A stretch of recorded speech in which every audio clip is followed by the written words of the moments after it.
All right, let's get in a special market voice. It's been a while that we've spoken to Prashant Jain, Chief Investment Officer at 3P Investment Managers, and it's a delight to speak to him today. Prashant, good morning, Neeraj here, and it's a delight more so because all through the last 3-4 months that there has been talk of India's macro challenges, etc., etc. You've gone on a couple of forums and you've spoken at length about why people should not be worried about India because of select valuation reasons and other factors. In some sense, it's getting proved to be true. Would you want to talk a bit about it, Prashant? How do you see the Indian markets and economy from your lens as we stand right now?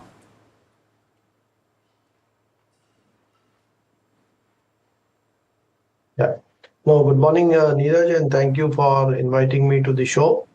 So I think India did face some temporary challenges, and they were mainly due to the increase in repatriation of equity capital out of India. So as Indian markets were quite expensive, both in absolute and relative to other EMs, about 1 to 2 years back, we saw significant stake sales by multinationals in their Indian arms, by the Ps in their investee companies in India, and also the FPIs.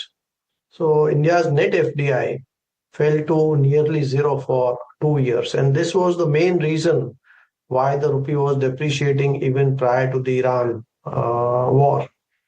And of course, the last bit, that spike in oil prices consequent to the Iran war did not help matters. And one more thing which hurt us was the rapid increase in the gold imports. So gold imports that were about 15 billion US 5-7 years back went up to almost 50 billion US a year. And this was as gold acquired greater popularity. I think now each of these is turning. Capital markets are sensibly valued. India's premium over EMs has normalized. The appetite of the markets to buy average quality or expensive issuances is sharply moderate. People have lost money in 2 out of 3 issuances roughly. So I believe the repatriation of equity capital by MNCs and by PE will be sharply lower. Even gold imports, I think, will taper down because there is a clear tendency. If gold has lost price momentum, I think the imports will also moderate. And finally, oil has come down very sharply. I think this should improve the sentiment amongst the FIIs as well. So net, I think I remain quite constructive on India, both the economy and especially the markets now, because I think almost each of the headwinds that we faced over the last 1 to 2 years has now waned. Yep.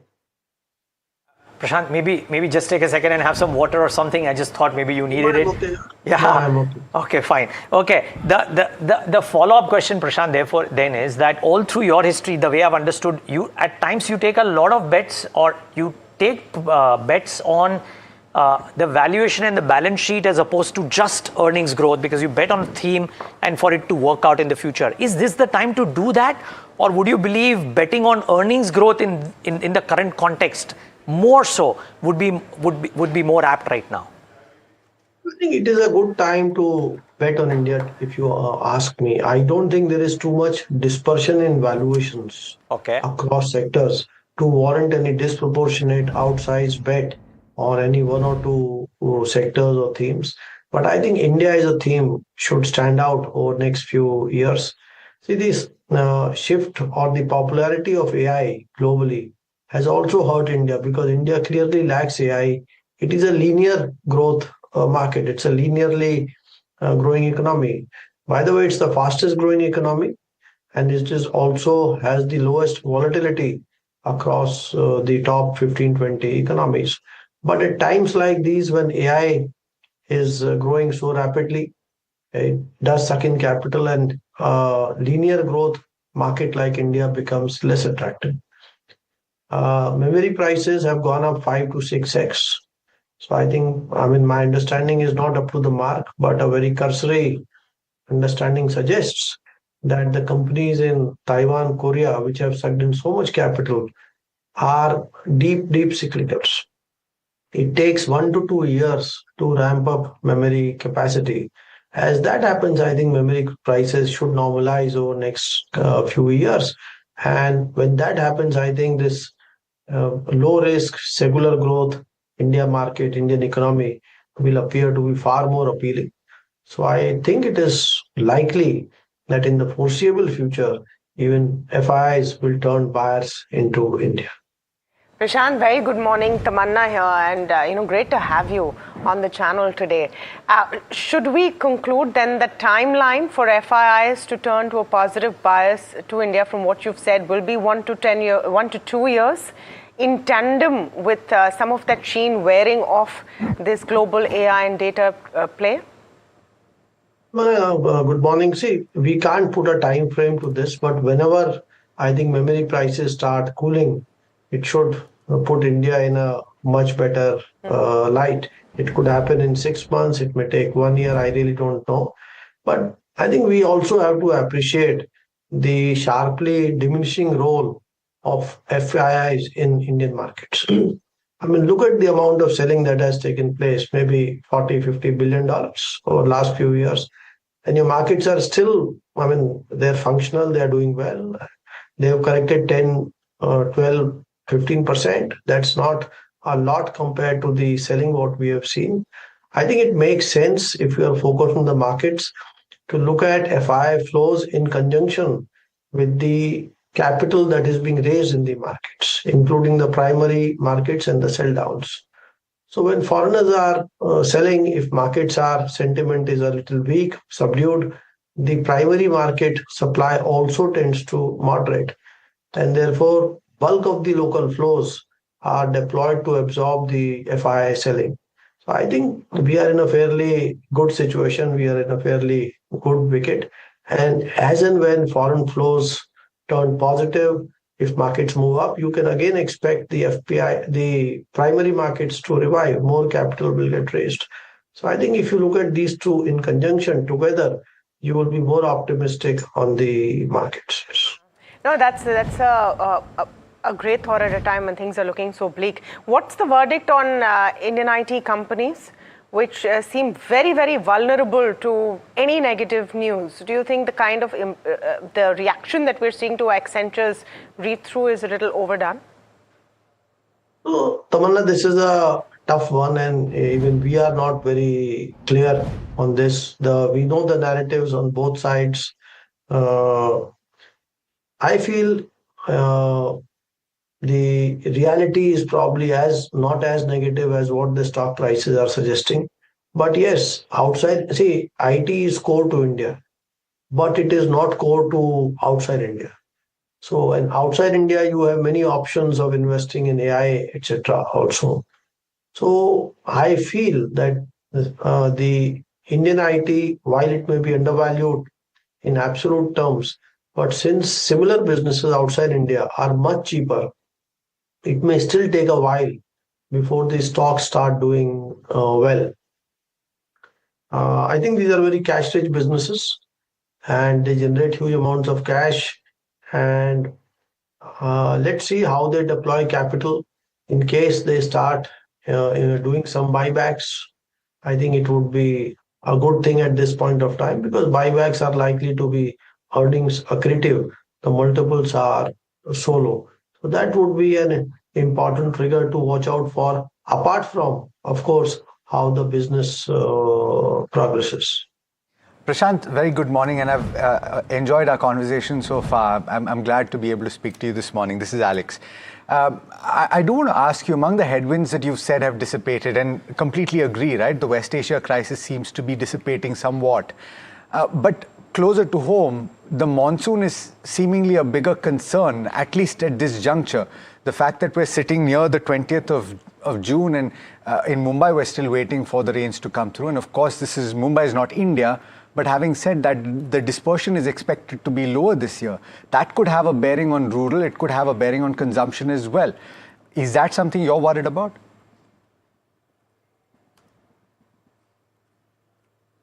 Prashant? Yes. There was a background voice. I was slightly confused.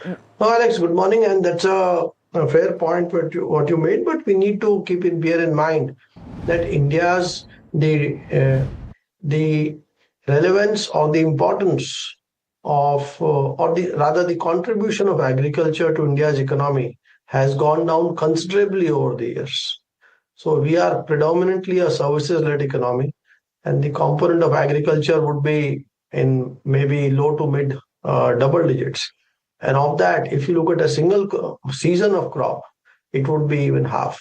So I think monsoons can cause hardship to the vulnerable families, but to the economy as a whole, I think their impact would be quite muted. And unless, of course, we are talking of not a 10% below normal monsoon, but a much lower monsoon. But I would say it is too premature to think along those lines. See, even if monsoons are delayed, even if you get 90% rains, I think it is okay. I don't think India's agricultural production has declined meaningfully in any of the last 15, 20 years, even in years of weak monsoons. Prashant, when you talk about manufacturing in India, and I think that has been a thrust of cause, and we've in the recent past also spoken about positive developments with regard to a mobile handset, some announcements coming through, etc., etc. I'm talking about broader private capex though, and we're waiting for that cycle really to pick up. Do you see signs based on the announcements that certain companies have made that the next 3 years could yield that? And what opportunities does that present? See, Alex, we need to appreciate that how the composition of India's economy has changed. So we are predominantly a services-led economy, and services are less capital intensive. On top of that, today in India, unlike 15, 20 years back, when we had shortages in basic industries like steel, power, telecom, refining, today you do not see shortages in any industry. So there is no catch-up that is left for capex. So I think to expect private capex to grow much ahead of economy in the traditional industries is unlikely to my mind. Because you have adequate capacity in cement, you have adequate capacity in most industries. So only as demand grows will capex grow. Of course, we are in a very supportive environment for new manufacturing facilities to be set up in India in industries where we have not been present so far. And government is very supportive. The environment is very supportive. Geopolitically, we are in a very good position. But we need to bear in mind that it takes 3, 5, 10, 15 years for you to set up an ecosystem which was missing, for you to train people, for you to get all the approvals, for you to set up factories. So I think we are moving in the right direction. And over time, I think capex could improve, as in some of these industries which you mentioned. We have started off with assembly. As we move backwards into components, subcomponents, the capital intensity will. I would expect this capex to revive in these new industries more, but maybe with a lag, yes. Prashant, is there something that you think the street is missing out and somehow you are more constructive on? Or if not that, where is it that you see a very high growth curve coming in the future in India, which is not spoken about? It may not be in the listed space also, but something that you really like from a futuristic perspective. No, as I said, in this market, see, I don't track unlisted space much. But in the listed space, I do not see too much dispersion in valuations, too much. So I think my main argument would be at this point of time that be positive on India. And I think this we have suffered from currency, from capital outflows, from high oil, which have normalized. I think this AI impact on stock markets will also wither away with time, especially as memory prices come down. So I think Indian markets have time and price corrected significantly. Valuations are now reasonable. Our macros are strong. Whatever little challenges were there should soon abate. RBI has taken very effective steps. So I think this is time to be long equities, to be positive equities. And I think next few years, markets may give slightly higher than normal returns. Yes. Prashant, you talked about earlier in the conversation how there's no clear call on IT because of the different kind of narratives coming through. Is there any one space which is crystal clear to you right now, where it's a no-brainer that there is an opportunity which others are not seeing after the kind of dip we've seen in markets? Tamanna, I feel that the large banks, there is nothing wrong there. And they have derated significantly. And credit growth is picking up. Last reading of credit growth was 17%. Bond yields have moved up slightly. So working capital cycles will become bigger because of supply chain issues, because of some rise in commodity prices. So I think large banks, relative to their growth prospects and the profitability, the ROAs, I think are undervalued. The challenge here has been that this was the most overowned sector by far with the foreigners. And it has borne the brunt of immense selling. This may still continue for some time, I don't know. But I think over time, these banks, large banks, should turn out to be good investments. People used to be very positive on some of these banks at 4 times, 5 times price to book 5 years back. Today, the same businesses, while the growth rates are somewhat lower, the ROEs are somewhat lower, but at 1.5 to 2 times price to book, I think these are good investments for the long term. Prashant, I'm asking you this because of the background that you've had for many years at a mutual fund. And so in the very recent past, there have been a lot of people declaiming or criticizing the SIP as a route to invest, as a vehicle to invest. At its core, though, it is dollar cost averaging. And so therefore, for the viewers that are watching this program, either through mutual funds or directly in stocks, do you believe that this is the incorrect way or vehicle to invest in the equity markets in India? So, I see no valid reason why anyone should criticize SIPs. Just because equities have not done well for 2 years, I don't think you can blame SIPs. Why not look at 5 years, 10 years, 20 years, 30 years? How much wealth has been created? So to just focus on 2 years is being very short-sighted and being very myopic. So I think in equities, in a growing economy, whenever you face a period of few years where markets don't do well, in the future, markets will catch up. The returns, that's why I said in the next few years, returns are likely to be slightly higher than normal. In my opinion, investors should not just sustain SIPs, but actually they should increase the amount of SIPs. And this is also a great time to be investing in lump sum in equities. Last month, if you see, the non-SIP flows fell very sharply. So that once again highlights that despite being a very simple asset class, why equities are not an easy asset class. Because you will get good valuations when there is some uncertainty in the headlines. And when there was uncertainty, markets were sharply down and the non-SIP flows moderated very sharply. So I think you will get good valuations only in challenging times. And at times like these, one should think slightly longer term. This is not the first time oil prices have gone up. This is not the first time that foreigners have sold. So I think, these will pass and markets should over time deliver healthy returns. Prashant, it would be wrong to not ask you as we wrap up as to what is it that worries you aside of the obvious? The geopolitics is an obvious thing, crude prices, etc. The AI trade is an obvious thing. Is there anything else that worries you about the prospects for Indian markets? I think I don't worry about India's economy, to be honest. It is a very, very, the more you read about it, the more you understand, the more optimistic you become about India's economy.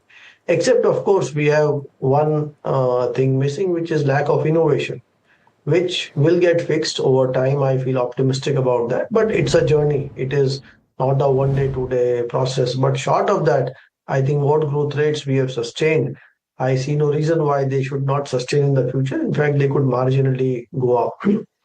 One thing, however, which could concern the markets is the global cost of capital. So if you look at the rising fiscal deficits world over, rising expenditure on defense, the rising debt levels in the Western world, if US 10-year yield, if Europe 10-year yield, if Japanese yields, they move up sharply. Let's say, what happens if US 10-year yield goes to 5.5%? I think it can lead to correction in asset prices all over the world. I think India would be a lot less vulnerable because our current account is extremely well behaved. So I think our need for external capital when things normalize is quite moderate. On the capital market side, there could be some short-term impact, cannot be ruled out. But I would again look upon that as an opportunity because I feel the domestic flows will not just sustain, but they will actually grow over time.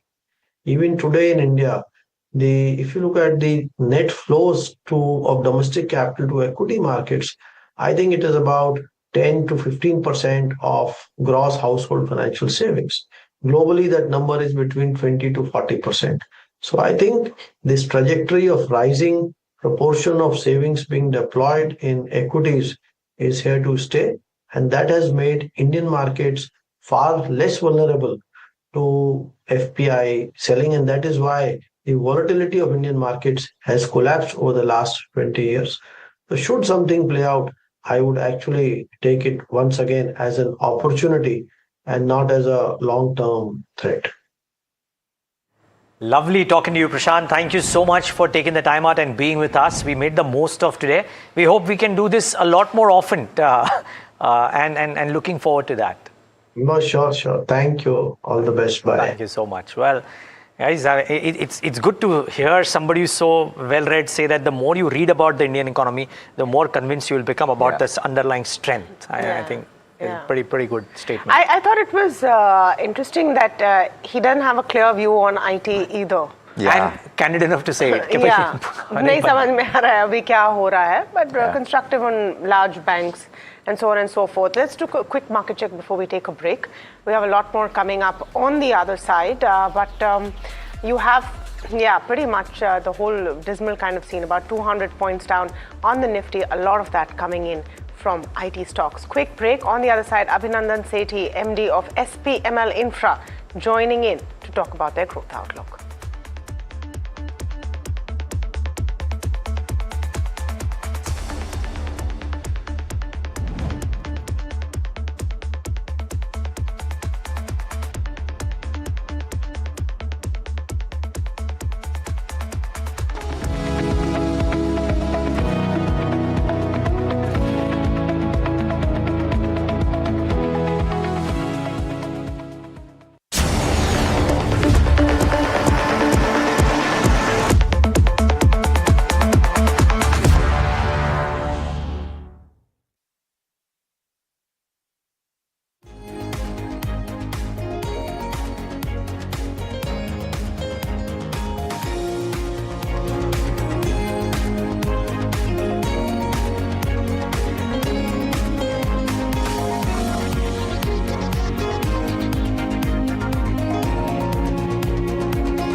केसरिया से मन जोगी हुआ रे, दिल झूमे देखो मतवारा हुआ रे, केसरिया से मन जोगी हुआ। हर पल मनाओ केसरी त्योहार, विमल बोलो जुबान Kesari.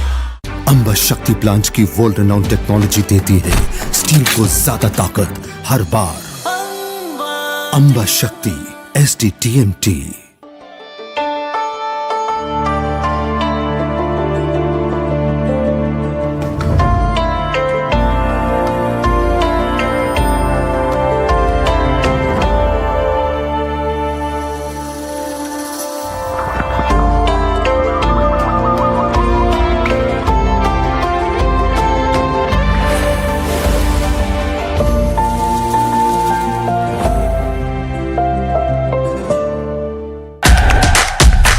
India's unshakable news habit.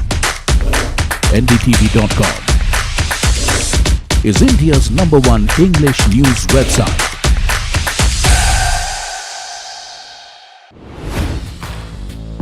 Hi, I'm Tamanna Inamdar. Watch me on NDTV Profit, where I break down the day's biggest business stories. What happened, why it matters, and what it means for your money.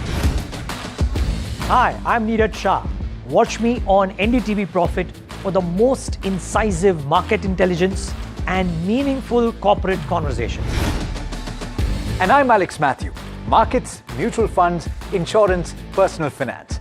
I help you cut through the noise and make smarter financial choices. And here's where you can watch us.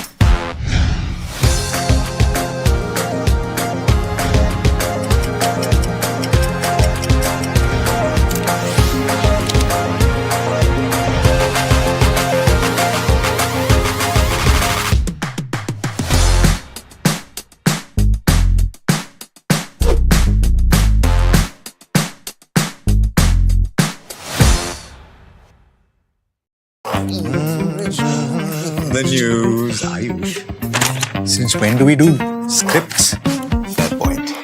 Picture this. The biggest stage.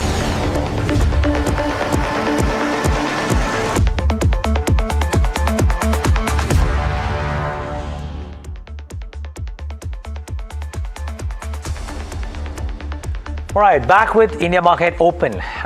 SPML Infra is a company that is going to talk about two distinct lines of business, an existing line of business that they have, and they are making large strides or rapid strides into the BESS or the battery energy storage system opportunity. Before we get in the management, let's get in my colleague Varsha to set up the conversation for us. Varsha. Well, the focus for this company is, of course, the water projects and BESS, which you talked about, talking about the BESS story, because this is the next leg of growth for the company. They're entering into fast-growing energy storage space by setting up battery capacity, and they're also going into backward integration into battery pack as well. The revenue potential from 2.5 gigawatt of BESS would be around 2,500 odd crore. For water sector, the Jal Jeevan mission allocation is up to almost 67,000 odd crore, and they're expecting better fund flow in FY27.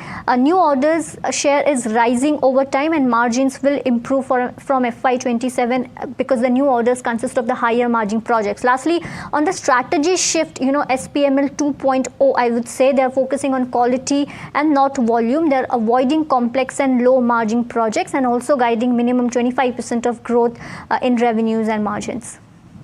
Varsha, thanks for setting that up. And guys, just a brief before we get into Abhinandan Sethi. One of the reasons why I was excited to talk about this company is that we hear so much about BESS systems, right? Battery energy storage systems. This company's 2.5 gigawatt per hour BESS assembly line is commencing supposedly in the month of June, currently as we speak. And they are doubling that capacity in the next 1 year. So we're talking about companies. Just 1 year? Yeah, you're talking about companies setting up BESS capacities 2 years, 3 years out. Inka capacity abhi aa raha hai. And hence I was excited that we should get this management. Abhinandan Sethi with us on the show. Abhinandan, thanks so much for joining in. In a nutshell, actually, in a minute, Abhinandan, if you can just tell us what SPML Infra is about, what you're trying to do. So thank you so much for having me here. So SPML Infra is a 45-year-old company. We were one of the pioneers in the water sector. We have a huge legacy in the water sector. We do everything from the river to the reservoir to the tap to the household, and from there, the household to the sewage treatment plant and to the industries. In the power sector, we have predominantly done transmission and distribution. We have done substations, and we have done distribution systems straight to the household. We are now expanding into battery energy storage systems, which we see as the future of growth. Interesting. Okay. Abhinandan, hi. Morning. Alex here. So, can you talk to us about the implications of the setting up? And is it true that 2.5 gigawatt hours of battery energy storage system is going on stream in June? What are the implications for Q2, therefore, and the rest of financial year 2027? Because the understanding is that the revenue potential is 2,500 crore from 2.5 gigawatt hours. Thank you, Alex, for your question. So SPML Infra's plant is getting commissioned as we speak. Our machines are getting delivered to our factories by the month end. Commissioning facilities will be commissioned by about 20th of July, and we will be ready for production. This line is a 2.5 gigawatt line. It will be semi-automated. We have robots. Who will be doing the assembly for us, and this line will create a lot of revenue potential for the company. As you know, SPML has already won a 1 gigawatt order from NTPC, our marquee client, and we expect to deliver this product in this year. So from the revenue potential, we expect to deliver 1 gigawatt hour in this financial year, as well as we expect to gain some orders in the second half of the year. So from Q3, Q4, we expect to get more orders, and we want to move slowly into this field. Along with our partner, we have Energy Vault, who we have tied up with. They are a US-based company. They are giving us designs, drawings, the technical know-how. They will be making us do all the training that is required to be done so that we are fully successful in our first order, which is a 1 gigawatt order. We are very thankful that before our plant has commissioned, we have already got the order in our hands, and we hope to execute this with full determination and success. Mr. Sethi, good morning. Tamanna here. Before we talk about what you're doing right now, I just want to dial back a little bit, because you started by talking about how this is a 45-year-old company, you're in your 2.0 phase, and you're coming back with all of these new strategies after a significant cleanup of your balance sheet, increase in your promoter stake, and executing that turnaround as well. Give us a bit of an idea of strategically where you're taking that company and what that part of the journey has been like. Thank you for your question. So you're absolutely right. We went through some tough times in the early 2020-21. We were able to turn around the company by doing a complete debt restructuring. We were successful in negotiating a complete debt restructuring, which now only has about 380 crores that is payable. We have already paid a significant chunk in the last 2 years.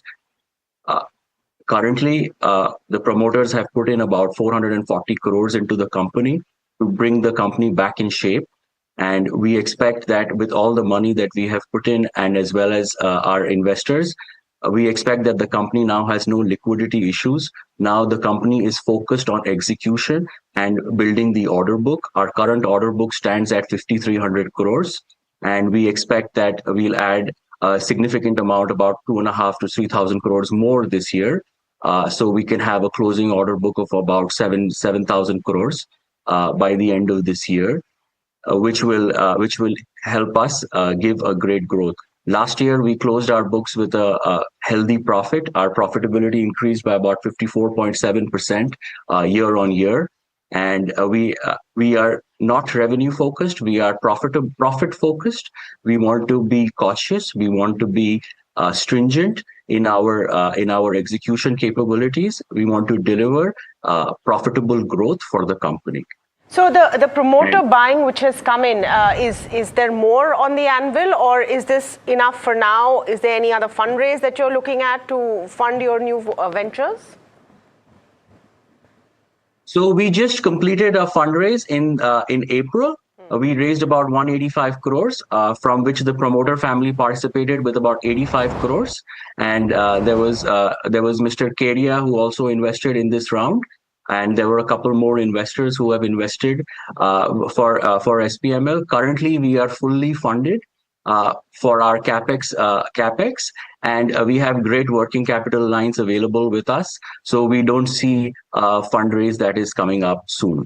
Okay. Mr. Sethi, as much as you've said that you are profit focused, you've got a couple of these business lines that are coming through, right? And there's going to be backward integration that comes through in the way of battery packs that you will have. And as I understand it, a third or more of the cost of BESS comes through from the battery packs, right? So from that perspective, where will you, so you've already given us a guidance for FY26, or rather 27 more or less. You will add 2.5 gigawatt hours of capacity, as I understand it, within a year. So that's doubling your capacity in a very short time frame. What is the target for FY28 then? And what is the share of the traditional business at the end of FY28? Thank you. So the facility that we have made is already ready for 5 gigawatt hours. What we have done is we have phased it out at phase 1 and phase 2. In the phase 1, we have bought machines for 2.5 gigawatts, and we expect to add another 2.5 gigawatts in the same facility, which is already made, by buying the machines. Which we expect, once we have a better order book and we are running at a good capacity, we will then be expanding this. So we expect that to happen in 1 year. You are aware that India requires 236 gigawatt hours by 2032, whereas our installed capacity currently is about 7 or 8 gigawatt hours. Therefore, there is a huge opportunity in this sector, which is going to be taken place. And that allows us to, expand very quickly. And the fact that we have a great tie-up with Energy World, who would be guiding us, that would be helping us to ensure everything goes on track. Agreed. Abhinandan, sorry, slightly short on time, but I don't know, just wanted some numbers there. You mentioned that you would do the 1 gigawatt supply in FY27 itself, which is about 1,100 crores, if I'm not wrong. So what does your FY27 revenue become? So we are looking. So the entire project is 1,128 crores. The supply portion would be about 600 crores. Okay. We are looking to close the company's order book at above company's revenue at about 25% growth from last year. And if all goes well, we could do better than that, because we are fully funded. We have the working capital in space. Okay. We are just calibrating ourselves with the fund availability of the government, so that we are not fully exposed on the working capital side. Got it. And Alex asked you about FY28. Sorry, I didn't get the number there. You in your con calls, I think you said 20-25% growth for FY27-28. Would it be that, or could you do better than that? So we maintain the 25% growth numbers. Okay. But looking at the abilities and the orders that we have, there is a higher chances that we can better that. But as I said, we want to be cautious. We don't want to be overexposed on the working capital cycle. We will expect the payments to come in on quarter basis, and accordingly we can execute. The good part is that we have the working capital lines. So therefore, we don't foresee a problem from our side. It's just that the government payments needs to come in on time. Okay, we wish you all the best for that and more, Abhinandan. Thank you so much for taking the time out, and good luck with the business. Thank you so much. Have a great day. Thank you. Well, SPML Infra not wanting to overcome it, 25% growth.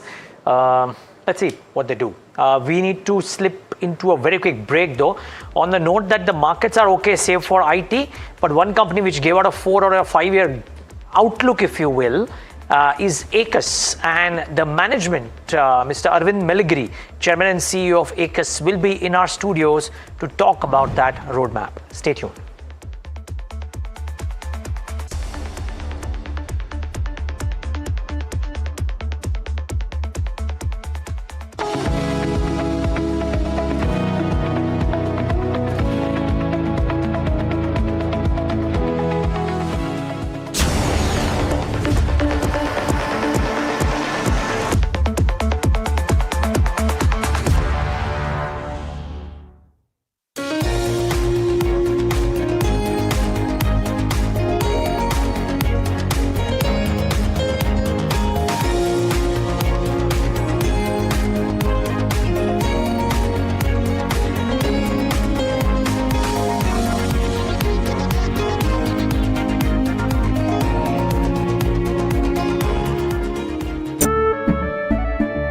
केसरिया से मन जोगी हुआ रे, दिल झूमे देखो मतवारा हुआ रे।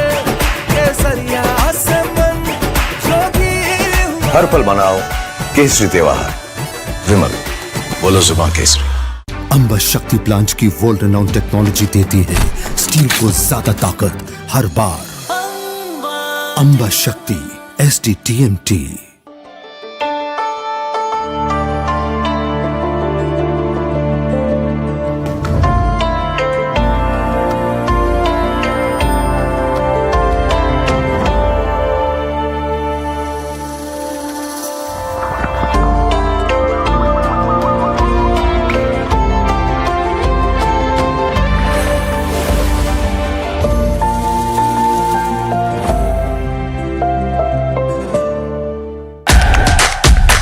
India's unshakable news habit.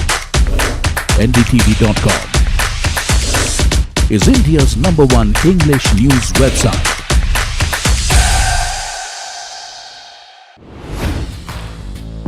Hi, I'm Tamanna Inamdar. Watch me on NDTV Profit, where I break down the day's biggest business stories. What happened, why it matters, and what it means for your money. Hi, I'm Neeraj Shah. Watch me on NDTV Profit for the most incisive market intelligence and meaningful corporate conversations. And I'm Alex Matthew. Markets, mutual funds, insurance, personal finance. I help you cut through the noise and make smarter financial choices. And here's where you can watch us.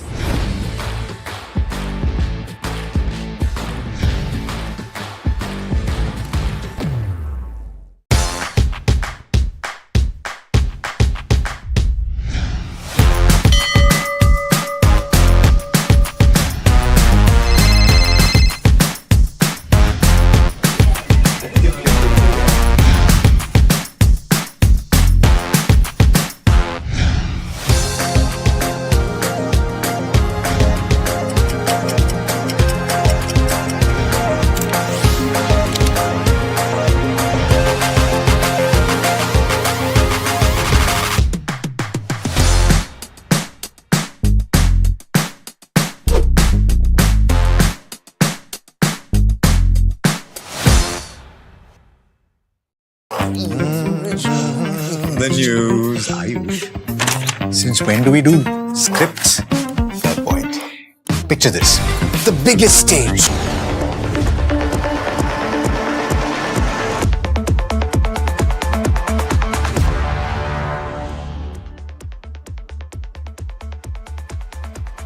All right, we're talking to Aegis Aerospace. The MD is in our studios. And the company in focus as well, because they've talked about their next 5-year plan. Arvind Meligri is with us. But before we start that conversation, Parth Goel from our team is just setting us up for it and some of the key points of what your company is all about. Parth, take it away. Thank you. Aegis is about... we're going to start with Parth. Yeah, so Aegis is a very interesting company. They have grown their revenues from 965 crore in FY24 to almost 1240 crores in FY26. But however, during the same period, their EBITDA margins have halved from 13% to just 7%. Also, their losses have jumped from 14 crore to 113 crore in FY26. So the top line is growing, but the bottom line is where we are seeing pressure right now. But despite this, the management has shared a very optimistic plan for 2031. They are targeting a revenue growth of 4 to 6 times by FY31, and because they have two segments, in the aerospace segment they are targeting a revenue growth of 4 to 5%, and in the consumer electronics segment they are targeting a sales growth of 10 to 15 times. So clearly the consumer electronics segment is what they're expecting to become the second growth engine for the company. Also, they're expecting EBITDA margins to be in the 18 to 22% range and ROCE to be around 20%, which was just 2% in FY26. Now, to achieve this, they will require a significant capex of $350 to $450 million, which might trigger a fundraise in FY28. Hence, very ambitious plans have been laid out. Let's see if the company is able to execute this in the coming years. Thank you for that setup. Arvind Meligri there, all the way down from Houston. Yes, in a sense, but I spent more than half the time here in India. And in Belgavi, where your Belgavi, facility is. Thank you so much for coming in. So much interest in your company. I wanted to start talking about this Vision 2031. And of course, it's every company wants to set that long-term vision. How much of it is achievable in your view when you're talking about things like a 4x to 6x revenue growth, an EBITDA margin target of 18 to 22%? You're at 7% right now. How is this going to happen? Yeah, actually, if you look at it, it's for us. It's this is a ground up targets from our team. ACUS is actually two verticals, right? So one is aerospace, which is matured, performing vertical, and consumer is one which is upcoming vertical, especially consumer electronics piece. If you double click on the headline number, basically aerospace is the mature business, which is already delivering 18-20% EBITDA as a business, and ROCs of 20% level. So we are just scaling that business. We are the largest, aerospace component manufacturer in India. We are most vertically integrated in the country. So our special economic zone in Belgavi, which predominantly focus on aerostructures today, it produces 5,000 part numbers, SKUs on any given time. So this push is coming largely from the aerospace part of the business. Base is coming from aerospace. The consumer is growing 10 to 18x from where we are. Today is only about 20% of our business. What is the current revenue contribution split between the two businesses? 80-20. 80-20. So 20% is going to grow significantly higher because a much smaller base. As a percentage, it might look that way, but overall, we see that is contributing a big growth there. But aerospace is continue to grow because we are a huge tailwinds in aerospace market. Just from the aerostructures itself, deliveries are going to double. 40,000 aircraft are going to be developed in the next 20 years. So India is going to be a big customer of aerospace, aviation, and we are only 2% of the global supply chain today. India is focused on driving this higher, and OEMs are very much, their economics exist in coming here to India. So that is the reason why the tailwind exists. Apart from aerostructures, what we are very matured and very scaling and fully vertically integrated all the way from the forging, the machining, the surface treatment, the assemblies, we do everything in one location. It's unique in the world. There is no one place like this exists in the world from that perspective. And on top of that, we have 100% in-country value-add products. Means raw material to finished product is done out of country. Like example, wheels, aircraft wheels. We do 10% of the aircraft wheels out of this location. So that basically goes all the way from aluminum to fully finished wheels out of this location. So that is the beauty. As a country, we have ability to do it. This was like only 20% back in 2008 when I started. So it has been a journey. So we had to put a roadmap of 30, 40 years to build this ecosystem. We are halfway through in a sense from that way. So now we are going to replicate this on the aero engine side, which is a much higher value added product. Okay. So that's another element of aerospace which growth is coming from. Okay. I do want to ask about those numbers though. You're talking about 1,230 crore top line right now, and you're saying that will be 4x or 5x by 2031. What is the trajectory going to be like though? Because if you imagine that you will culminate at 5,000 plus crore top line in 2031, is it going to be in fits and starts, or are you going to see a consistent growth? It's very consistent. There is no fits and starts. So how will it work? Especially on aerospace side, it's consistent. It's like a flywheel effect. Once you start, momentum has built up. Just to give you an example, we added 400 new SKUs in last quarter. Okay? And that is the what? Wow. So that is the capacity we have built, momentum we have built. You imagine. So we keep adding, that momentum increases. That's aerospace plus? Just aerospace. Oh, just aerospace. Okay. And consumer is very unique from that perspective. Just couple products in consumer gives me same level of revenue what I'm doing in aerospace. What are you making in consumer? We work with one of the largest consumer electronics company in the world. We make mechanical enclosures for this customer. It's all precision manufacturing. We derive this capability from our aerospace background and manufacture for the consumer side of it. High precision, high cosmetic, high volume. So what my 5,000 SKUs, produce revenue-wise, just two SKUs in consumer can produce that revenue. Oh, really?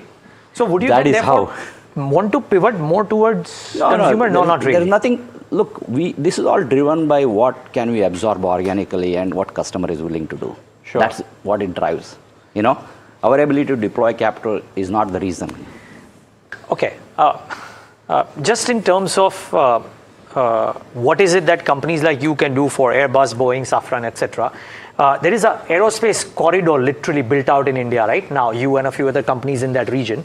My question is there possibility of heightened competition, or have you crossed particular evaluation benchmarks which give you a moat for the next few years? Yeah, I mean, if you really look at how does it work? There are many, I mean, your customers are not interested in adding more suppliers, as simple as that, because they want to make sure scale existing suppliers. We are only partner of Airbus in India, something called D2P partner, detail parts partner. So anything which they want to detail parts, we are there on the bid list. In India? Out of India. And we compete globally. Okay. There are about 18 suppliers globally. So we are there. So that gives us a leg in taking this work in. And our ability to absorb, I'll give you a simple example. A customer, we won about $15 million package last year. This customer consolidated 14 suppliers in West and took away his internal capacity, transition to us. So all those capability, cost savings then on top of it, So ability to absorb such a large package and make it happen is unique for us. I'm wondering though, where are the losses coming from? So all of this is incredible, and the story that you're describing is incredible. You're talking about a top line growth. You're saying that EBITDA in your primary business is already mature. The consumer electricals is what you're building out. Why is there 100+ crore loss? Consumer electronics. You're building that out. When does that turn around though? So we have communicated 27 Q4 is going to be a EBITDA break even for consumer business. So look, we have invested more than 800 crore, 600 crore in consumer side over last 24 months to build this capability. Unique again, nobody else has this in the country from that perspective. And that is going to be, our utilization is only 20%. All the assets are sitting on the, for me, this is a long game. You have to be there. We have to be there with me. We are the largest shareholders. I'm committing. I know what it takes to do this. Yeah. Be part of me. To be there. Yeah, there's skin in the game. No, so just the capex on the consumer product side, are the corresponding order books visible now? Absolutely. Otherwise, we would never put it. It's all ability to deliver, capacity is there, customer is, they really want it. What is the order book scale up on the consumer side looking like? Our $100 million is our capacity today. No, so that's the capacity. On the other side? This is how the order book looks like. Capacity is the order book in consumer business. Because you put capacity, what the order book looks like. You said you were operating at 20%, right? Because we are yet to scale this business. It's not for lack of orders. I think that's what Tamanna is trying to ask. It's not for lack of order. In aerospace side, we didn't understand that. It's not for lack of order at all. I have ability to produce, means I can scale this as soon as we get the right level of utilization, we will get our. What are the number of customers? Is there a customer concentration on the aerospace on the consumer side? Look, for our strategy is very simple. We enter with one customer, prove it out, then we go to other customers. In aerospace, over 15 years, Airbus, we started with 23 part numbers. Today, we do more than like a couple thousand part numbers with them.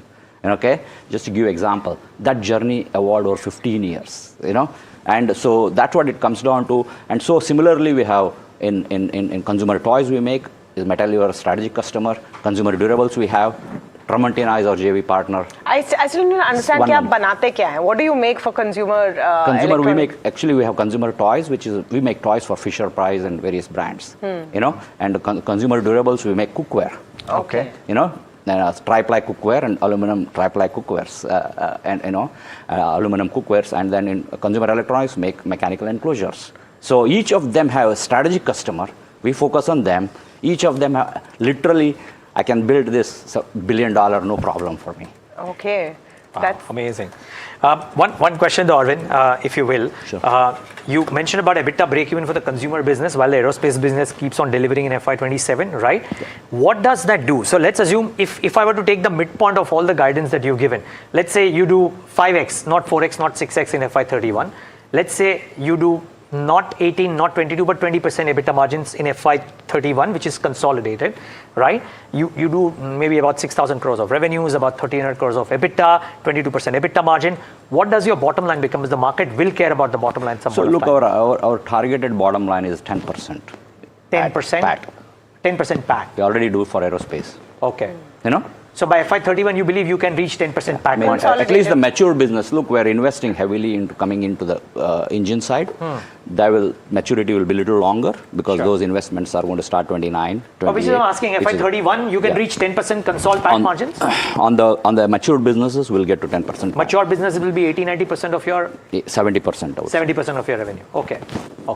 No, what are the headwinds you see for FY31 plan? Because as you game plan this, of course, you look at all of the opportunity. You must also look at, what could go wrong and what are the sort of headwinds that you have to look out for. What are those in your view? Aerospace is very geopolitical. We feel very, we don't control a bunch of things. Yeah. But we have always maneuvered around how to fix it, how to get over on it. The recent events, have they impacted? It increased our working capital. It took additional 4 weeks to bring the material in. It took another 5 days to air ship because all our finished goods go by air. So all this have to be factored in, but there could be larger conflict. We see sometimes. And it's all aerospace is very political. True. That is true. So it's those are the things which I don't control, but we need to manage the business. Ultimately, it's my job. Yeah. And listing out those risk factors is a very honest way to look at the entire picture. Arvind, we've really enjoyed this conversation. Thank you once again for coming in, spending the time to explain to us and our viewers what your company does and what the outlook is. Pleasure to be here. All right. Thank you. So that's pretty much all the time we have. We've run out of time on the show, but thank you so much for watching. All of the action will continue on the other side, and we'll be right back after this very short break.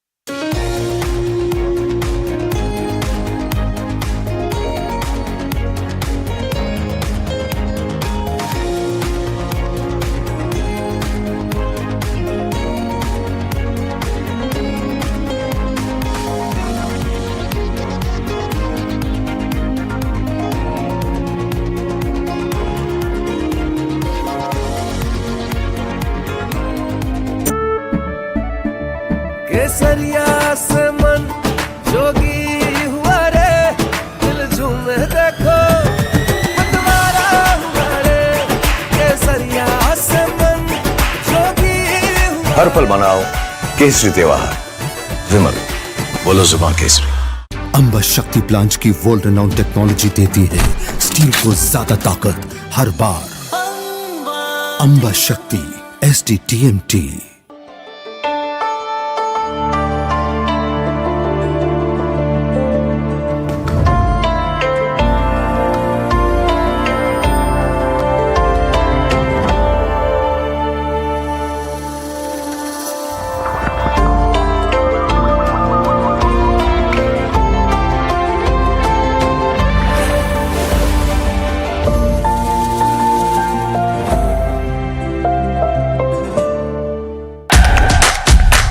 India's unshakable news habit.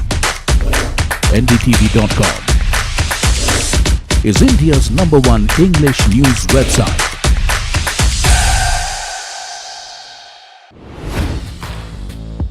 Hi, I'm Tamanna Inamdar. Watch me on NDTV Profit, where I break down the day's biggest business stories. What happened, why it matters, and what it means for your money. Hi, I'm Neeraj Shah. Watch me on NDTV Profit for the most incisive market intelligence and meaningful corporate conversations. And I'm Alex Matthew. Markets, mutual funds, insurance, personal finance. I help you cut through the noise and make smarter financial choices. And here's where you can watch us.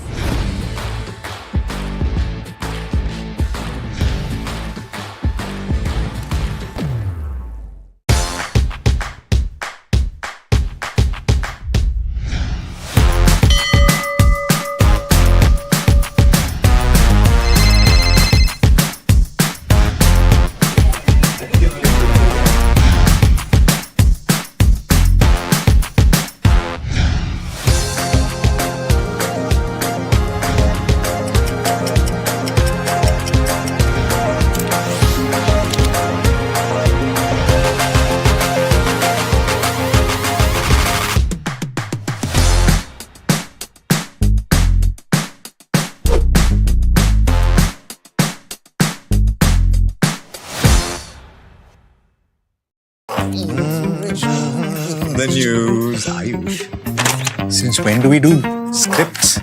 Fair point. Picture this. The biggest stage.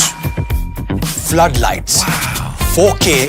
The works. Where's the hook? There's going to be celebrities and guaranteed eyeballs. Where's the hook? Think about this. Front page advertisements and hoardings. Bro, where's the hook? Cross-platform, digital first, virality. Without a hook, no way. The message is clear. It's 2026. You gotta be real in a world of reels. You gotta be original in a world where everything seems generated. That's it. That's what we're looking for. The best campaigns. The hottest trends. The smartest brand moves on our new show. But wait, what do we call it? The hook.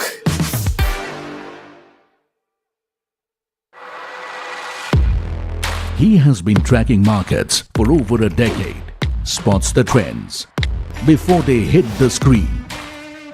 And he is now bringing his analysis to the show that the market watches.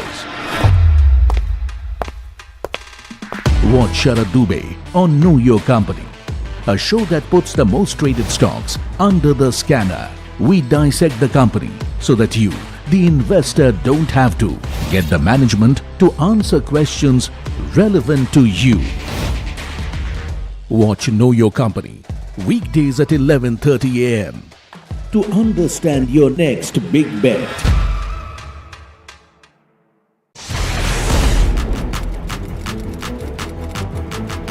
When the headlines move fast, perspective matters. On Editor's Cut, our editors come together with experts to distill the week's information plates into clear perspective. Down the stories shaping the world, from markets and the economy to global conflicts and what lies ahead. This is where experience meets insight.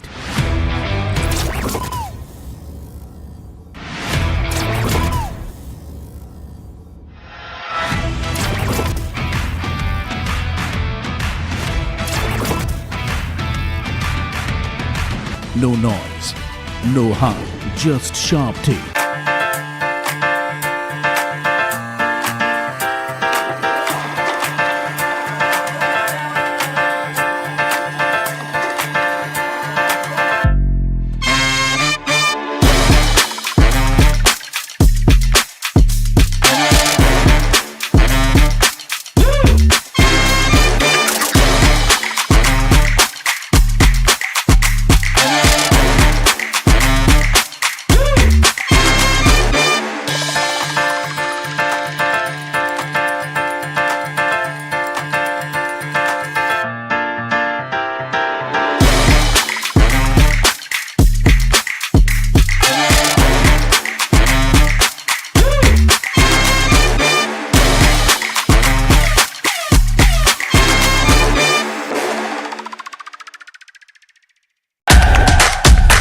India's unshakable news habit.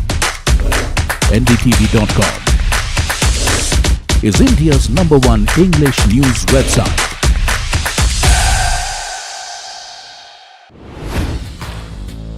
Hi, I'm Tamanna Inamdar.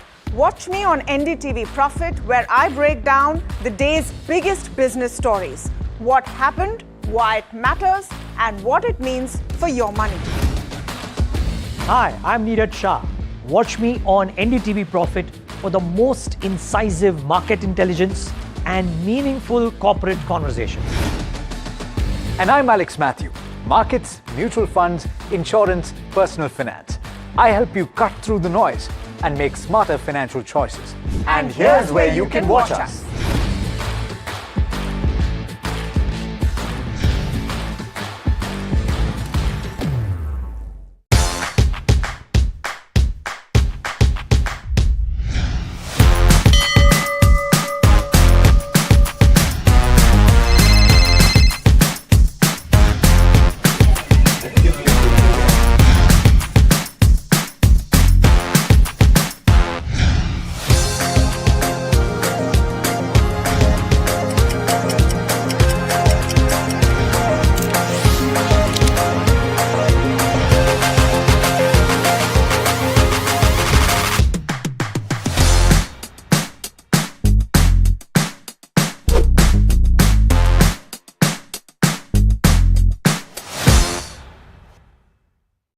The news, Ayush. Since when do we do scripts? Fair point. Picture this. The biggest stage. Floodlights. Wow. 4K, the works. Where's the hook? There's going to be celebrities and guaranteed eyeballs. Where's the hook? Think about this. Front page advertisements and hoardings. Bro, where's the hook? Cross-platform, digital first, virality. Without a hook, no way. The message is clear. It's 2026. You gotta be real in a world of reels. You gotta be original in a world where everything seems generated. That's it. That's what we're looking for. The best campaigns, the hottest trends, the smartest.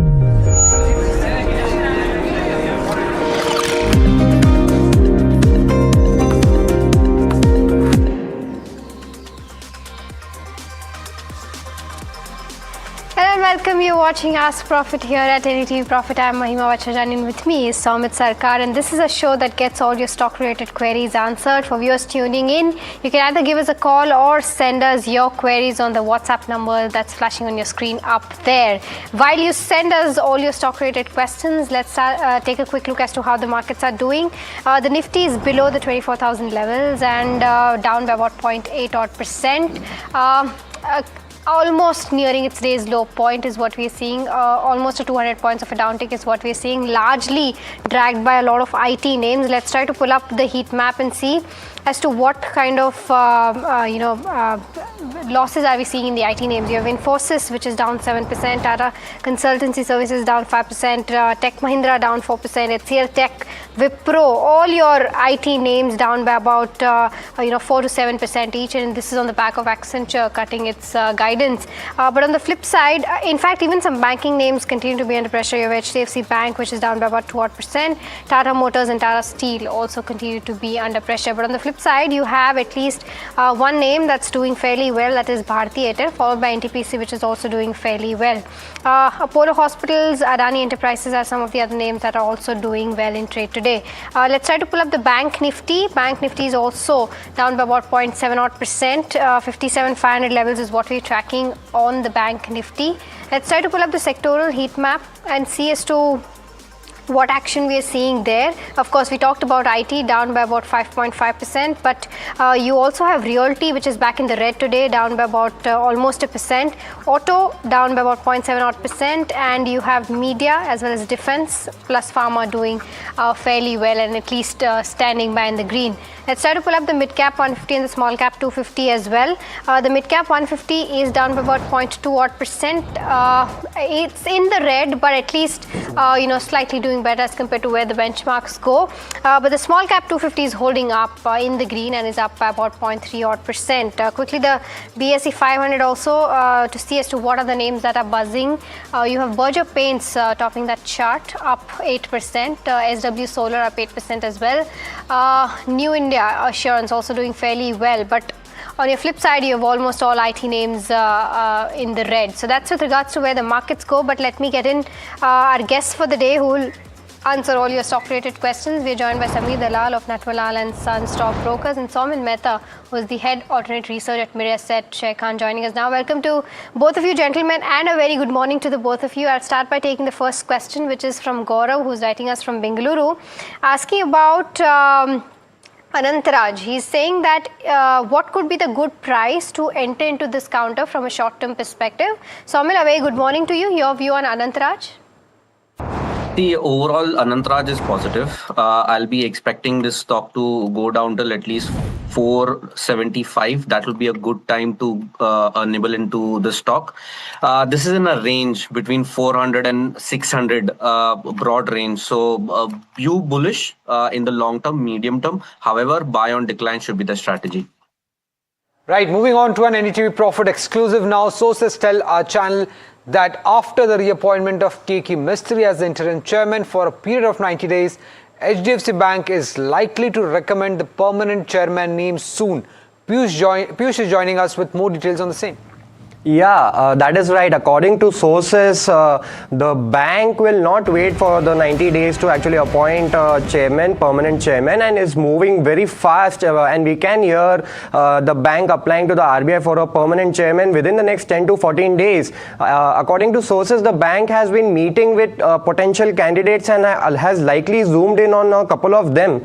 The bank, as we are aware, the bank is yet to appoint the CEO as well. The CEO reappointment is yet to happen, and that is because the legal review on the allegations laid by former chairman Mr. Atanu Chakraborty is pending. So that when the new permanent chairman comes in, he is expected to take both of these matters into stock and give a call, review the legal findings that are there on the ex-chairman's allegation, and subsequently approve or consider reappointing the current CEO, Mr. Sachidhar Jagdishan. His term ends in October this year. And as we are aware, yesterday the RBI had approved another 90-day extension for the interim chairman, Mr. K.K. Mistry. He is supposed to be, he has gotten approval till around September 18 this year. But however, the bank will fast pace that, and we are also, according to sources, Mr. Mistry is not so keen on continuing as a permanent chairman. So the bank is actually moving fast in terms of appointment of a new permanent chairman. Back to you. All right, Piyush, thank you so much, for bringing us that story. In fact, viewers, we'll keep updating you with regards to this story as and when it progresses. But let's, get back to the questions that you have for us on the show. The next one that we have is coming in from Mahesh, who's writing us from Andhra Pradesh.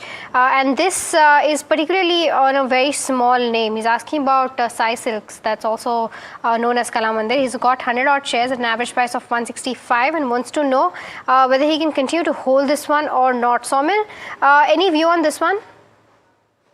See, in the medium term and long term, the trend is down. So I would not recommend to hold on to the stock. But in the very short term, yes, there is a spike, and I think 102 should be a very, very strict stop loss for the stock. And my target should be around 122, 123 max. Okay, all right. The next one that we have is coming in on Zentek, and this is from Ankit, who's writing us from Mumbai. He's bought 200 shares, I think, at the levels of 1,800 rupees, and from a long-term perspective, he wants to know whether he can add more or not. Samir, a very good morning to you. Your view on Zentek? Hi, good morning, Mahima, and thank you for having invited me on the show. No view on Zentek, so sorry. No worries. Somil, your view on the charts for Zentek? Absolutely positive. Been recommending this stock for a little while now. It's broken out of a triangle pattern, trading about 200 daily moving average. We got a breakout in the month of April this year. High top, high bottom formation on the monthly, weekly charts. I'll be expecting a target of 2,270. That is my first target, and the next target would be 2,500. Right, moving on to our next and the first caller query coming in from Chandigarh. Christopher, you can go ahead and ask a query. Yeah, good morning. I have got 700 shares of Vatek Vabag bought at 1539. Now I'm looking for a long-term view on this stock, as I feel the company is a good pick and shovel candidate for the data centers boom in India. And I also feel that the water is like the next oil. Okay, and you mentioned you want a long-term view on this, right? Yes. Okay. Samir, any view on Vatek Vabag? Yes, absolutely. So to first counter, water is the new oil. I think water is more important than oil, to be very frank. If anything in Mumbai is to go by, you will know about it. I mean, we are finding serious shortages of water here. Having said that, Vatek Vabag is not a play pure se on data centers. I would not categorize it as that. This is a play on the fact that globally, you will need a lot of desalination plants. You will need more as urbanization happens, sewage treatment plants, and all of these things. So what we think is Vatek Vabag's orders and execution will keep increasing year on year. However, having said that, even though we're very positive on the business prospects of the company, since the recent run-up, the stock's valuations have moved up quite a bit. I'll not say it's super expensive, but it's fairly valued. So it's going to be a market performer for me. So for me, it would be a buy on corrections closer to say 1560, 1600. I wouldn't go out and buy it at 1800. My 2-year price target for this is 2300 rupees. All right, okay, so that's the view coming in on Vartech Vibhag. But with that, time to step into a short break, but don't go anywhere. We'll be back with more queries on the other side.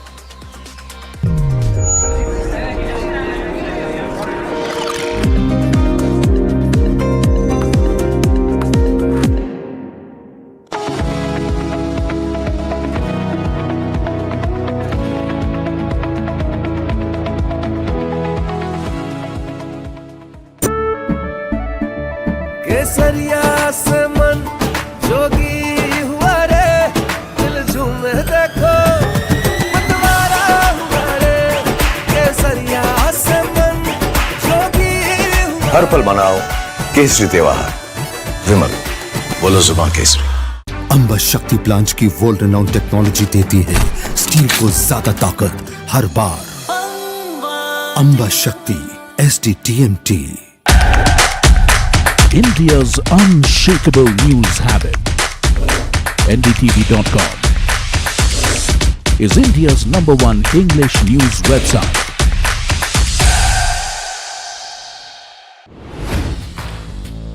Hi, I'm Tamanna Inamdar. Watch me on NDTV Profit, where I break down the day's biggest business stories. What happened, why it matters, and what it means for your money. Hi, I'm Neeraj Shah.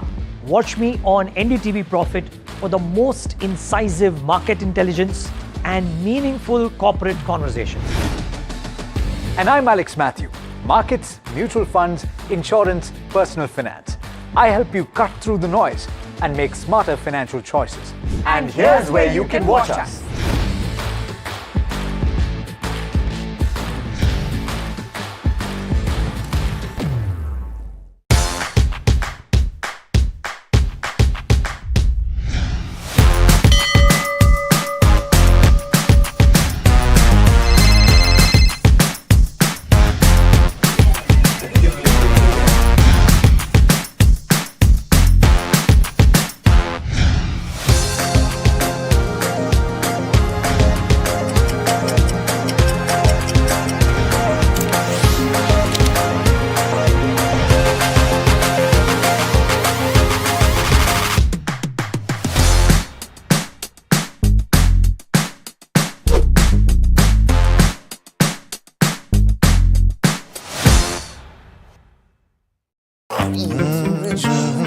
The news, Ayush.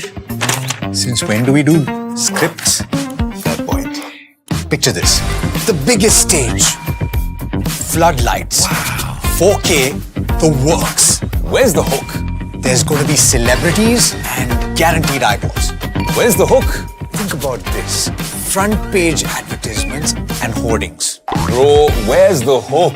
Cross-platform, digital first, virality. Without a hook, no way. The message is clear. It's 2026. You gotta be real in a world of reels. You gotta be original in a world where everything seems generated. That's it. That's what we're looking for. The best campaigns, the hottest trends, the smartest brand moves on our new show. But wait, what do we call it? The Hook.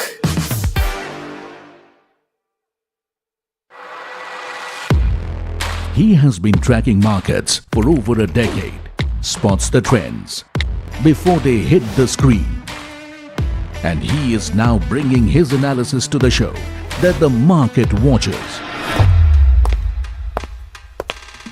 Watch Sharad Dubey on Know Your Company, a show that puts the most traded stocks under the scanner.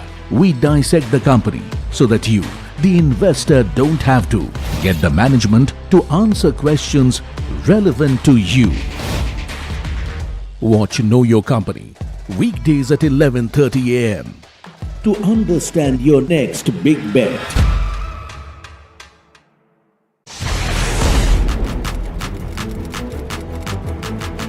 When the headlines move fast, perspective matters. On Editor's Cut, our editors come together with experts to distill the week's information plates into clear perspective. Down the stories shaping the world, from markets and the economy to global conflicts and what lies ahead. This is where experience meets insight.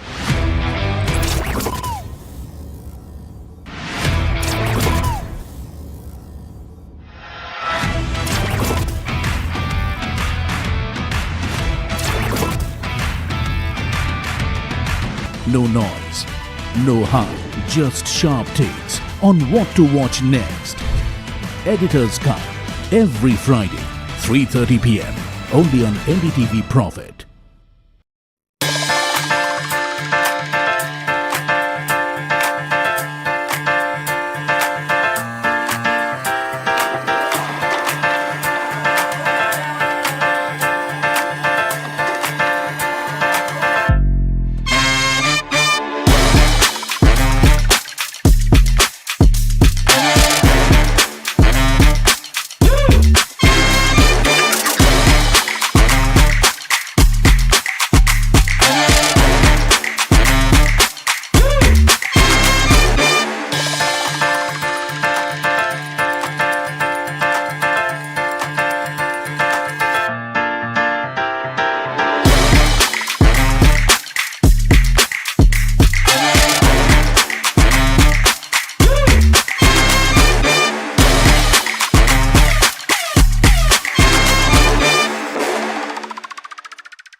India's unshakable news habit. NDTV.com is India's #1 English news website.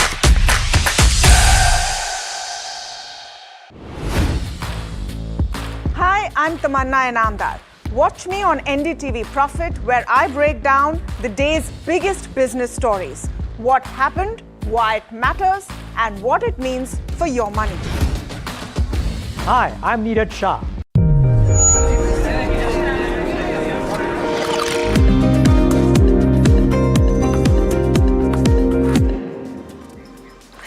Welcome back to Ask Profit. Let's start taking your queries. The next one that we have is from Prashant, who's writing us from Bengaluru, and this is a question for you, Samir. He's asking, between JSW Energy and NTPC, which one is a better bet from a 2-year perspective? He's already holding Tata Power in his portfolio. What would you recommend? So between these two, I would pick JSW Energy. I think the kind of expansion that they're doing in the green energy space, I think is quite excellent. I think over a period of time, what you'll see is the operating leverages, the profitability. They're doing a huge capex. No doubt, so is NTPC through its subsidiary, NTPC Green. But if I had to take a bet, I would take it more towards the private sector company over the PSU, because NTPC has the parent company that is has fixed ROEs kind of in nature, so the profitability is not going to increase. It's going to increase based on the capex, whereas JSW Energy's profits can go up irrespective of what is happening, and I think that is a better bet to play over a longer term. Query is coming in from Gargi from Ayodhya, and it's on TCS. She has 152 shares bought at a price of 2,392. She wants to know whether should she average around the current levels of around 2,000, 2,100 or continue to hold this. Saumil, any view on this? The IT sector has been bleeding for a little while now, struggling below all the averages. So I would suggest to stay away from the sector for now till the time we don't see any reversal or a basing out pattern. But in the very, very short term, I think the next support is 2,000. My view is negative. The next support on the downside is 2,000, and the next support would be probably around 1930. So these are the two supports. My view is negative. Okay, all right. That brings us to now the rapid fire round for Ask Profit, and this is the first round, of course. Samir and Saumil, you both know the drill. Try to keep your answers as short as possible. The first one is on Vari Energy. Uma from Bengaluru is bought it in May 26. She wants your view on this, Samir, whether she can continue to hold this or not. Hold on. It'll give good returns. Ashish from Bangalore is holding few shares of Edelweiss Financial. Saumil, should he continue to hold? Hold, yes. The next one is on IRCTC. Soba from Bengaluru bought 40 shares with levels of 774. Continue to hold, Saumil. What are the charts indicating? I would not hold at this point of time, maybe after a breakout on the upside. Satish is holding few shares of Kirloskar Ferrous Industries bought at a price of he wants to know whether should he buy more at a price of current market price of 499. Any view on this, Samir? No, sorry, there is no view. Okay, the next one is on Max Health. From a 2 to 3 year perspective, Arun from Kolkata wants to know if this is the right time to buy. Samir? Absolutely. I think you can keep adding on to all your hospital sector. I think that's going to be a growth story. For me, Apollo is the top pick. Okay, the next query is on Vari Energies and Premier Energies for Somil. Uttej from Hyderabad wants to know whether should he continue to hold both these counters? Absolutely. Buy both the stocks, view positive. Okay, the next one is on Paras Defense. Abisaji from Kolkata has bought it at the levels of 380. He wants to know from a 5-year perspective if it's a good hold or not. Sameer, your view? Since his purchase price is as low as it is, I think he can hold, but valuations are right now very high. 5 years is a long time, so it will get upside, but expect it to correct or consolidate before it goes up more. Samir, the next query is for you. It's on Wipro. KVS Rao from Andhra Pradesh is holding 500 shares, bought at a price of 200. Should he continue to hold or exit? Samir? I think now the time to hold IT is definitely there, so hold on. Okay, the next one is on Narayana Hrudalaya, and this is from Kanan from Kerala. She's holding at a price of 1840. From a 6 months view, Somil, continue to hold? Hold, yes. The next query is for you, Somil. It's on JK Tires. Kiran from Hyderabad is holding 268 shares, bought at a price of 606. Should she add more or continue to hold? I think continue to hold. You can add more as well. It's a good stock to be in. It's a winning bet. Okay, the next one is on BEL. Soumya from Bengaluru is holding 300 shares, bought at the levels of 438. What should her next course of action be, Somil? Buy definitely in the short term as well. There's a breakout, so buy for medium term, short term, and long term, all 3 time frames. Samir, the next query is for you. It's on LIC. Shankar from Delhi wants to know whether should he continue to hold LIC at current levels. Absolutely, please hold on. Okay, the next one is on 2 stocks that have seen significant momentum: Sterlite Tech and HFCL. Any of these that still are looking attractive on the chart, Somil?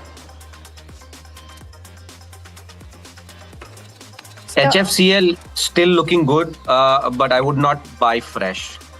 Somil, the next query is for you. It's on Salasa Techno.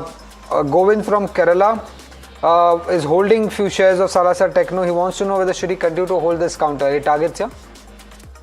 I would not hold for long term. In the very short term, I have a short term target of 7 rupees, 7.8 paisa, but not more than that. Okay, the next one is on Pidilite. Lalita from Bengaluru is holding at the levels of 1480. Continue to hold this from a long-term perspective, Sameer?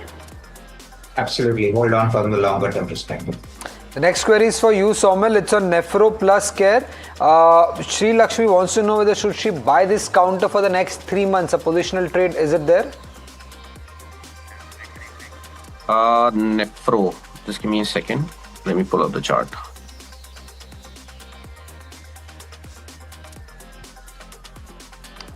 Nephrocare, yes. Nephrocare, yeah. Positive on the stock, hold on. Okay, all right. So that brings us to the end of this rapid fire round. Somil and Sameer, do stay with us. It's time to step into a very, very short break. But viewers, we'll be taking more queries definitely on the other side of the break. So do stay tuned.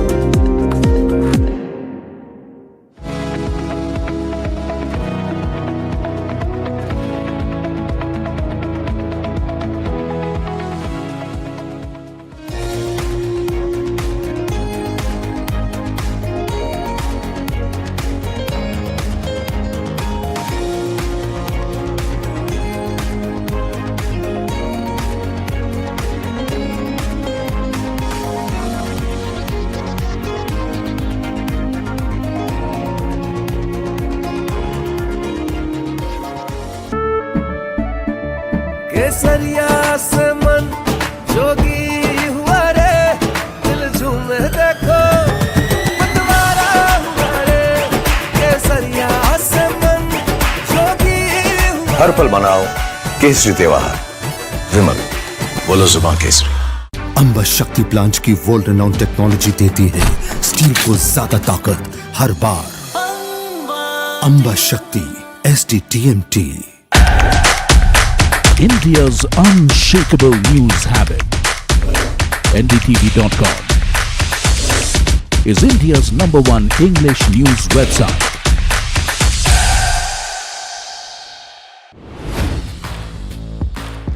I'm Tamanna Inamdar.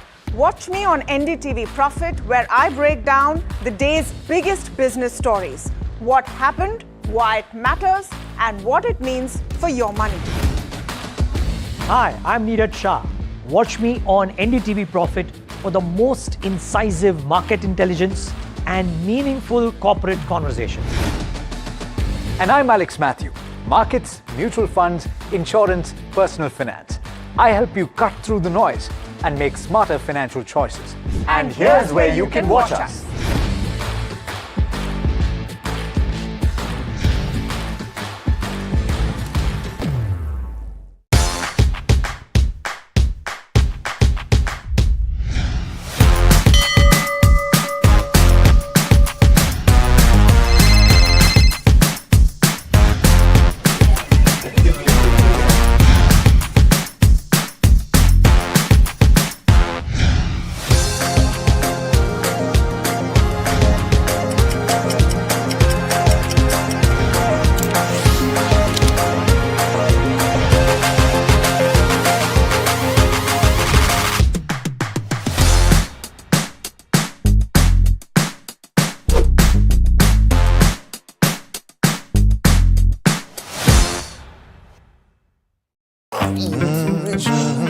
The news, Ayush. Since when do we do scripts? Fair point. Picture this. The biggest stage. Floodlights. Wow. 4K, the works. Where's the hook? There's going to be celebrities and guaranteed eyeballs. Where's the hook? Think about this. Front page advertisements and hoardings. Bro, where's the hook? Cross-platform, digital first, virality. Without a hook, no way. The message is clear. It's 2026. You gotta be real in a world of reels. You gotta be original in a world where everything seems generated. That's it. That's what we're looking for. The best campaigns. The hottest trends. The smartest brand moves on our new show. But wait, what do we call it? The hook.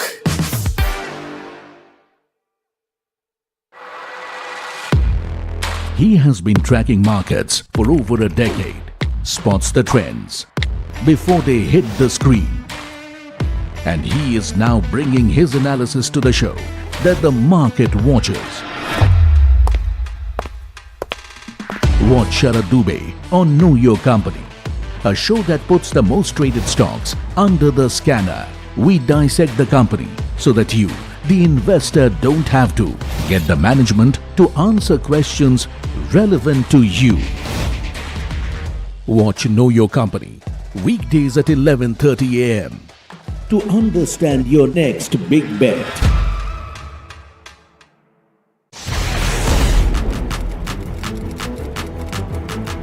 When the headlines move fast, perspective matters. On Editor's Cut, our editors come together with experts to distill the week's information blitz into clear perspective. Down the stories shaping the world, from markets and the economy to global conflicts and what lies ahead. This is where experience meets insight.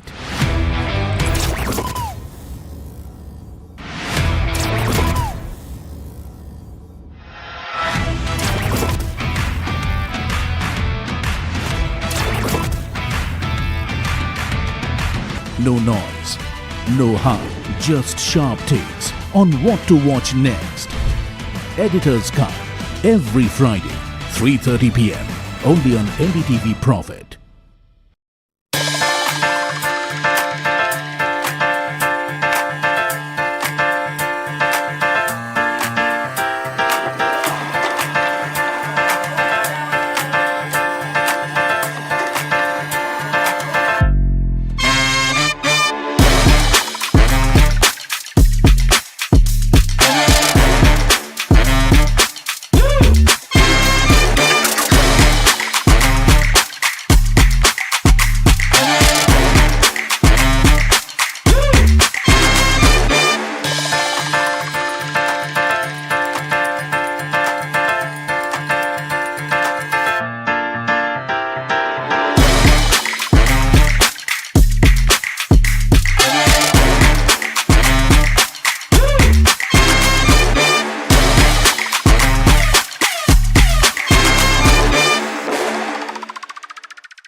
India's unshakable news habit.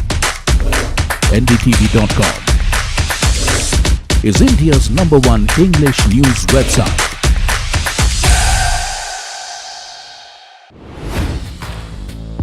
Hi, I'm Tamanna Inamdar. Watch me on NDTV Profit, where I break down the day's biggest business stories. What happened, why it matters, and what it means for your money. Hi, I'm Neeraj Shah.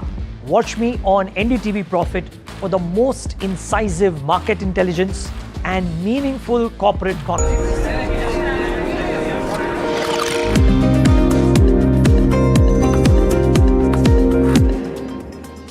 Welcome back. You're watching Ask Profit, and on this side of the show, we're also joined by Devin Mehta, Manager Tech and Derivative Analyst at IDBI Capital, joining us now. Devin, a very good morning to you. I think we've got a caller waiting by. Rajneesh is calling us. Rajneesh, a very good morning to you. Go ahead, ask your question.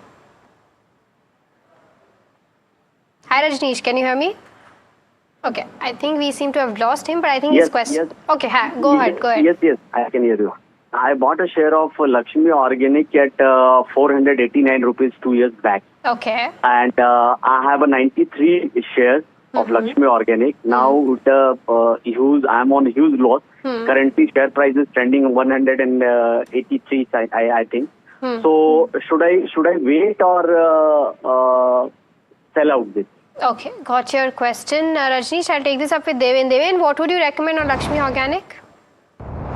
I think one should hold with a stop loss of 148. If it closes below 148, then one should try to exit. On the higher side, there is multiple resistance around 165 to 175. If it crosses and holds above 175, then only we can see some further move in this counter towards 215 levels. But overall, currently the structure is sideways in a range of 165. On the lower side, 146 is the strong support. So I think hold with a stop loss of 146. Okay. All right. The next one that we have, I think, is on Renuka Sugar. I think Venkat is waiting by from Bengaluru calling us. Venkat, a very good morning to you. Go ahead, ask your question. Good morning, everyone. So I am holding Renuka Sugar, almost 1,200 shares at 40 rupees. It's from 2.5 years actually. Okay. I was thinking around 3 years, it's going to be near, I am in loss of around 40%. Should I still hold or sell or average? Okay, got your question. Based on this ethanol theme, whatever now again coming back. Yeah, got your question, Venkat. I'll take this up with Samir. Samir, your overall view, not just Sri Renuka, right? Because there's a lot of uncertainty and volatility around these sugar names. What would you recommend if somebody has been holding it for so long? Mahima, you put the question so aptly. There's so much uncertainty and volatility, right? So there are three things playing out simultaneously. One is the ethanol blending in petrol, which everyone knows. I'm sure all the companies are benefiting from that. The other side, what you have is that if the monsoon gets delayed this year and the crop production is not so good, then what does it do for some of these sugar companies who will not be able to produce the higher volumes? And also it will lead, it will lead to them using lower utilization rates, lower recoveries, which is bad for the sugar company. But in a way, it'll also work out positively because then if there's a short supply of sugar, the prices move up and what they have will make profit. So it's a very difficult one at this point of time to call. So if you want to be invested in sugar, for me, the right way to go about it is something like a Balrampur Chini, because they're not only sugar, but they're diversifying into certain chemicals also, which are a replacement demand for abroad. If rains are good and the crop production is good, Balrampur with the largest capacity will be able to produce the highest sugar and ethanol, which will stand to benefit. So for me, I would say sell your Renuka and buy Balrampur Chini. Okay, the next query is for you, Samir. It's from Padma from Bangalore. Wants to know among Tata Motors, CV or Ashok Leyland, which is a better bet? So for me, I prefer larger players with larger market share. I'm not denying the fact that Ashok Leyland is capturing more market and growing his share. But Tata Motors is still the largest player with a huge fleet, with new models coming in. So for me, Tata Motors CV, yes, both valuations are a bit rich, but for me, Tata Motors CV is a better bet at this point of time. Okay, all right. The next one that we have is on Shalby Hospital. Our viewer Satyan has bought it at the levels of 230 and he wants a fundamental view on this one. Samir, any view?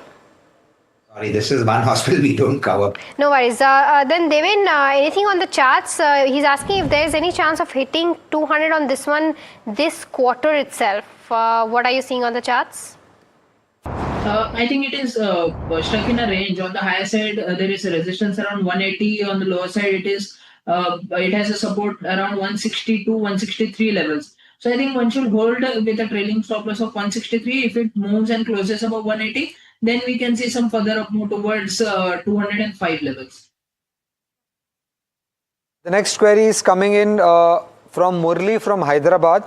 It's on Sterling, Wilson and Sura. He wants to know whether is it a right price to buy this counter for the next 3 years. Samir, any view? Yes, I'm sure Mahima knows I have a view because she's been on this show quite a bit. So I am very, very positive on the long-term prospects of this company. We have done some trades today, so I don't want to. I ideally should not be, but I'll tell you this: from a 3-year perspective, I see this stock as a multi-bagger, and it's one of our top picks in this space at this point. All right, okay. So that's of course the view coming in on Sterling and Wilson. The next one that we have, I think Vedant is calling us from Mumbai. Vedant, a very good morning to you. Go ahead, ask your question. Good morning, sir. I purchased CMPDI shares for 380 quantity at price of 259. What is the short-term view for it? Okay, I'm not sure if there would be enough data on the charts to give a short-term view, but I'll try. Devin, any view on this one? No, I think the data is very much limited. I can't comment on it. Yeah, Samir, by any chance, any view on this one? No coverage again, sorry. All right, okay.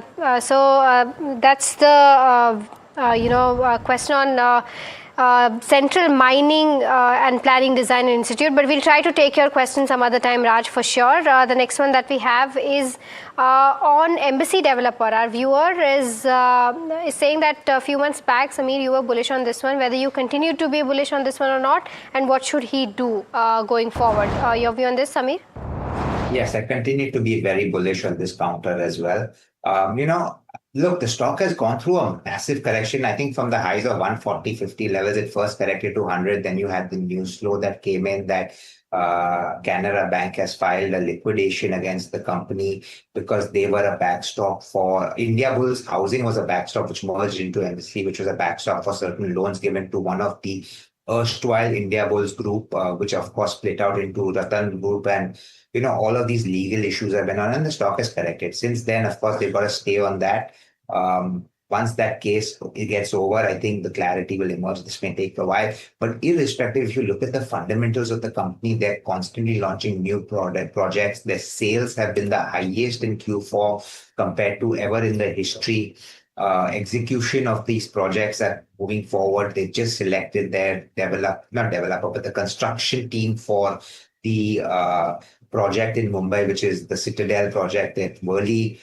We think the cash flows will keep improving. The company is attractively, very, very attractively priced. I think the stock can move back to 150, 160 over the next 2 to 3 years. Okay. The next query is on Piramal Pharma. Raj from Gurugram wants to know the long-term outlook on Piramal Pharma. Samir, any view on Piramal Pharma? So I think we can continue to hold on to Piramal Pharma. Look, they are launching new products in the domestic market. We think the opportunity still is extremely large. For me, this is a company that's actually not super expensive. They've come out of their difficulties and they're turning around and they're doing well. So hold on to this. I think this stock can probably move back up closer towards 200 levels over the next year and a half. Okay, all right. The next one that we have is on HFCL. Yet another query on this one. Venu from Hyderabad wants to know if this is a good price to buy. We talked to Saumil about this in the first half of the show. But Deven, your view on the charts on this one? I think the stock is moving higher from last minute.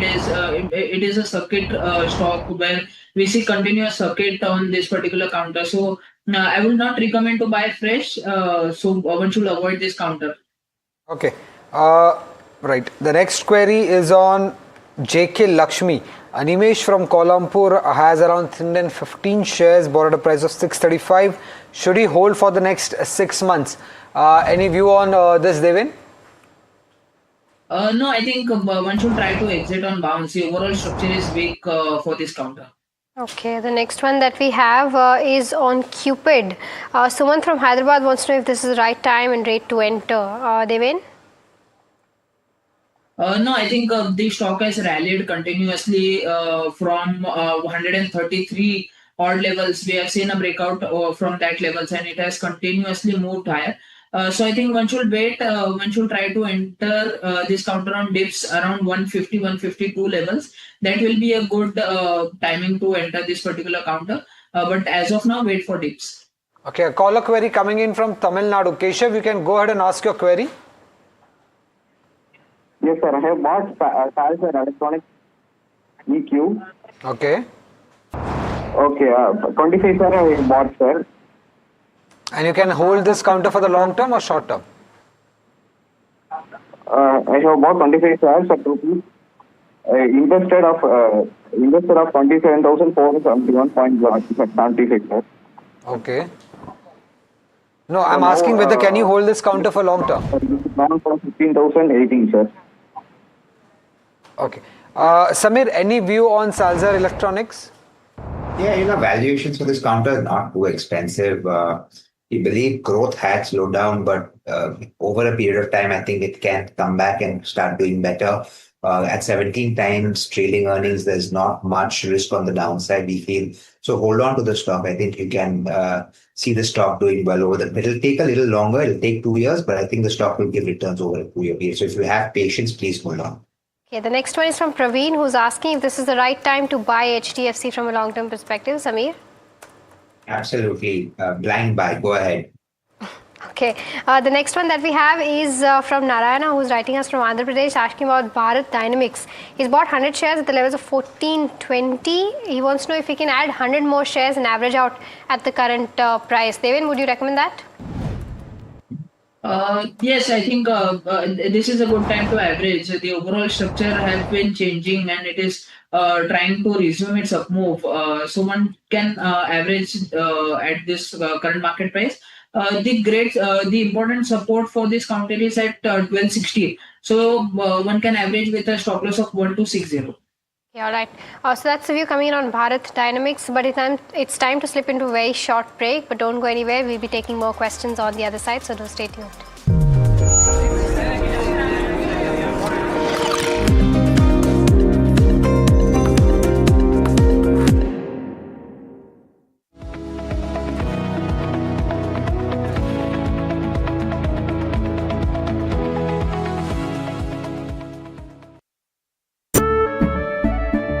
केसरिया से मन जोगी हुआ रे दिल झूमे देखो मतवारा हुआ रे केसरिया से मन जोगी हुआ हर पल मनाओ केसरी त्योहार विमल बोलो जुबान केसरी अंबा शक्ति प्लांट की वर्ल्ड रेनाउंड टेक्नोलॉजी देती है स्टील को ज्यादा ताकत हर बार।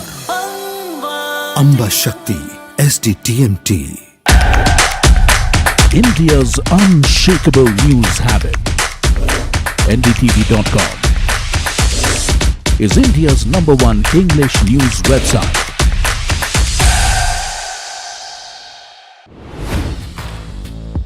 Hi, I'm Tamanna Inamdar. Watch me on NDTV Profit, where I break down the day's biggest business stories.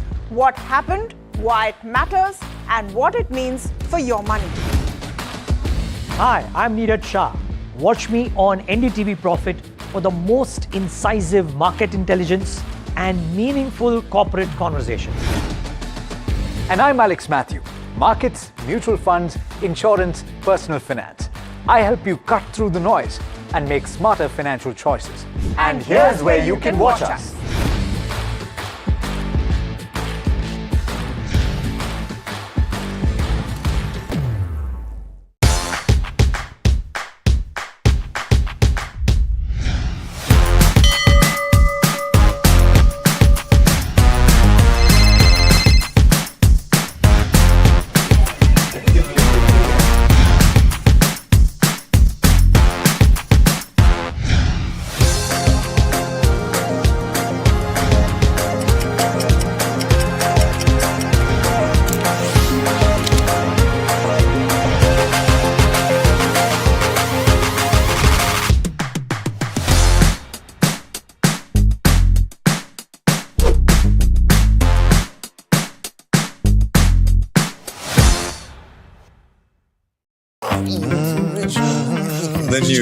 news, Ayush. Since when do we do scripts?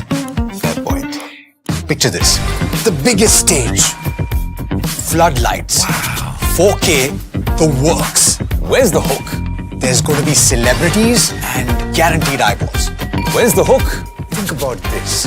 Front page advertisements and hoardings. Bro, where's the hook? Cross-platform, digital first, virality. Without a hook, no way. The message is clear. It's 2026. You gotta be real in a world of reels. You gotta be original in a world where everything seems generated. That's it.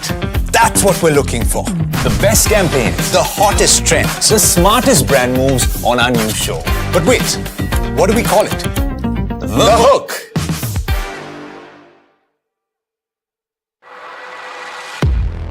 He has been tracking markets for over a decade, spots the trends before they hit the screen. And he is now bringing his analysis to the show that the market watches.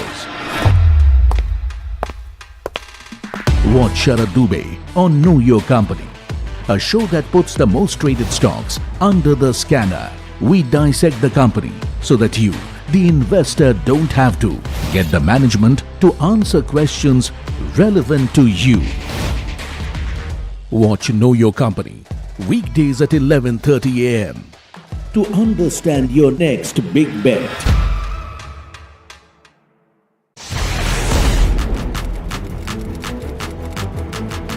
When the headlines move fast, perspective matters. On Editor's Cut, our editors come together with experts to distill the week's information plates into clear perspective. Down the stories shaping the world, from markets and the economy to global conflicts and what lies ahead. This is where experience meets insight.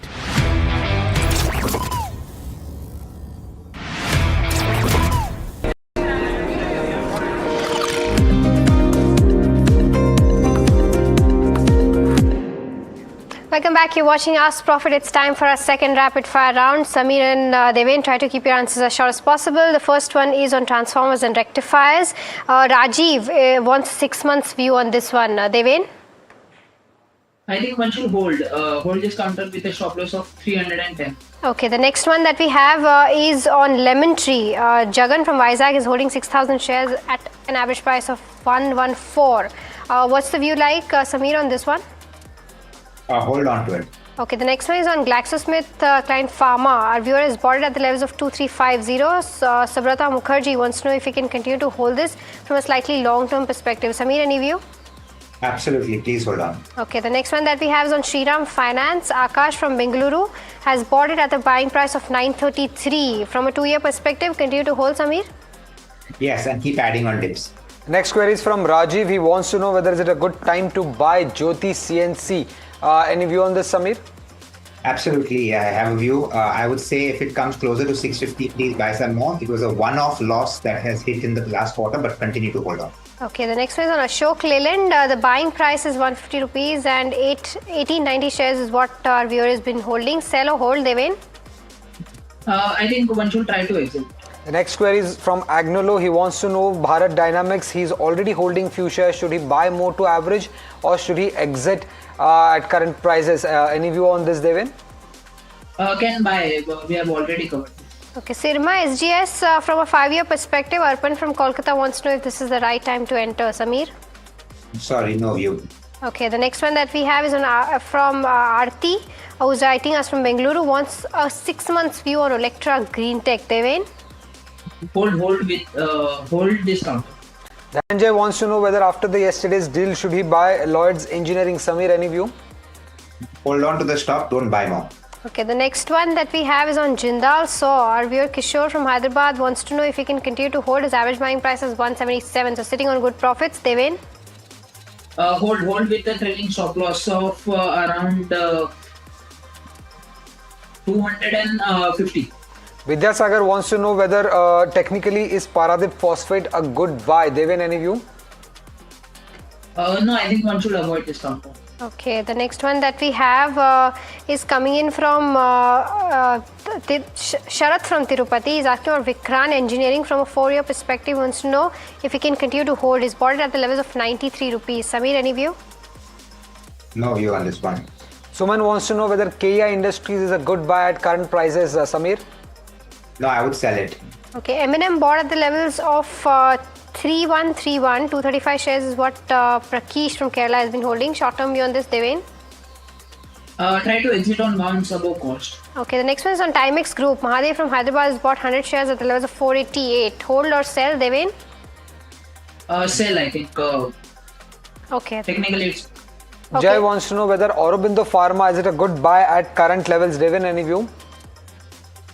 Aurobindo Pharma, I think one should wait for dips in this particular one.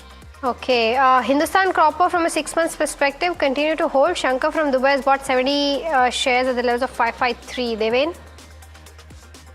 Wait for dips. I think this can correct more. Dave wants to know whether should he continue to hold Maruti Suzuki for the next 3 years. Samir, any view? Hold on to it. If it comes closer to 11,000, you could probably add. Okay, the next one is on Transtrade Lighting. Rahul Patel from Ahmedabad bought 27 shares at the levels of 614. Short-term perspective on this, Deven? I think try to exit on bounce. The overall structure is weak. Rishabh is holding on to few shares of Wellspan Living. Should he continue to hold this? Deven, any view technically here? Yes, hold with the trailing stop loss on this with 145 as a stop loss. Okay, Linde India, fresh entry into this one from a long-term perspective. Any view, Samir? No, I wouldn't enter at this price. Stock has seen too much of a run-up. Alright, that brings us to the end of this rapid fire round as well as Ask Profit. Samir and Deven, thank you so much for taking out the time and helping us answer all those stock-related questions. Viewers, like I said, completely out of time in this edition of Ask Profit, but do stay tuned because KYC comes up next.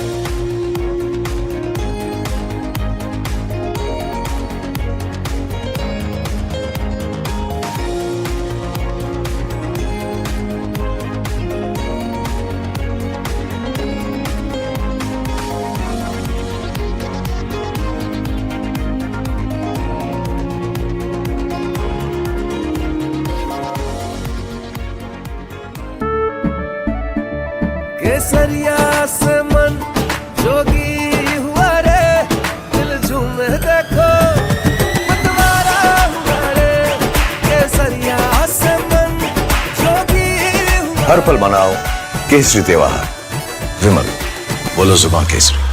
Amba शक्ति plant की world renowned technology देती है steel को ज्यादा ताकत हर बार। अंबा शक्ति SDTMT। India's unshakable news habit. NDTV.com is India's #1 English news website.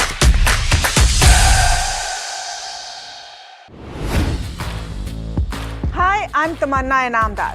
Watch me on NDTV Profit, where I break down the day's biggest business stories. What happened, why it matters, and what it means for your money.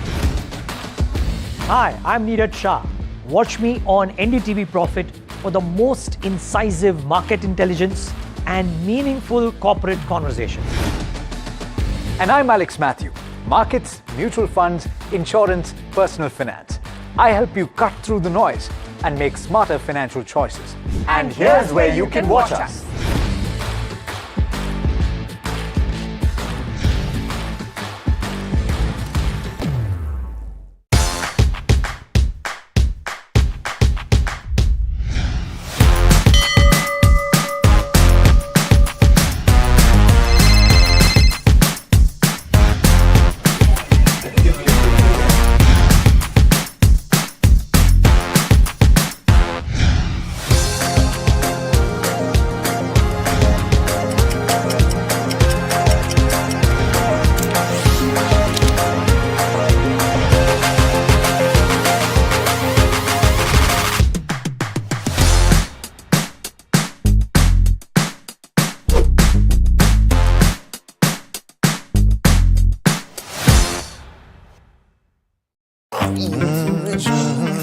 news, Ayush. Since when do we do scripts? Fair point. Picture this. The biggest stage. Floodlights. 4K. The works. Where's the hook? There's going to be celebrities and guaranteed eyeballs. Where's the hook? Think about this. Front page advertisements and hoardings. Bro, where's the hook? Cross-platform, digital first, virality. Without a hook, no way. The message is clear. It's 2026. You gotta be real in a world of reels. You gotta be original in a world where everything seems generated. That's it. That's what we're looking for. The best campaigns, the hottest trends, the smartest brand moves on our new show. But wait, what do we call it? The hook.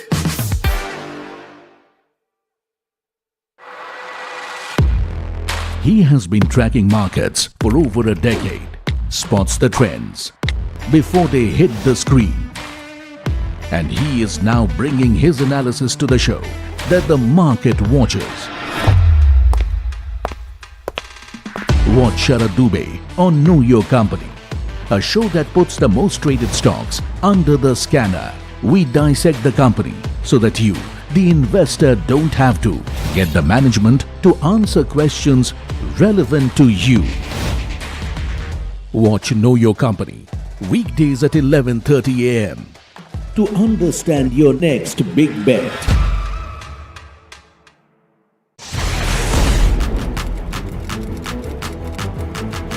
When the headlines move fast, perspective matters. On Editor's Cut, our editors come together with experts to distill the week's information plates into clear perspective. Down the stories shaping the world, from markets and the economy to global conflicts and what lies ahead. This is where experience meets insight.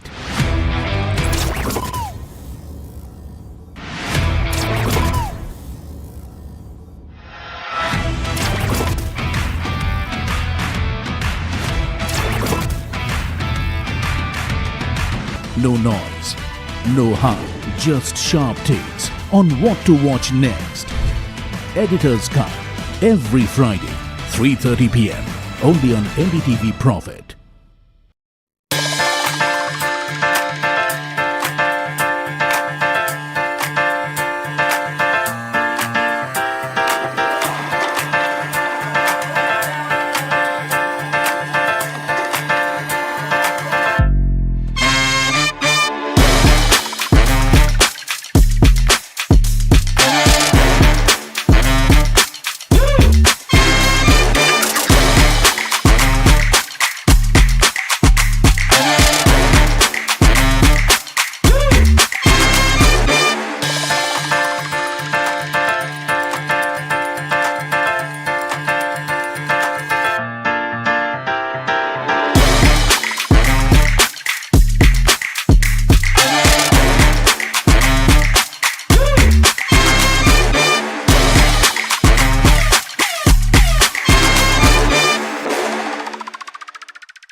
India's unshakable news habit.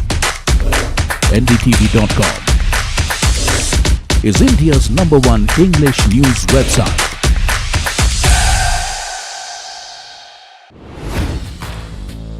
Hi, I'm Tamanna Inamdar. Watch me on NDTV Profit, where I break down the day's biggest business stories. What happened, why it matters, and what it means for your money. Hi, I'm Neeraj Shah.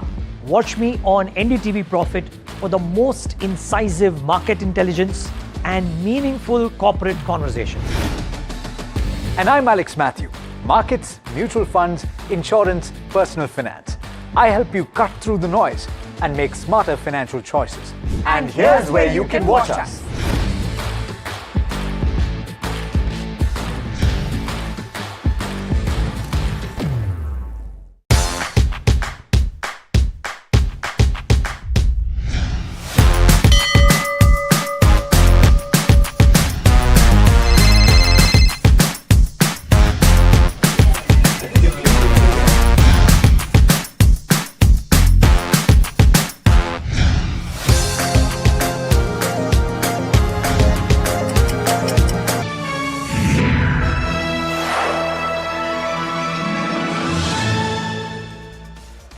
Hello and welcome to KYC. You are watching NDTV Profit with me, Sharad Dubey. Interesting KYC show where we get you interesting companies, interesting stories, and maybe interesting alpha as well.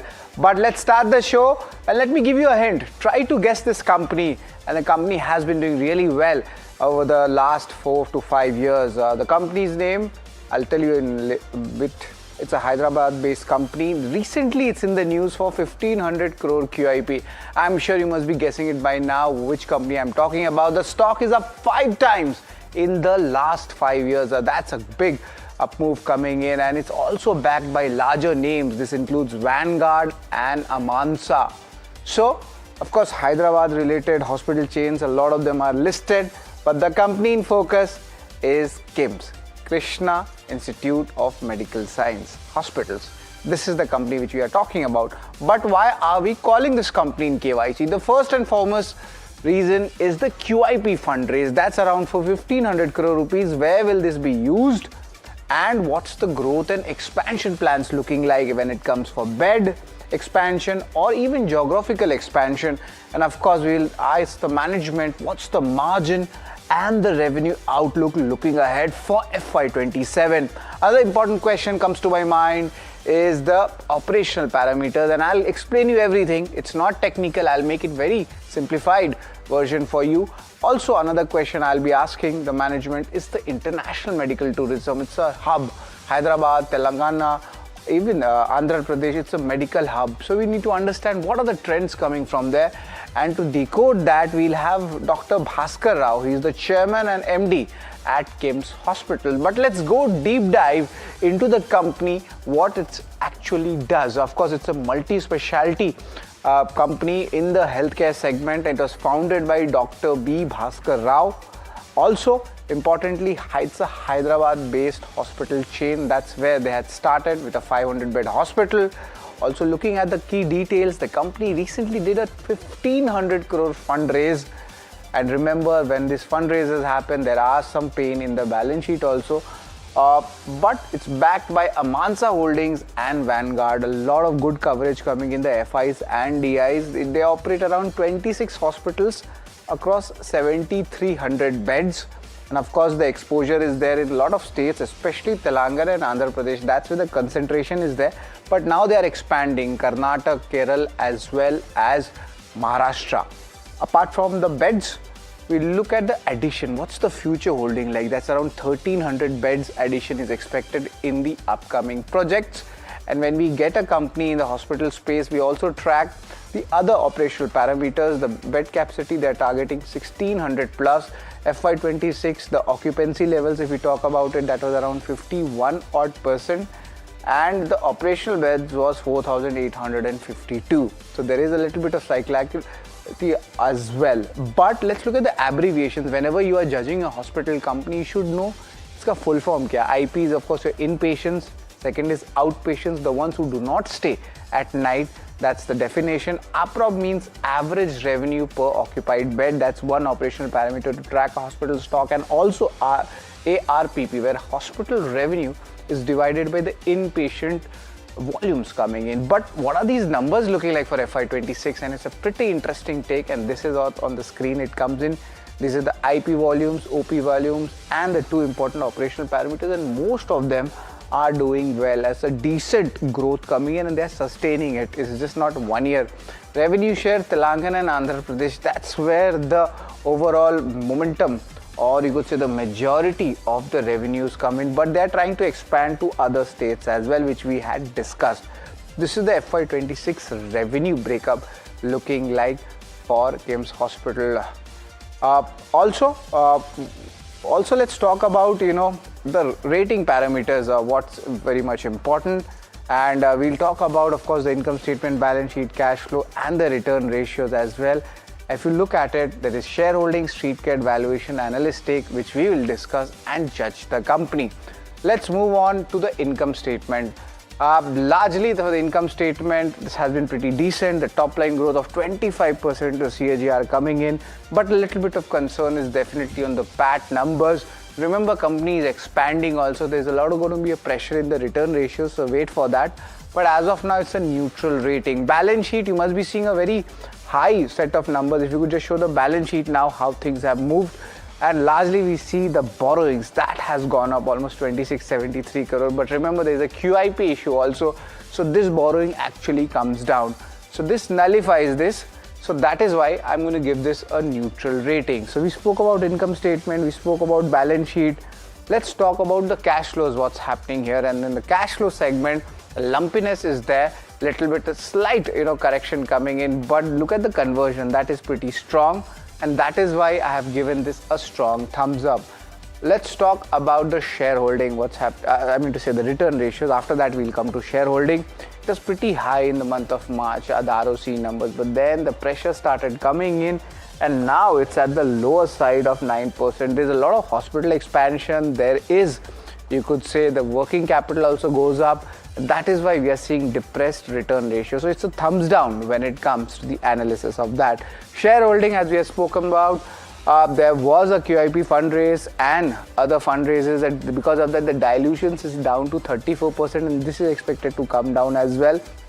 But the one good part is FIs and DIs still have almost 50% stake in the company, and they haven't majorly reduced their stake. It's been decent enough, and that is why a good amount of institutional money like Vanguard and Amansa still are holding up with the hospitals. So it's a neutral rating when it comes to the shareholding.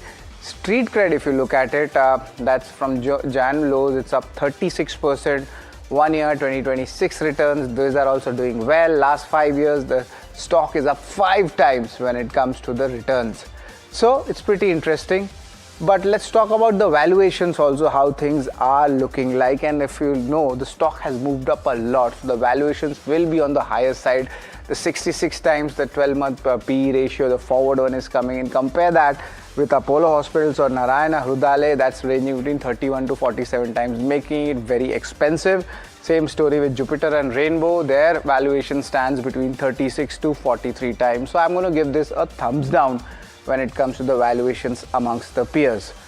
Let's talk about the outlook, what has happened here. And largely we see the buy rating is 95%. There are totally 20 analysts tracking the stock, and that is what we are seeing. But remember, the return potential, because the stock has gone up, is just 5%. So a little bit of concern is there. 12-month target price of 829 rupees. But nevertheless, analysts are bullish, so I'm going to give this a thumbs up as well. Now, let's talk about, of course, the KYC ratings.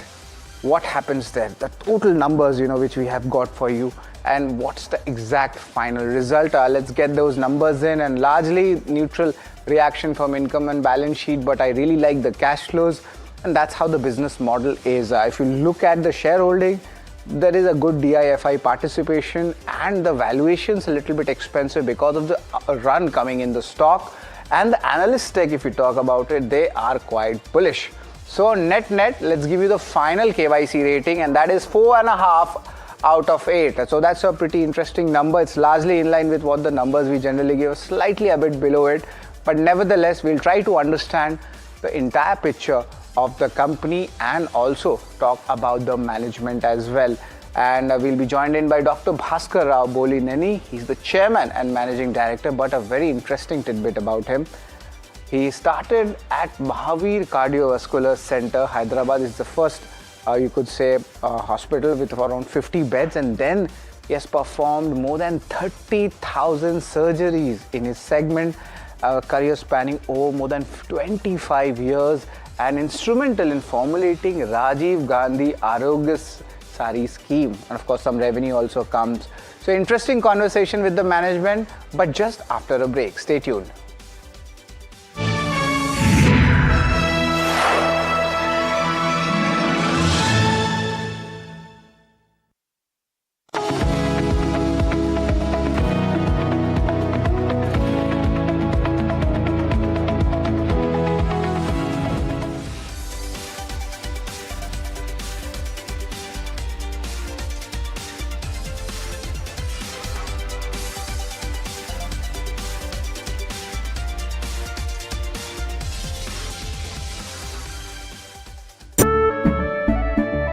केसरिया से मन जोगी हुआ रे दिल झूमे देखो मतवारा हुआ रे केसरिया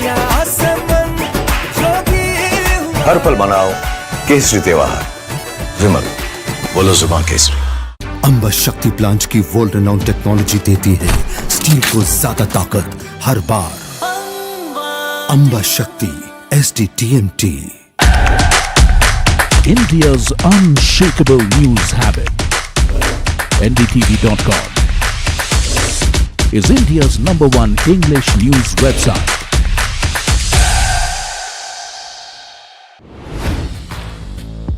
Hi, I'm Tamanna Inamdar. Watch me on NDTV Profit, where I break down the day's biggest business stories. What happened, why it matters, and what it means for your money. Hi, I'm Neeraj Shah. Watch me on NDTV Profit for the most incisive market intelligence and meaningful corporate conversations. And I'm Alex Matthew. Markets, mutual funds, insurance, personal finance. I help you cut through the noise and make smarter financial choices. And here's where you can watch us.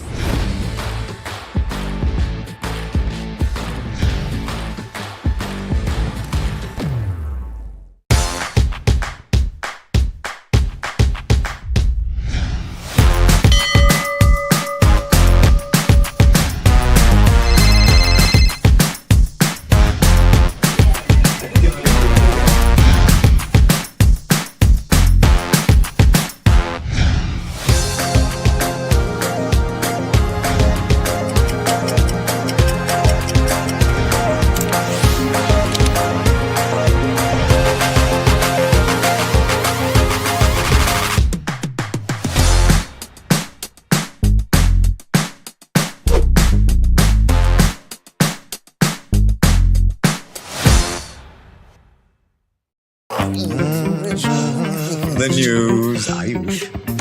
Since when do we do scripts? Fair point. Picture this. The biggest stage. Floodlights. Wow. 4K, the works. Where's the hook?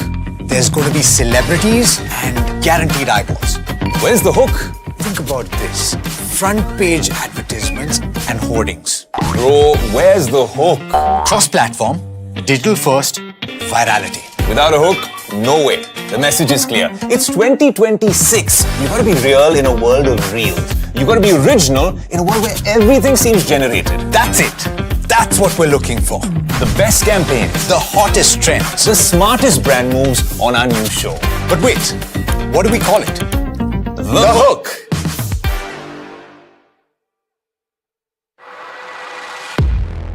He has been tracking markets for over a decade, spots the trends before they hit the screen.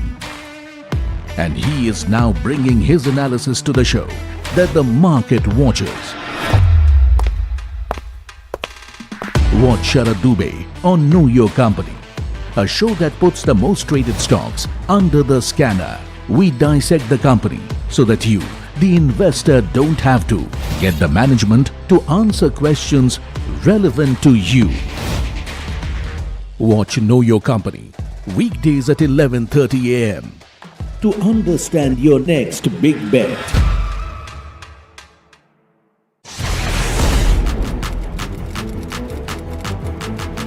When the headlines move fast, perspective matters. On Editor's Cut, our editors come together with experts to distill the week's information blitz into clear perspective. Down the stories shaping the world, from markets and the economy to global conflicts and what lies ahead. This is where experience meets insight.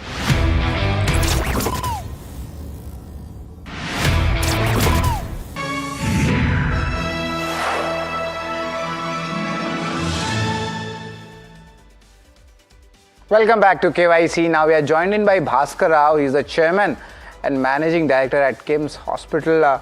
Good afternoon, sir. It's always a pleasure to have you at NDTV Profit. And I was just reading a little bit tidbits about you. You have done more than 30,000 surgeries in your career. That's a very interesting data point. But of course, your company is on news for that 1,500 crore, QIP being raised. So we just want to start with that. How will you use these proceeds? Where will it go?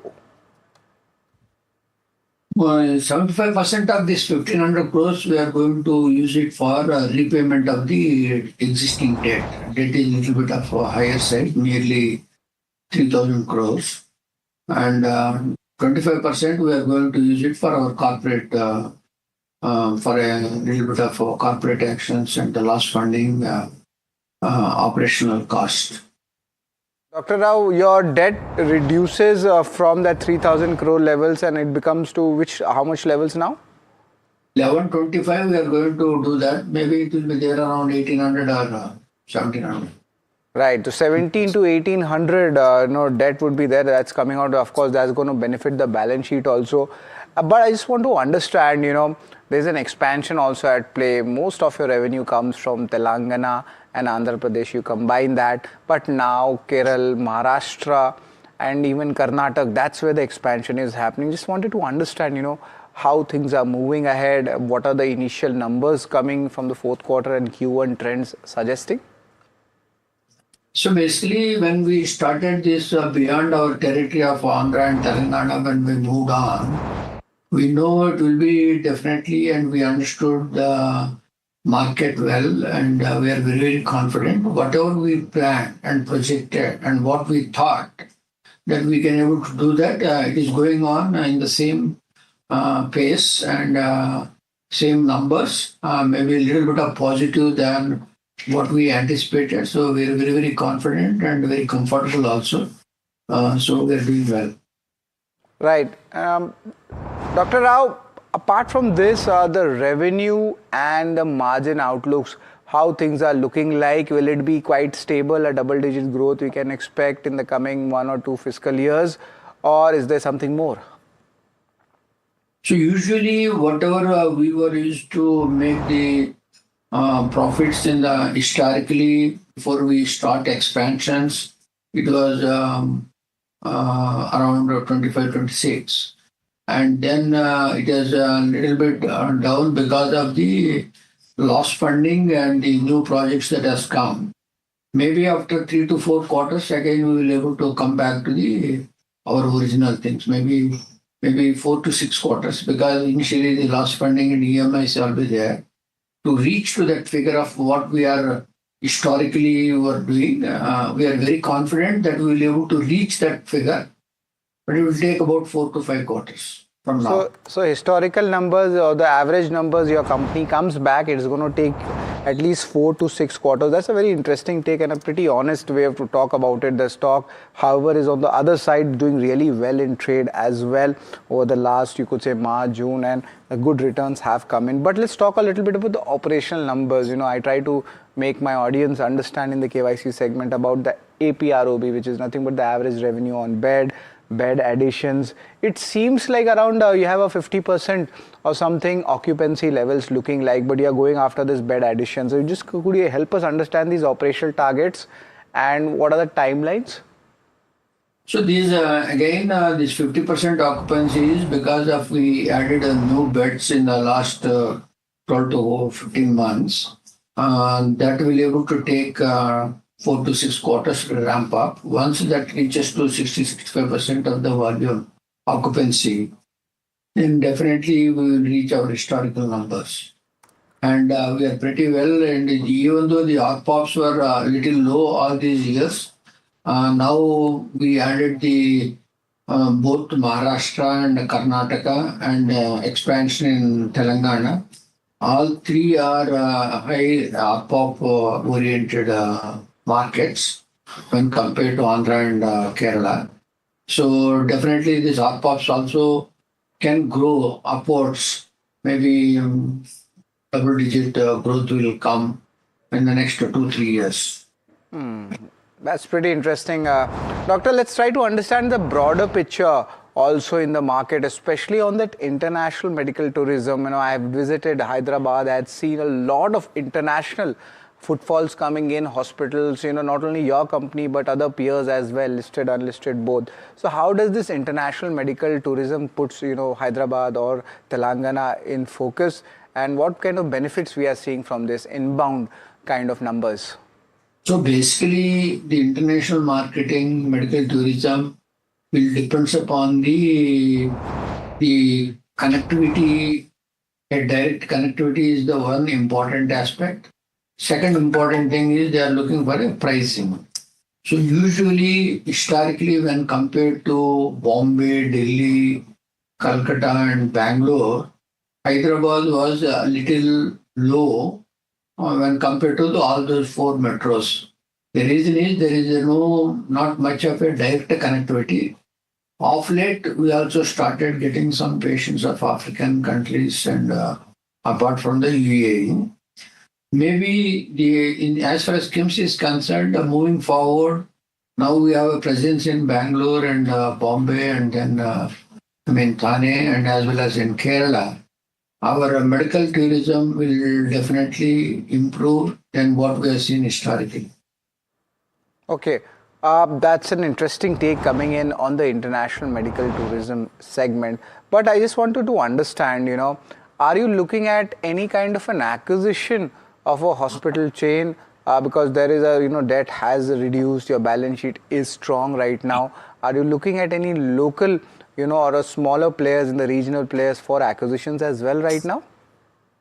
See, not at the moment. The reason is now today we have been put a lot of capex, even though debt has come down. Whatever is the beds that are added, we need to be able to improve their operational efficiency. So we focus entire next 3 to 4 quarters to streamline all these things to set right. Later on, if we got any opportunities, we will be able to look into that. By the time, even further debt also will come down. And we already have another 1,000 crores capex, which is already planned before in our existing hospitals in Kondapur and Rajahmundry, part of it in PES in Bangalore. So this year, the expansion project capex has been already planned, and also we need to improve the operational management efficiency because all different areas. So with all these things, we may take about 4 quarters to 5 quarters to establish. Once that has been established, and as we anticipated that we will be able to reach the bottom line of our historical figures, then we will think of looking for any further expansions. Wow. Well, that's a pretty interesting take coming in. I just wanted to understand on the hospitality segment, the multi-specialty segment, of course, I've seen there's a huge amount of services which you offer. It's quite technical for, an average investor or a stakeholder or a viewer like me. But I wanted to understand what are the developing trends in this industry of yours and how is your company placed in that? See, we are always, if you want to be on the improvement for every aspect, we need not only the debt, capex, expansions and all, we need to improve the patient quality care also, operational efficiencies, where the artificial intelligence, whether we are buying the new technology and also using this one to see the patient's digital healthcare or how we can able to ease out the patient flow in the hospital and also at the time of discharge process. All these things we are keep on analyzing and trying to improve. We are on the forefront, and whatever is the new techniques, new technology, and the new apps that are coming, which will be useful to the patient quality care, we are on it. And that's it. All right, that's a pretty interesting take coming in on the important trends in the industry, the expansion as well. Dr. Roy, it's always a pleasure to have you at NDTV Profit, where you have given the overall views and a very honest opinion that the change will happen, but it will take time, 4 to 6 quarters. That's what you're saying. Interesting take. Thank you very much, Doctor, for taking out the time for NDTV Profit. Thank you. So that's the management of KIMS Hospital, and they have mentioned explicitly that whatever the pressure is coming in the numbers, even after the debt reduction from the QIP, the main focus comes especially after 4 to 6 quarters. But nevertheless, the stock has run up a lot, so the valuations are quite expensive. That's a food for thought. And for interesting stories like KIMS Hospital and others, keep watching KYC, and yes, stay tuned to NDTV Profit.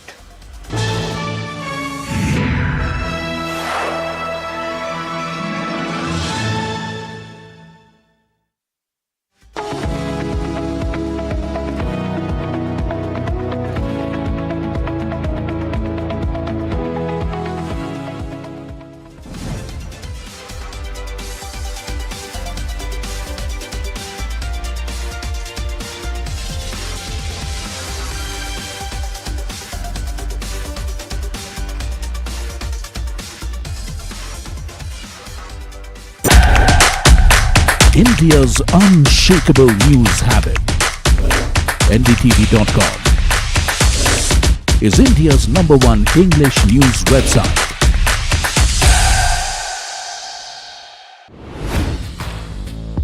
Hi, I'm Tamanna Inamdar.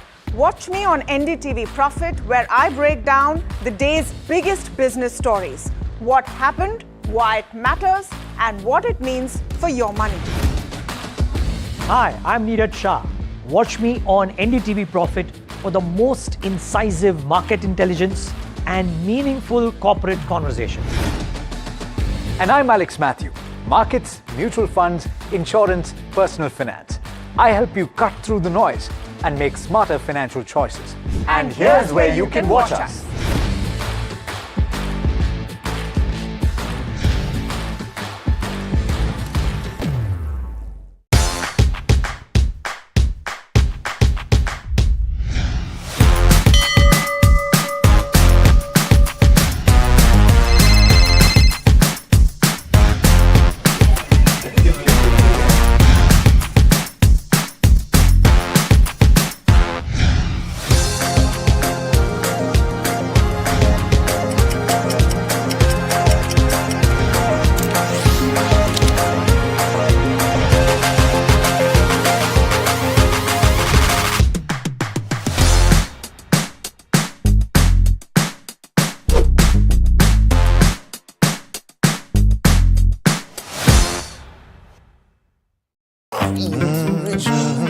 The news, Ayush. Since when do we do scripts? Fair point. Picture this. The biggest stage. Floodlights. 4K. The works. Where's the hook? There's going to be celebrities and guaranteed eyeballs. Where's the hook? Think about this. Front page advertisements and hoardings. Bro, where's the hook? Cross-platform, digital first, virality. Without a hook, no way. The message is clear. It's 2026. You gotta be real in a world of reels. You gotta be original in a world where everything seems generated. That's it. That's what we're looking for. The best campaigns. The hottest trends. The smartest brand moves on our new show. But wait, what do we call it? The hook.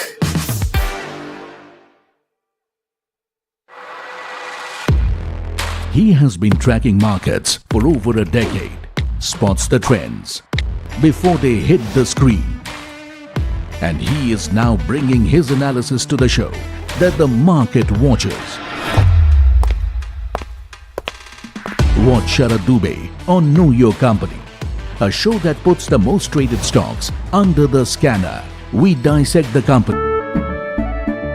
केसरिया से मन जोगी हुआ रे दिल झूमे देखो मतवारा हुआ रे केसरिया से मन जोगी हुआ हर पल मनाओ केसरी त्योहार। विमल, बोलो जुबान केसरी। अंबा शक्ति प्लांट की वर्ल्ड रेनाउंड टेक्नोलॉजी देती है स्टील को ज्यादा ताकत हर बार। अंबा शक्ति SDTMT. India's unshakable news habit. NDTV.com is India's #1 English news website.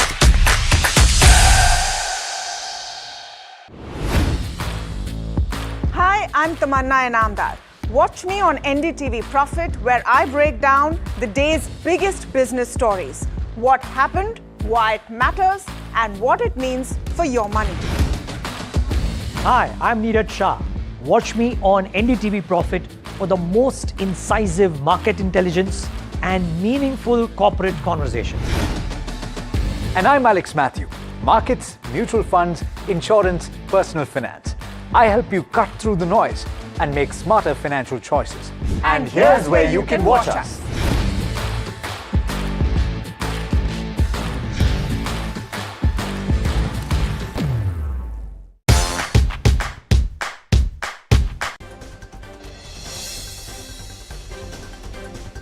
Fresh technical talks on Iran's nuclear program have been delayed as details of the interim deal are still being worked out, with both Washington and Tehran continuing to project a firm public stance.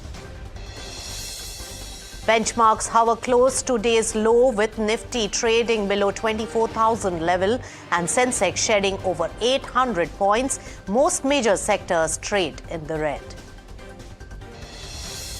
IT stocks tumble after Accenture cuts its FY27 growth outlook, dragging the Nifty IT index, leads sectoral losses to plunge to a 2-year low. Crude is headed for its biggest weekly drop in months as supply fears are fading and as the US-Iran peace deal dramatically reshapes the global energy landscape.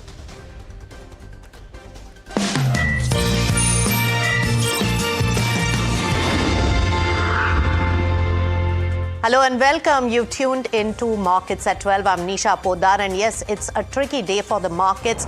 There is selling pressure that is being seen. In fact, in the key indices, Nifty 50 fails to really hold above the 24,000 levels, which is psychologically important level, and it has been going consistently with no let up in sight. In fact, let's take a look at the constituents of Nifty 50, and a large part of the 200 odd points that is lost on Nifty 50 is coming in from two spaces. One is the IT space, which has been dragged down after the Accenture's lowering of guidance, and on the other hand, HDFC Bank. So these two pockets have really summing up for the 200 points loss, and on the gaining side there are only minor gains that are really coming in from Bharti Airtel, ICICI Bank and a few others. Sectorally also, IT sector is the biggest drag in the trading session today, and not much movement when it comes to rest of the other sectors in terms of big movement, but yes, only a handful of sectors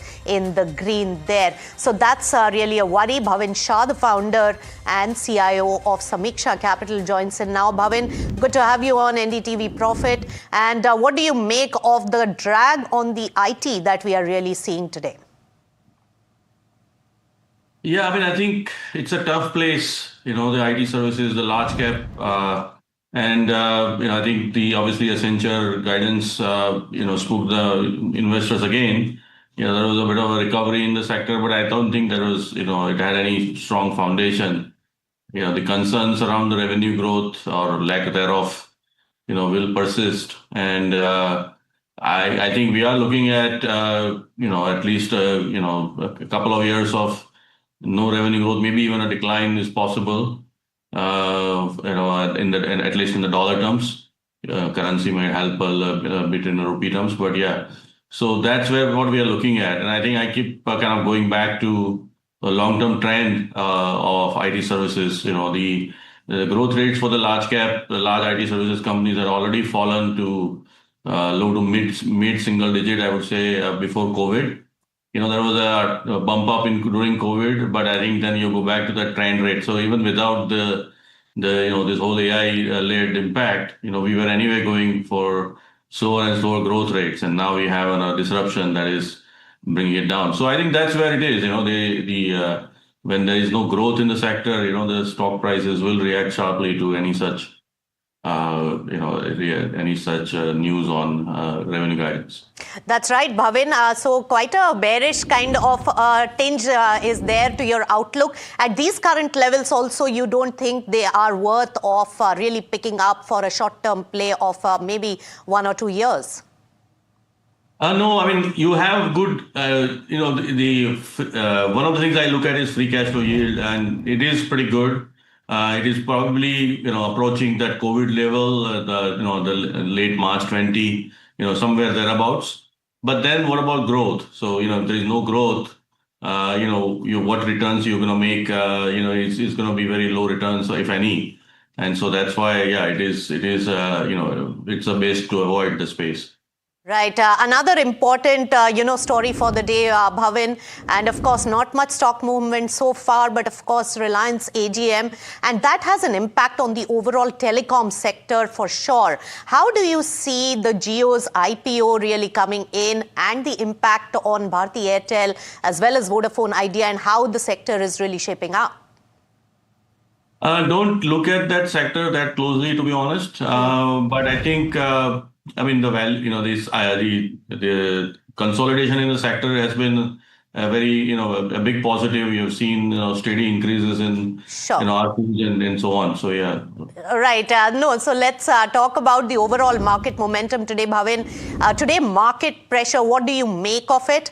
And what should be the trend and the strategy for the near term in this uncertain environment? Even though there is a peace deal, there is no formal signing today. There is one sign that is done. There will be more talks on technicalities. What does one make of this and play the markets and strategize in the near term? So I go back to, I would say, mid-March. That's when we actually told our investors it's a good time to put money into equities. Because, and with every week that passes and this drama continues, you get good news, then you get not so good news. But what I think is very clear to me is that neither side wants to continue this war. They don't have the, there is constraint with variety of reasons. The war is not going to start again. So while you have a delay in signing a peace deal, maybe market is reacting to that. I don't know. Maybe reacting to the fact that we had a bit of a rally recently. But I think in general, I would say that the war is largely behind us. And I think we can look at other factors, that should affect the earnings. I think we had very strong earnings in the December and March quarter. I think underlying demand trends were pretty positive. And with the crude coming off so sharply, which I think is a very important factor for India, and the way the government has handled and cushioned the impact on the overall economy of that, I think we are in a good shape. Obviously, we have issue of weak monsoon, but that is one factor at play as well. Yes. But on the whole, I think I would say we are looking at a pretty positive direction in the economy. All right. So overall looking positive. War will not restart. So at least that certainty is there. And our own El Nino impact needs to be seen. Bhavin Shah, always a pleasure to get your expert opinion on the markets. Thank you so much for joining in. And yes, crude is strengthening a little today. But for the week, remember, there is a huge drop of 9% for the week. We'll slip into a short breather and come back for more news.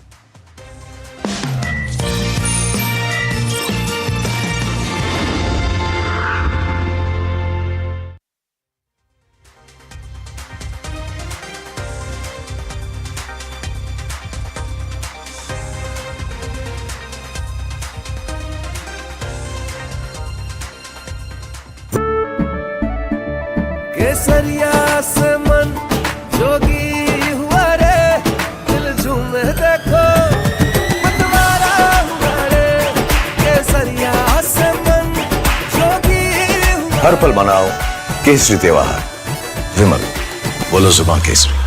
Amba शक्ति plant की world renowned technology देती है steel को ज्यादा ताकत हर बार।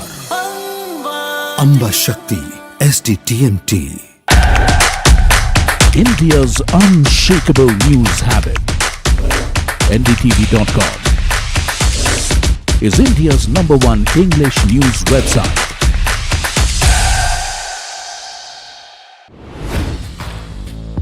Hi, I'm Tamanna Inamdar. Watch me on NDTV Profit, where I break down the day's biggest business stories. What happened, why it matters, and what it means for your money. Hi, I'm Neeraj Shah. Watch me on NDTV Profit for the most incisive market intelligence and meaningful corporate conversations. And I'm Alex Matthew. Markets, mutual funds, insurance, personal finance. I help you cut through the noise and make smarter financial choices. And here's where you can watch us.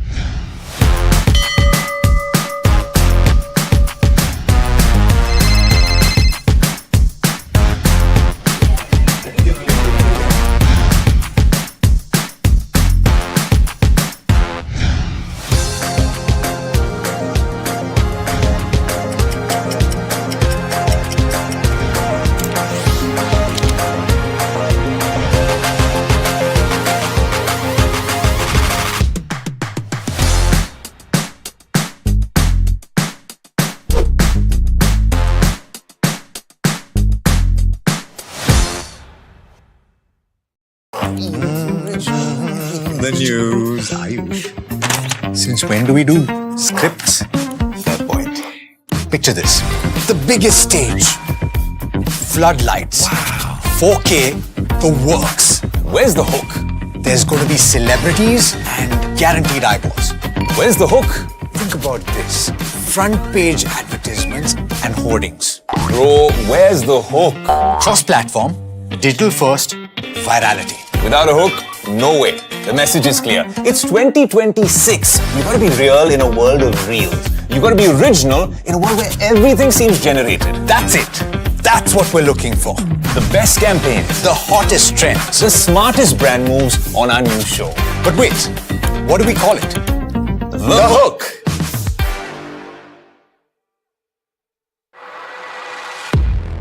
He has been tracking markets for over a decade, spots the trends before they hit the screen. And he is now bringing his analysis to the show that the market watches.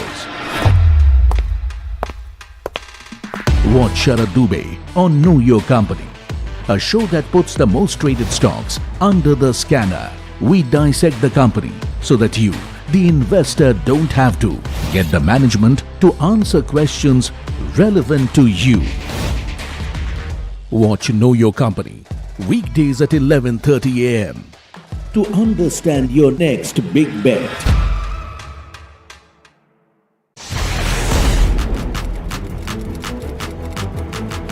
When the headlines move fast, perspective matters. On Editor's Cut, our editors come together with experts to distill the week's information blitz into clear perspective.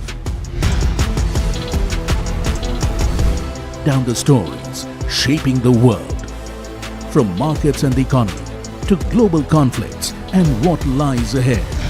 This is where experience meets insight.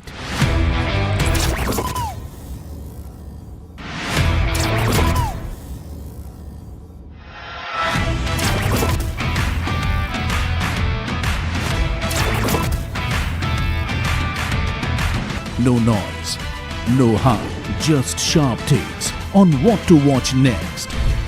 Editor's Cut, every Friday, 3:30 p.m. only on NDTV Profit.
India's unshakable news habit. NDTV.com is India's #1 English news website.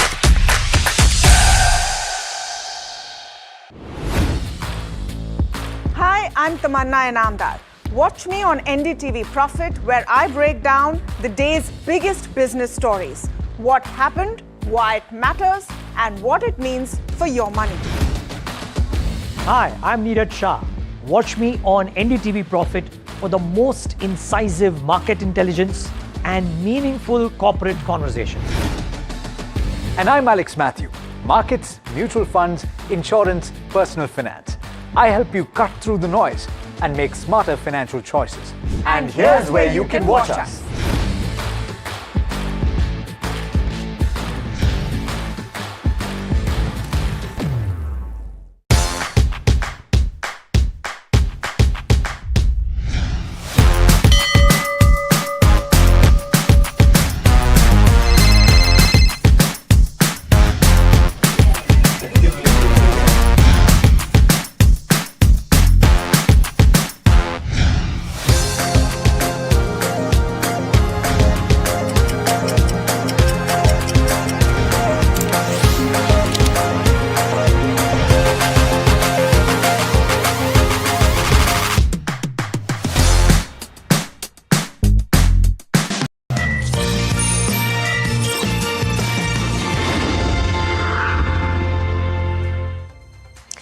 Welcome back. You're watching Markets at 12, and let's take it straight to a company which has really got an order worth about 670 odd crore rupees from Steel Authority of India. We are talking about SEPC. It's an engineering and construction company.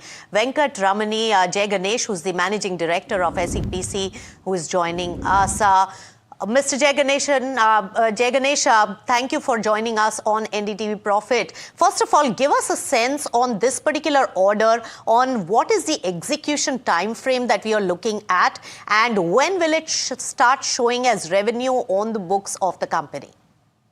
Thank you very much for this opportunity. This order is in a 33 months total coverage period. So initially the order will be clocking in this year itself, because the design part has to be started immediately for this order. So the design will go for the next 16 months along with the equipment. And this is balance of plans what we do it in the Burnpur project. So in both this one, we need to start our design side, and we expect the revenues to come at least 20 to 30% in this current year, and then in the next year, the balance amounts. Right. And when we talk about the overall, your order book as it stands at the current moment, and how much of that really is going to be executed for this particular financial year, can you give us a sense on that, Mr. Jay Ganesh? We have a quite good, close to 6,000 crores of order book as of today with the company. And we expect, and majority we do only with the government. So what we look for is the clearances and the NOCs from different departments, what we look at it. So on an average, if you take a project base, we will be able to do around 20% to 25% in a financial year. If the clearances and everything has gone up, then it can go up to 40% increase in the overall numbers. So based on the order book, what we have right now, there are different structures what we have it. So based on the clearances and other requirements, we expect our revenues to grow around 1,500 in this coming year, in the current financial year. All right, so 1,500 crores of revenue. FY26 had 1,086, so it will be a fair amount of uptick there. But what about the margin picture? Because despite getting the orders, the margins are the ones which are seeing some bit of pressure coming in. Can you give us a guidance on the margin, and also what are the factors and levers which are really impacting your margins? Actually, when we look at the orders and when we agree for ourselves, we are in a position to take it at a reasonable margin of double digit. But the current situations across the regional areas and the prices of the commodities related to steel, cements, and other things which has an impact over it, can pull down the number of margins over the period of time. So certain factors are in our control, certain factors are not in our control. So when we look at the orders, we look at it at a reasonable margin for us. But as and when we progress based on the different geopolitical situations and the market situations, the raw materials cost can go up also. So we try to take advantage whenever it is low, but sometimes it happens, sometimes the cost overruns. Right. So what is the kind of margin guidance that you are going to give for this financial year, Mr. Jay Ganesh, and is that going to improve over the last financial year? Definitely, we will be improving our overall margins in the coming year. We are looking at an EBITDA and also the PBT, what we are looking at it. We are looking for a reasonable number in doing that.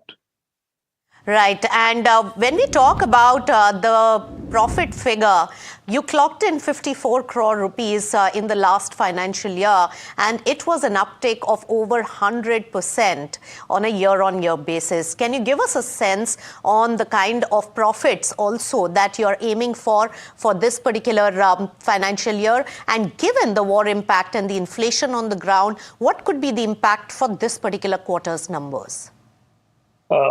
So the overall impact for the financials will be good margin, reasonably a two-digit number, what we are looking for at that EBITDA level. considering the other factors, what we have it within our numbers, the PAT can come down for that particular reason. It is only an adjustment entries related to what we have it from our earlier years. So that is what we are looking at. But overall, we expect when the order book and the execution level can be improved upon, the top line can go up, and marginally that will impact us with respect to our EBITDA also. So we are concentrating in ensuring that we try to achieve as much possible as in the top line. That will help us in the EBITDA and in PAT also. Right. Just a final, idea that I wanted to get on the kind of order book and orders that are really in the pipeline. Of course, 700 odd crore rupees or 673 crore rupees from sale is a large amount of order book coming in. What's on the anvil, and where all and what all type of orders are you looking at in the near term? We are expecting more orders from sale itself. We are expected to get our one or two more packages from the sale. And we are also looking at, and a road infrastructure is doing very well. So we are looking at more orders from the road infrastructure. Water is doing well. We have been specific about certain states where we see a good amount of opportunities, and we have had a good experience of managing the businesses there. We also will be getting into the oil and gas, which is our primary business activities. We will be coming in. So we see a lot of good opportunities in the oil and gas piping side of it. So we will be poised for a different method where we will be concentrating more on the water side earlier, but now we will be spreading our businesses into different verticals within the EPC sector. All right. Thank you so much, Mr. Jay Ganesh, for joining in and, of course, expanding the portfolio offering when it comes to the order book as well. And that stock has really ramped up while the management shared the details with us. So up about 2.3% in trade. But remember that the big corporate development today is also the AGM of Reliance Industries. And remember that Jio IPO timeline will be key to watch out for, and also the next phase of the CAPEX cycle. Remember in that the AI strategy as the new area of business, new energy projects which are just underway, and the future growth map will be critical to watch. Telecom as well as retail, remember, now comprise of 65% of the enterprise value from the earlier traditional oil to chemical business, which were larger, is now shrinking. But remember, retail IPO timeline has really not been mentioned, and that visibility will also be good in terms of also the war impact on the demand side for that business, and also the disruption when it comes to the war on the crude oil prices and oil to chemicals business. So all eyes would be on that Reliance AGM as well. With that, completely out of time on this edition of Markets at 12. Thank you so much for tuning in, and keep it with NDTV Profit. Thank you.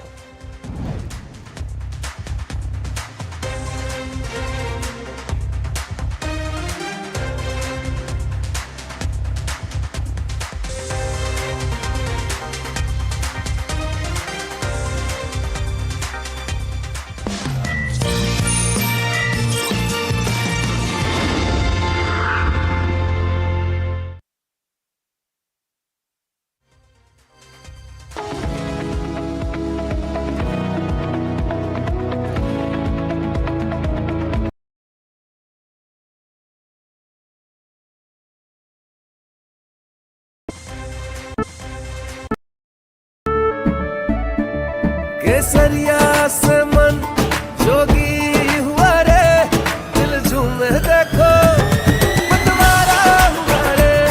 केसरिया से मन जोगी हुआ। हर पल मनाओ केसरी त्योहार।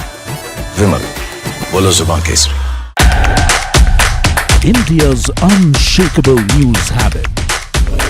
NDTV.com is India's #1 English news website.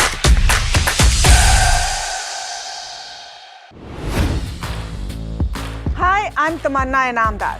Watch me on NDTV Profit, where I break down the day's biggest business stories. What happened, why it matters, and what it means for your money. Hi, I'm Neeraj Shah. Watch me on NDTV Profit, for the most incisive market intelligence and meaningful corporate conversations. And I'm Alex Matthew.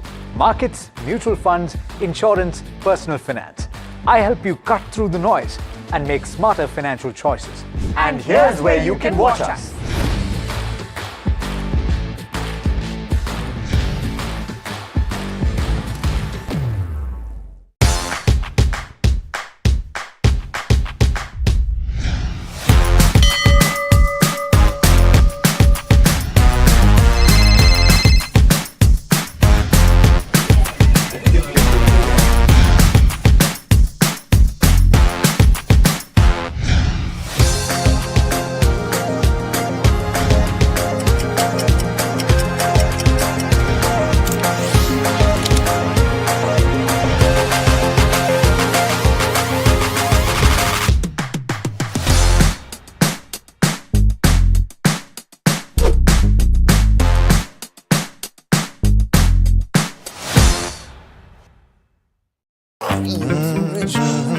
The news, Ayush. Since when do we do scripts?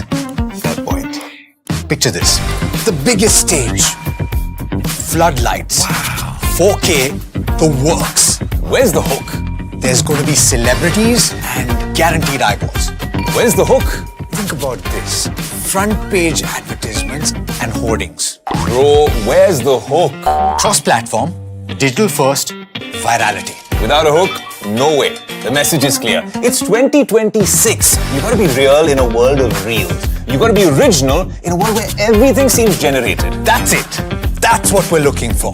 The best campaigns. The hottest trends. The smartest brand moves on our new show. But wait, what do we call it? The Hook.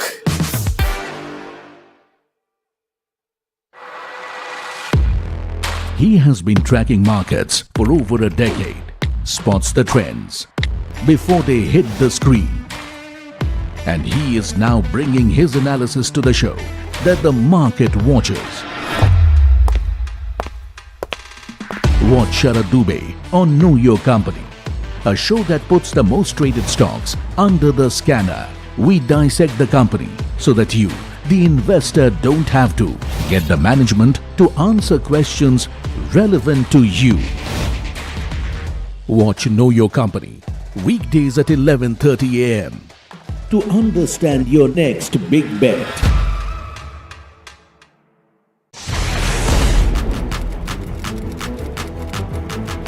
When the headlines move fast, perspective matters.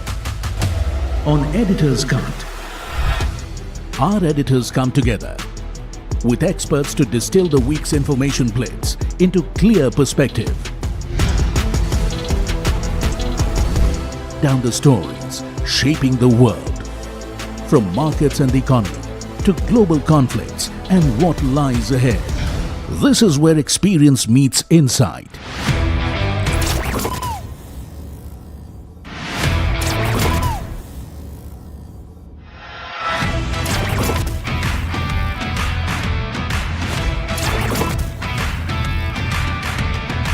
No noise, no hype, just sharp takes on what to watch next. Editor's Cut, every Friday, 3:30 p.m. only on NDTV Profit.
India's unshakable news habit. NDTV.com. is India's #1 English news website.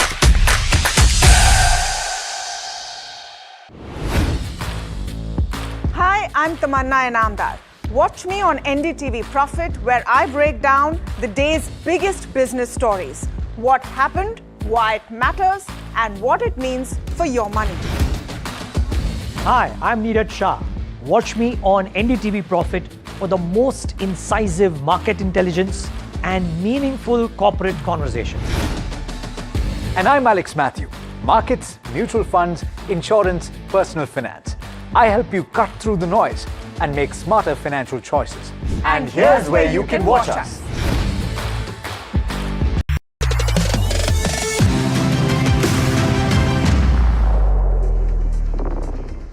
Hello and welcome to NDTV Profit. You're watching Trending Stocks with me, Hiral Raja, and Sharad Dubey, who's standing at the Profit Market with all the action. Good morning, Sharad. Afternoon, I would say. It's been an interesting week. It's a tale of two halves is what I'm saying right now, because a spectacular rally that we saw in the last 4 days, if you have to look at the kind of levels we were able to achieve as well. And there you go, cut short by this brutal IT-led sell-off that has come in on the back of Accenture cutting its guidance. And that's what the entire story is today.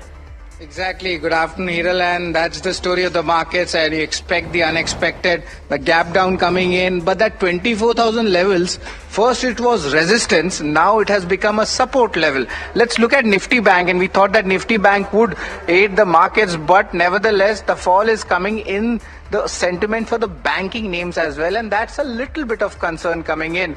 Of course, major announcements might be coming in from Reliance AGM as well. We'll be tracking that. But let's try to understand the factors for the day, what's happened. And you are right, Hiral, IT stocks have played spoiled sport and they are dragging Nifty, and a significant almost 8.5% of contribution of the index comes from the IT stocks. Also, the stocks which are there under the pressure is only coming up because of weak Accenture outlook. Globally also services related stocks have taken a big tanking. Profit booking comes in Nifty Bank after a 4 to 5 days of decent rally coming in, but small caps is showing strength, Hiral.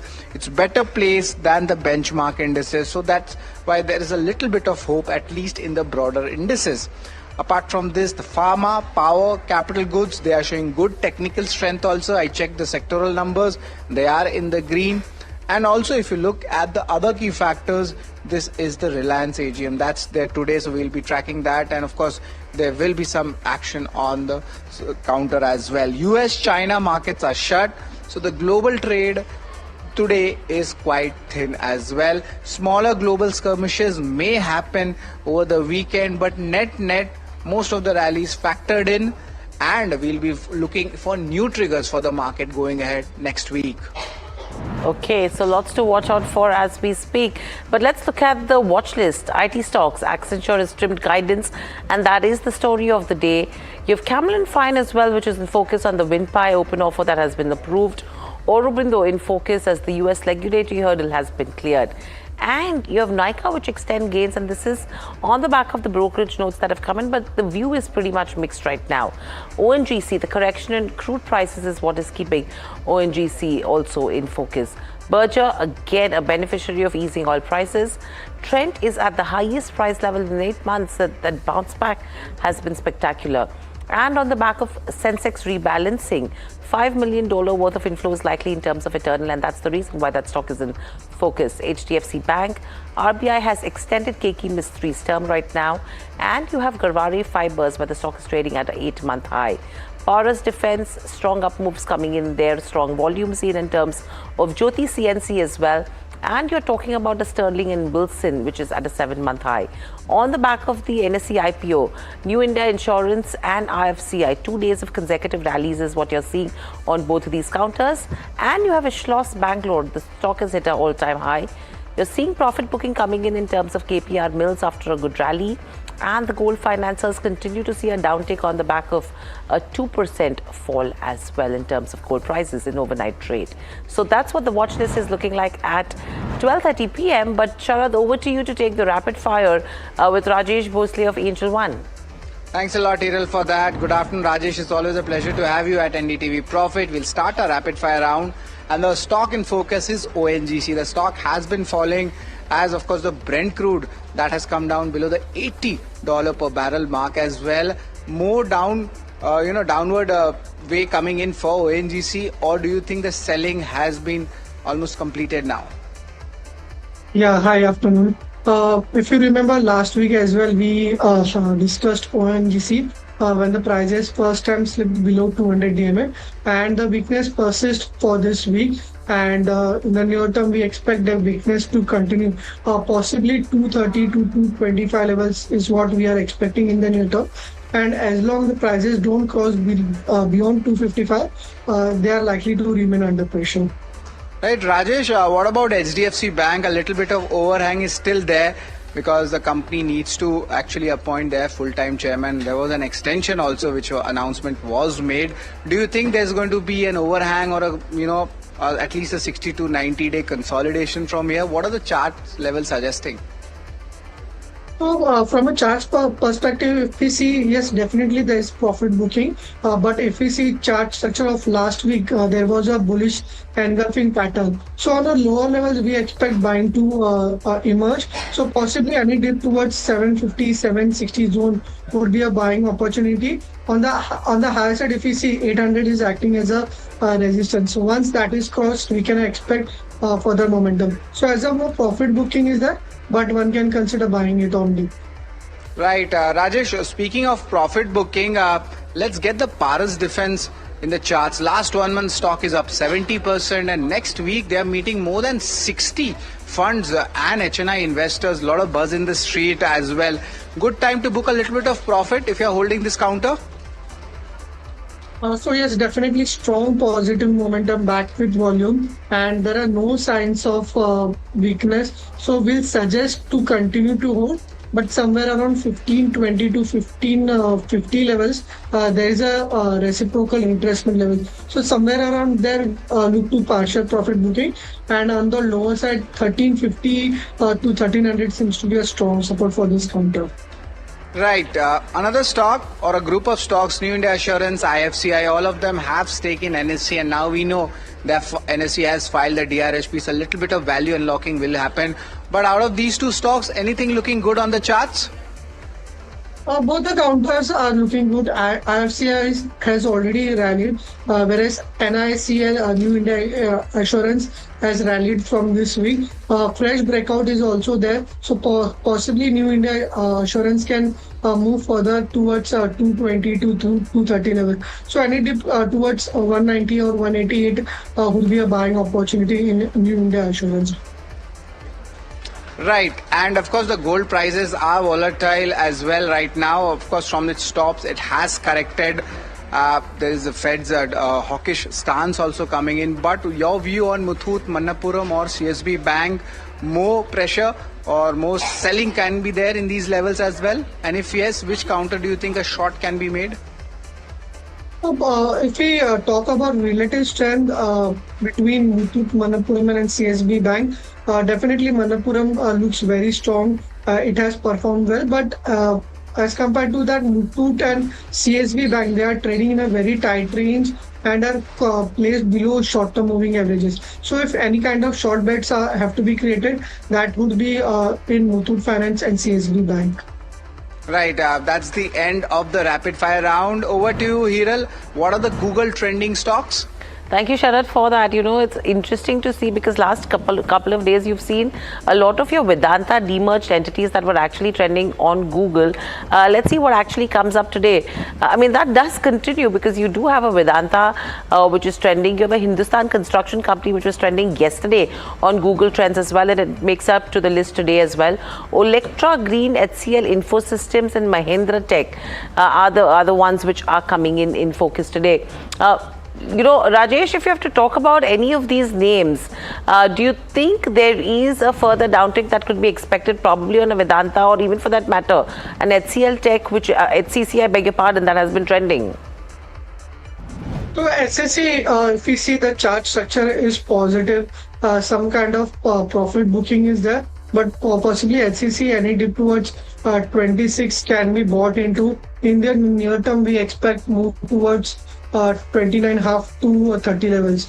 If we talk about HCL Tech, entire IT space is under pressure. It's now trading around its last month swing low, somewhere around 1085. So that is very crucial. If that is broken, then possibly HCL Tech can slip further towards 1000 levels. And on the upside, 1170 is the resistance. As long 1170 is not crossed, HCL Tech may remain sideways with a negative bias. Sure. So that's HCL Tech. In fact, we were talking about HCL Infosystems, but nevertheless, the viewers did get a view on HCL Tech because that sector has been in focus. But thank you, Rajesh. We'll quickly step into a short break. On the other side, we'll focus on the IT sell-off with Kunal Bajaj of Choice Institutional Equities. Please stay tuned.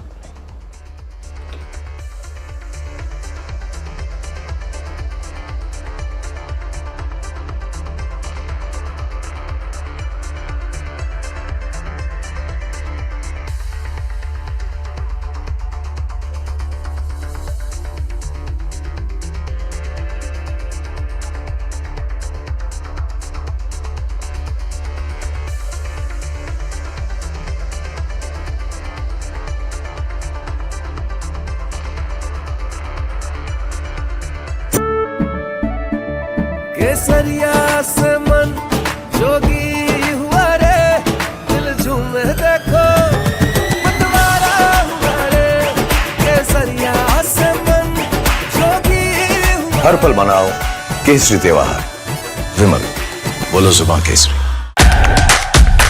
India's unshakable news habit. NDTV.com is India's #1 English news website.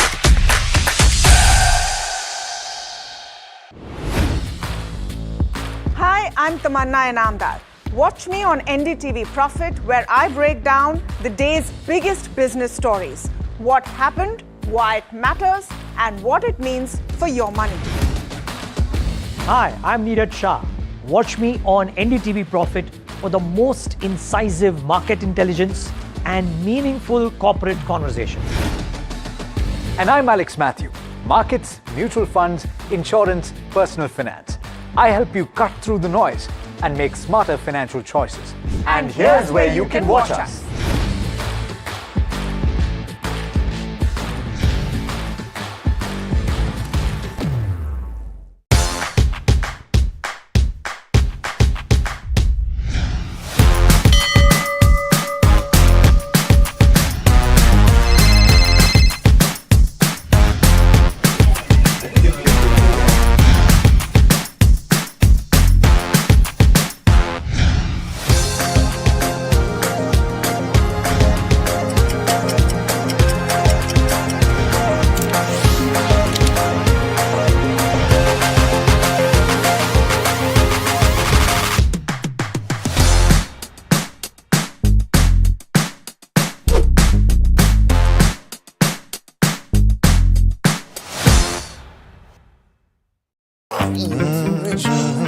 The news, Ayush. Since when do we do scripts? Fair point. Picture this. The biggest stage. Floodlights. Wow. 4K. The works. Where's the hook? There's going to be celebrities and guaranteed eyeballs. Where's the hook? Think about this. Front page advertisements and hoardings. Bro, where's the hook? Cross-platform, digital first, virality. Without a hook, no way. The message is clear. It's 2026. You gotta be real in a world of reels. You gotta be original in a world where everything seems generated. That's it. That's what we're looking for. The best campaigns, the hottest trends, the smartest brand moves on our new show. But wait, what do we call it? The hook.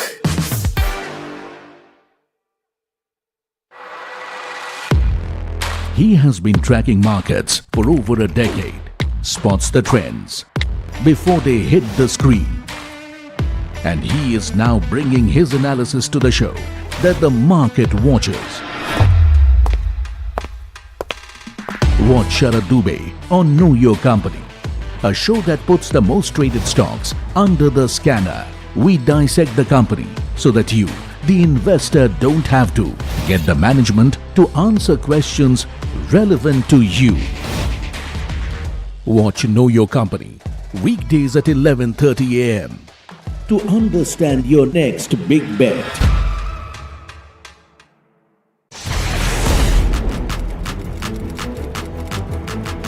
When the headlines move fast, perspective matters.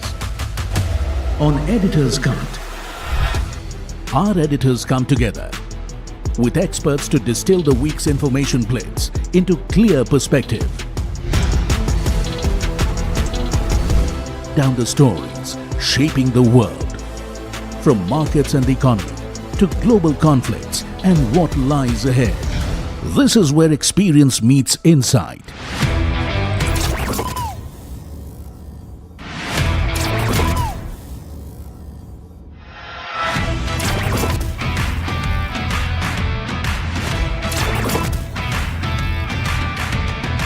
No noise, no hype, just sharp takes on what to watch next. Editor's Cut, every Friday, 3:30 p.m. only on NDTV Profit.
India's unshakable news habit. NDTV.com is India's #1 English news website.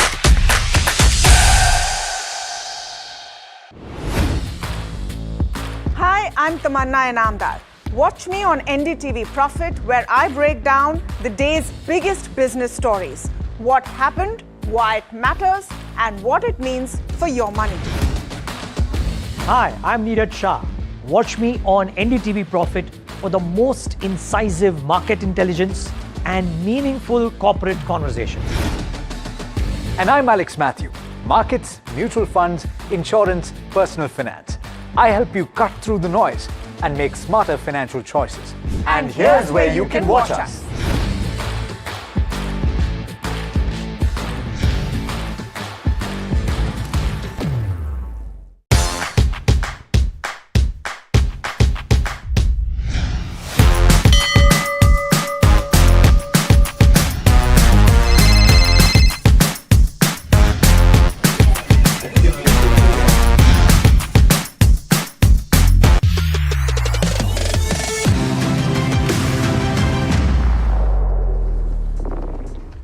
Welcome back to Trending Stocks on NDTV Profit. Now, IT is a sector which has been in focus, and that's one of the reasons why you're seeing this kind of a downtick in terms of overall markets as well. Little over 5% are the kind of cuts that we're seeing.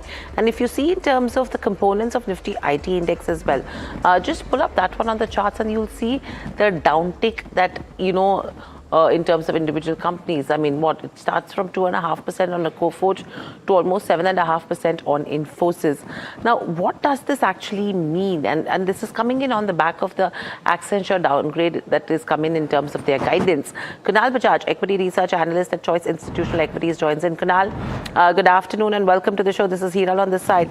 My question to you over here is, yes, a lot of analysts were seeing some green shoots, and it was a very divided view when you talk about Indian IT as a basket right now. There was no consensus view that anyone was able to pick up. And with what Accenture has done as well, clearly it is telling you that, okay, probably this year is not going to be for Indian IT.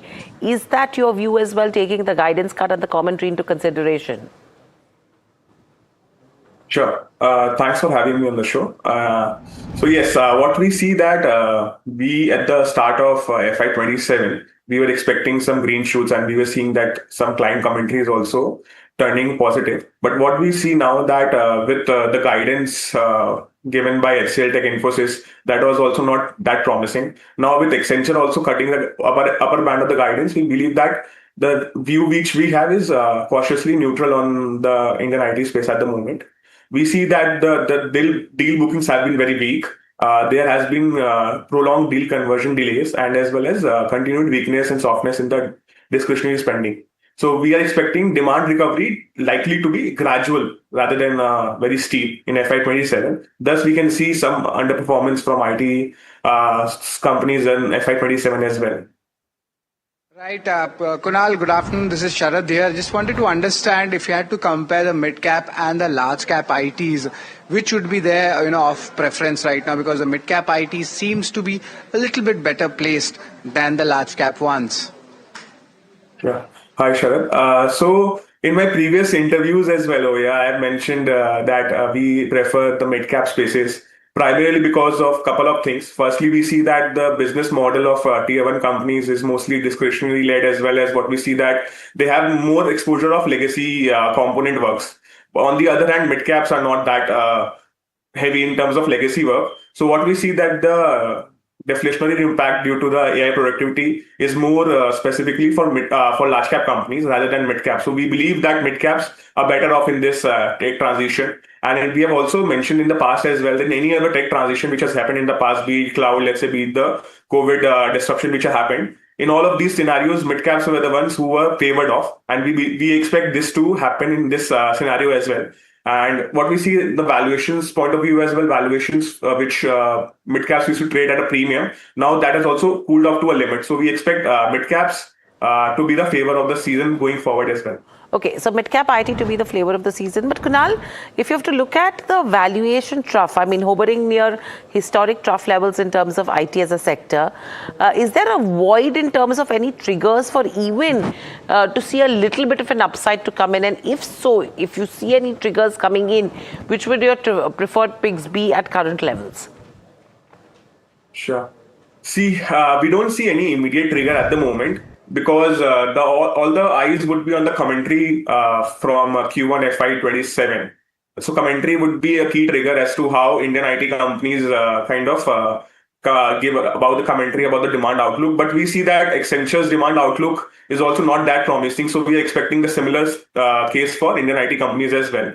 And in the last demand commentary for HCL Tech and Infosys, they have also mentioned some client concerns. So we can expect that as well. So in the immediate term, in the next 3 or 4 months, we don't see any trigger which can have a upside for the IT services companies.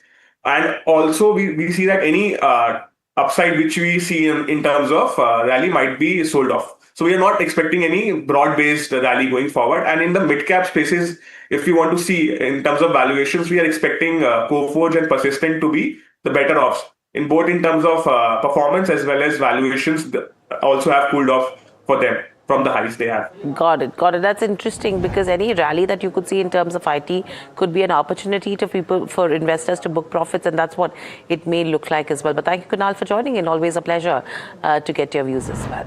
But completely out of time. But that is a wrap on this edition of Trending Stocks from Sharad, the team that put the show together, and myself. Lots more lined up on the other side. Please stay tuned.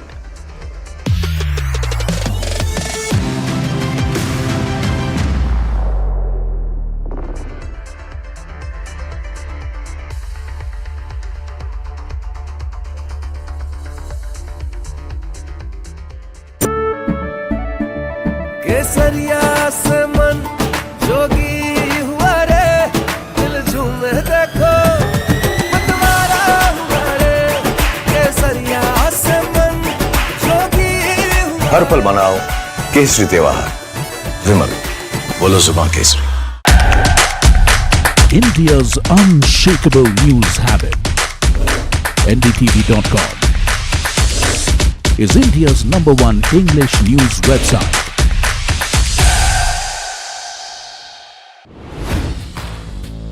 Hi, I'm Tamanna Inamdar. Watch me on NDTV Profit, where I break down the day's biggest business stories. What happened, why it matters, and what it means for your money. Hi, I'm Neeraj Shah. Watch me on NDTV Profit for the most incisive market intelligence and meaningful corporate conversation. And I'm Alex Matthew. Markets, mutual funds, insurance, personal finance. I help you cut through the noise and make smarter financial choices. And here's where you can watch us.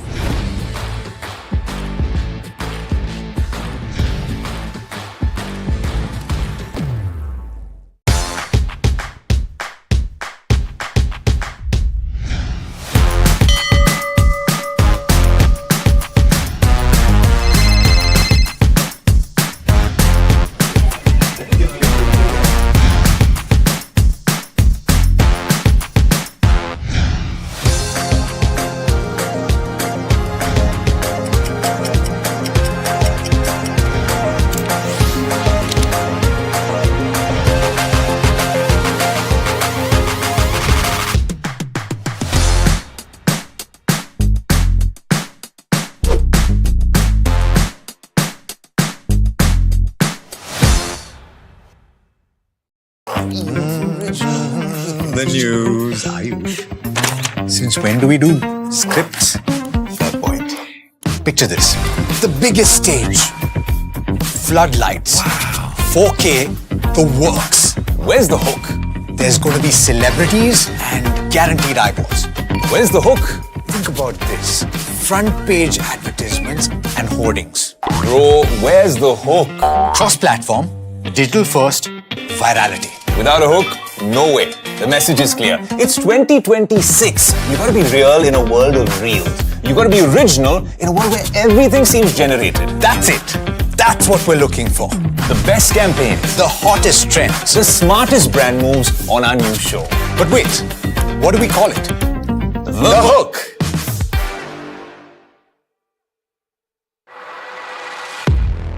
He has been tracking markets for over a decade, spots the trends before they hit the screen. And he is now bringing his analysis to the show that the market watches. Watch Sharad Dubey on Know Your Company, a show that puts the most traded stocks under the scanner. We dissect the company so that you, the investor, don't have to get the management to answer questions relevant to you.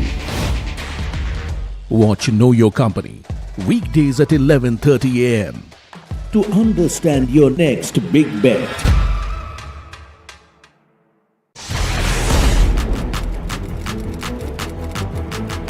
When the headlines move fast, perspective matters. On Editor's Cut, our editors come together with experts to distill the week's information plates into clear perspective. Down the stories shaping the world, from markets and the economy to global conflicts and what lies ahead. This is where experience meets insight.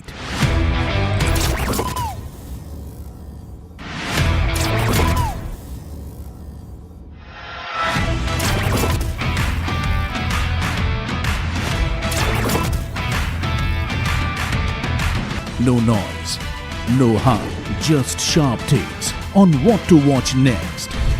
Editor's Cut, every Friday, 3:30 p.m. only on NDTV Profit.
India's unshakable news habit.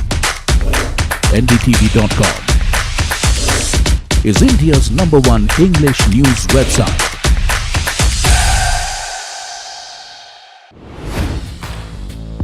Hi, I'm Tamanna Inamdar. Watch me on NDTV Profit, where I break down the day's biggest business stories. What happened, why it matters, and what it means for your money. Hi, I'm Neeraj Shah. Watch me on NDTV Profit for the most incisive market intelligence and meaningful corporate conversation. And I'm Alex Matthew. Markets, mutual funds, insurance, personal finance. I help you cut through the noise and make smarter financial choices. And here's where you can watch us.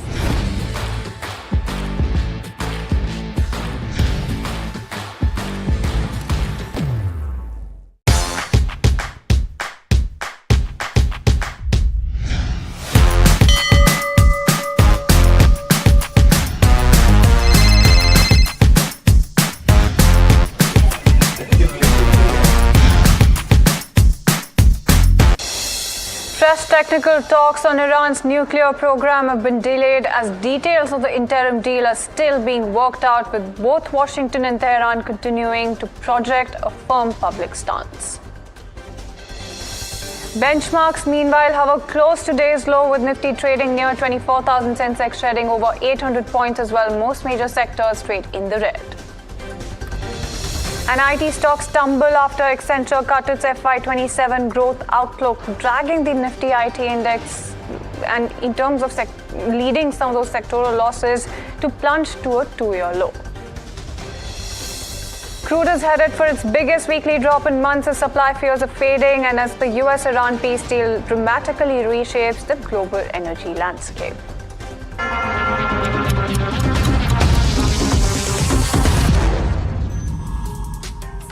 Good afternoon, you're watching Lunchtime Trades with me, Shreyanshi Singh, and this is the show that gets you a roundup of everything that is happening in the world of commodities, news and updates as well on the top buzzers at this hour, all while you grab lunch. But before we do that, let's take a very quick look at the markets right now.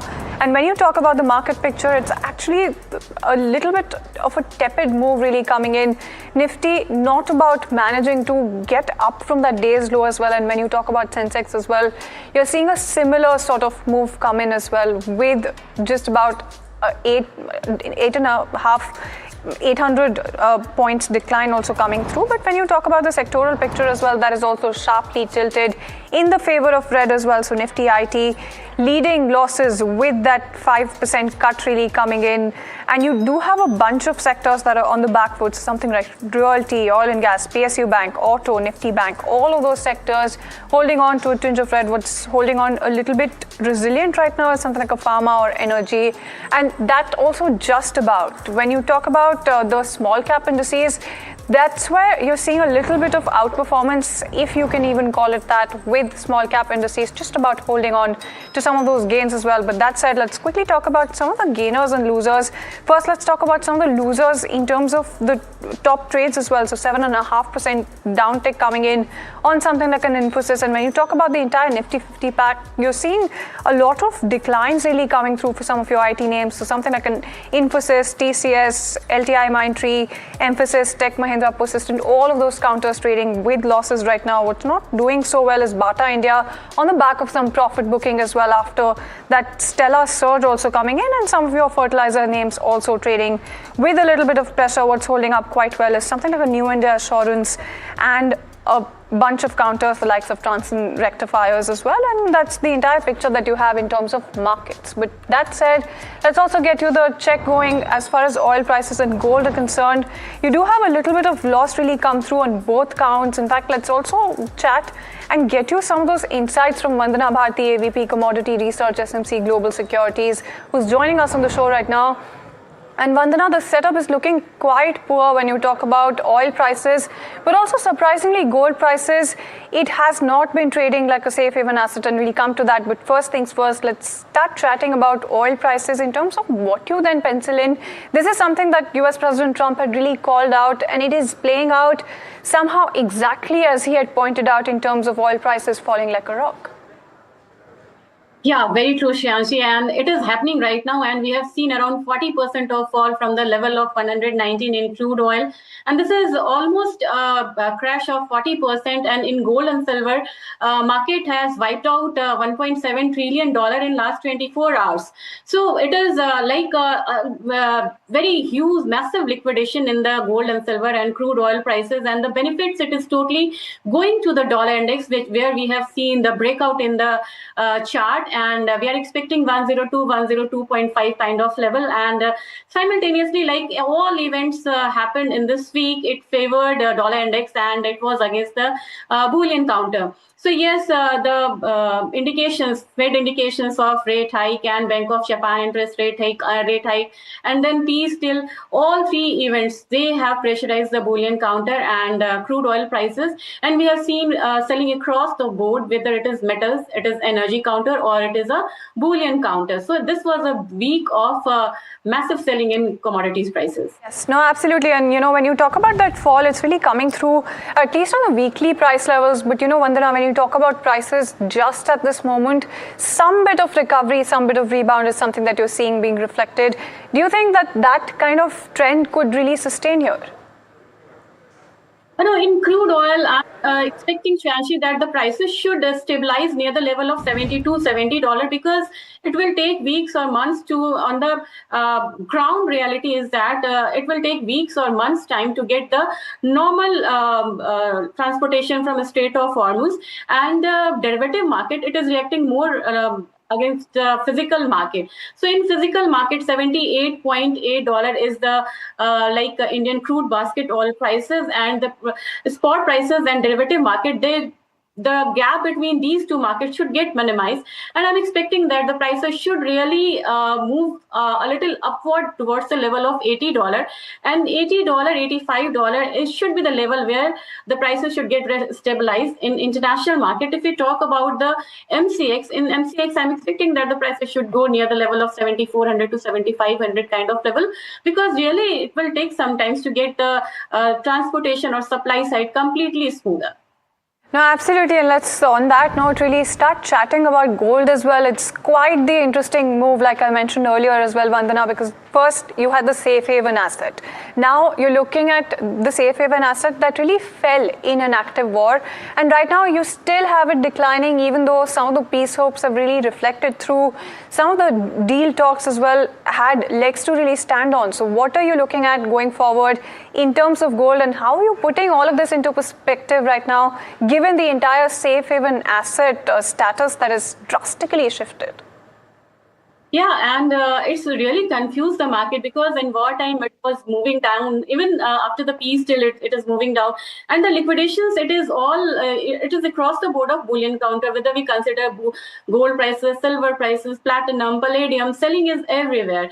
So yes, but the retailers are moving out from this counter. ETF, in ETF, we have seen the outflows.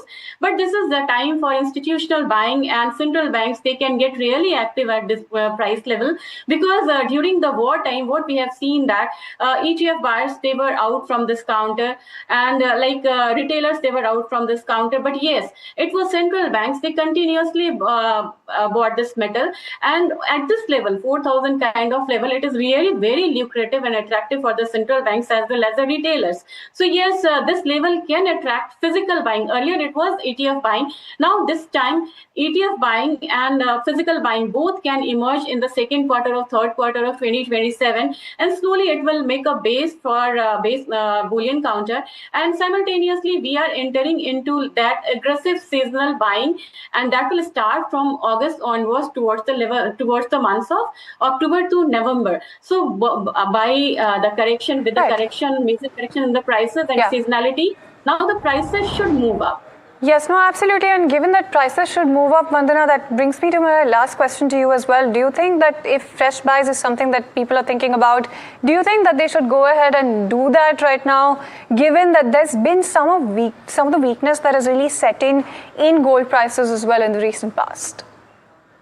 Yeah, every time, like it settled near the level of $4,000. So, and now it is coming down. I'm expecting more fall in the prices, and it should be settled near the level of 4,000 or 439.80 kind of level. So, on some further correction, they should accumulate, whether it is ETF, whether it is physical buying, or it is in derivative counter. So, with some correction, they should start buying. Absolutely, and thank you so much, Vandana, for taking time out and joining us this afternoon. So there you go, that's the entire outlook coming in. If you're looking at fresh buys and if you're looking to buy gold, you could be looking at that time horizon as well in mind. But with that, it's time for a very quick break. More news and updates on the other side.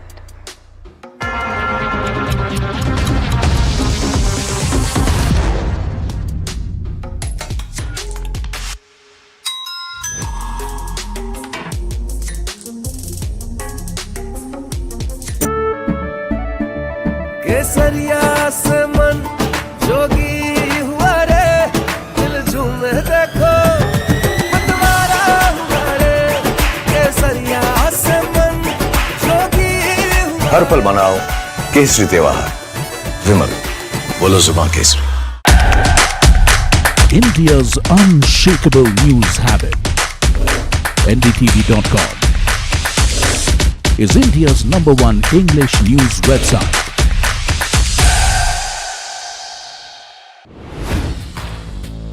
Hi, I'm Tamanna Inamdar. Watch me on NDTV Profit, where I break down the day's biggest business stories. What happened, why it matters, and what it means for your money. Hi, I'm Neeraj Shah. Watch me on NDTV Profit for the most incisive market intelligence and meaningful corporate conversations. And I'm Alex Matthew. Markets, mutual funds, insurance, personal finance. I help you cut through the noise and make smarter financial choices. And here's where you can watch us.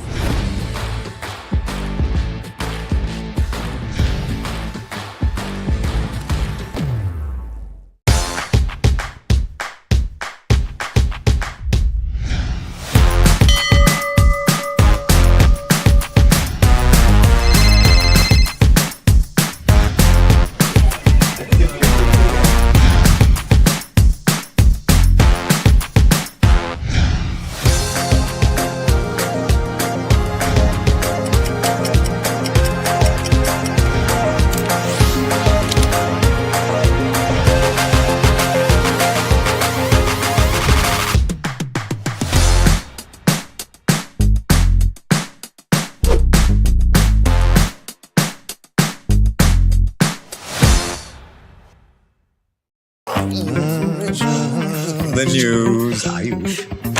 Since when do we do scripts? Fair point. Picture this. The biggest stage. Floodlights. Wow. 4K. The works. Where's the hook? There's going to be celebrities and guaranteed eyeballs. Where's the hook? Think about this. Front page advertisements and hoardings. Bro, where's the hook? Cross-platform, digital first, virality. Without a hook, no way. The message is clear. It's 2026. You gotta be real in a world of reels. You gotta be original in a world where everything seems generated. That's it. That's what we're looking for. The best campaigns. The hottest trends. The smartest brand moves on our new show. But wait, what do we call it? The Hook.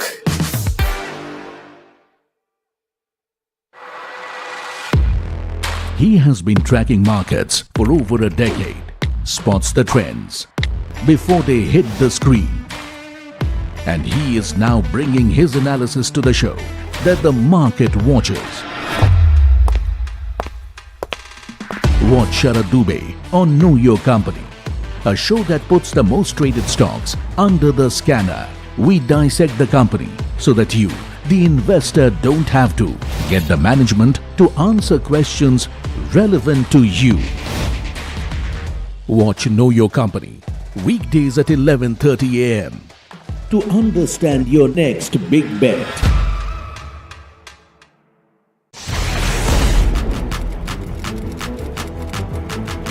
When the headlines move fast, perspective matters.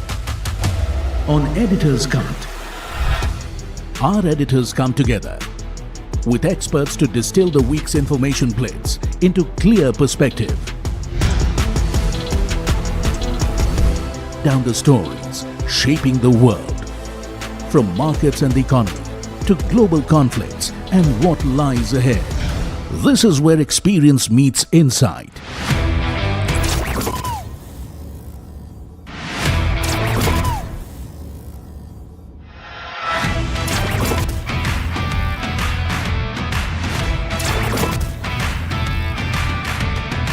No noise, no hype, just sharp takes on what to watch next. Editor's Cut, every Friday, 3:30 p.m. only on NDTV Profit.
India's unshakable news habit. NDTV.com is India's #1 English news website.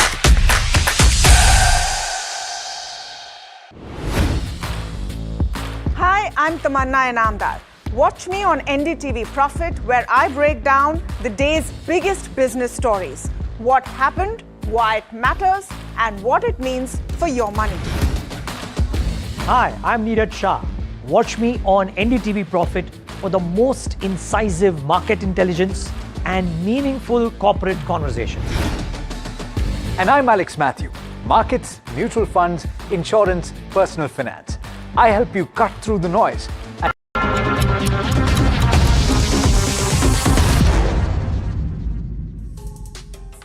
We are here joined by Mr. Abrar Ali Dalal, who's CEO at Rainbow Children's Medicare.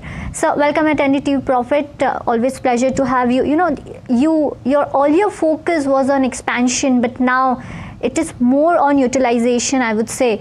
Does this mean slower expansion going ahead, or expansion will continue at the same pace? What's the update when it comes to CAPEX? Yeah, first of all, thank you so much. We have added around 450 beds last year, and so currently we are around 24 beds as organization. So obviously the focus now will be on the utilization of the current capacity.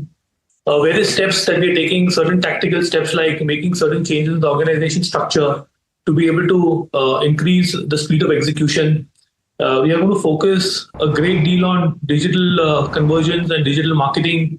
And from an internal hospital point of view, we are looking at getting in a lot of tech, which includes getting in a new CRM software, which will help us look at patient conversion in a better manner. So these are the key steps that we're taking for to look at how to increase and capacity utilization or occupancy. Right. So you've added almost 500 beds, but occupancy is still low at 45%, if I'm not wrong. By when these beds will start generating returns for you? Yeah, I think if you look at the last quarter, where most of these beds were already implemented, we have grown our volumes, or our incremental volume growth has been almost 20%.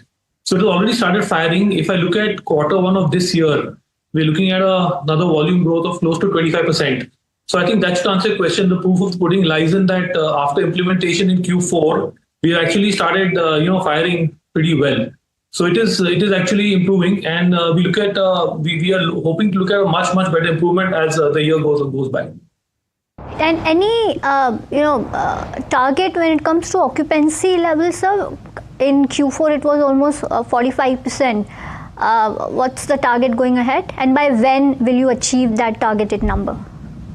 See, I believe that occupancy of around 55 to 60% on 2,400 beds will be a good occupancy from a pediatric specialty and birthing fertility point of view. So I think that's what we're targeting. And we're not far. If I would look at it somewhere around August, September, we should be hitting those numbers.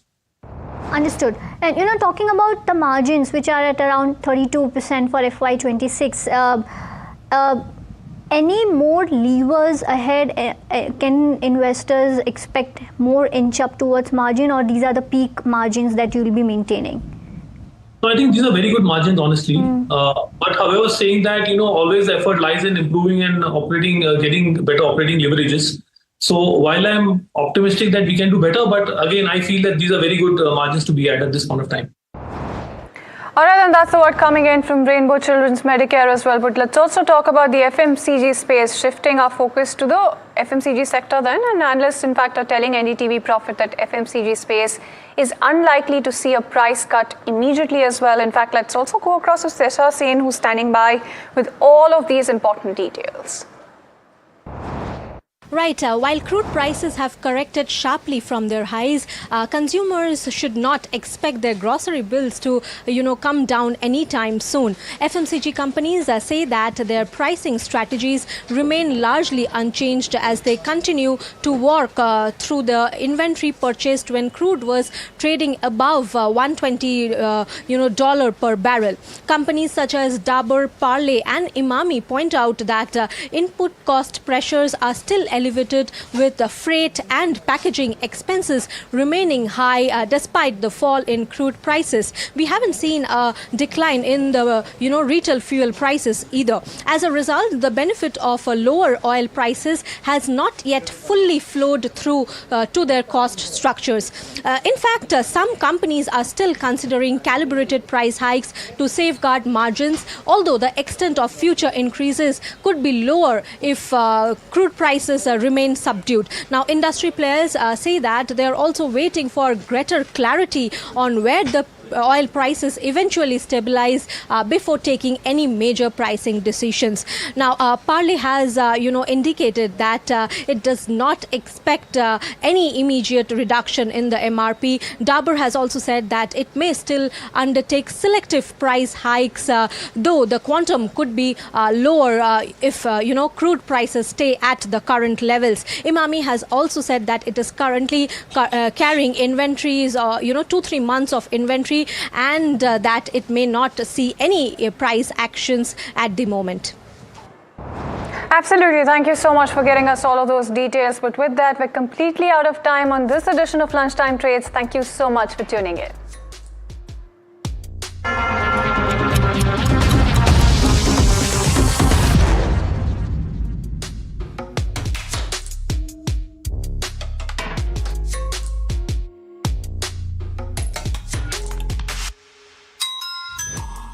Millions of people sleep every night but never truly rest. Their breathing stops again and again without them even knowing it. This is sleep apnea, a condition far more common and far more dangerous than we realize.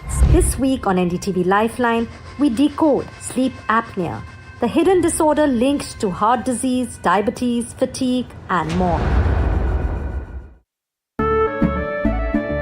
केसरिया से मन जोगी हुआ रे दिल झूमे देखो मतवारा हुआ रे केसरिया से मन जोगी हुआ हर पल मनाओ केसरी त्योहार विमल बोलो जुबान Kesari India's unshakable news habit. NDTV.com is India's #1 English news website.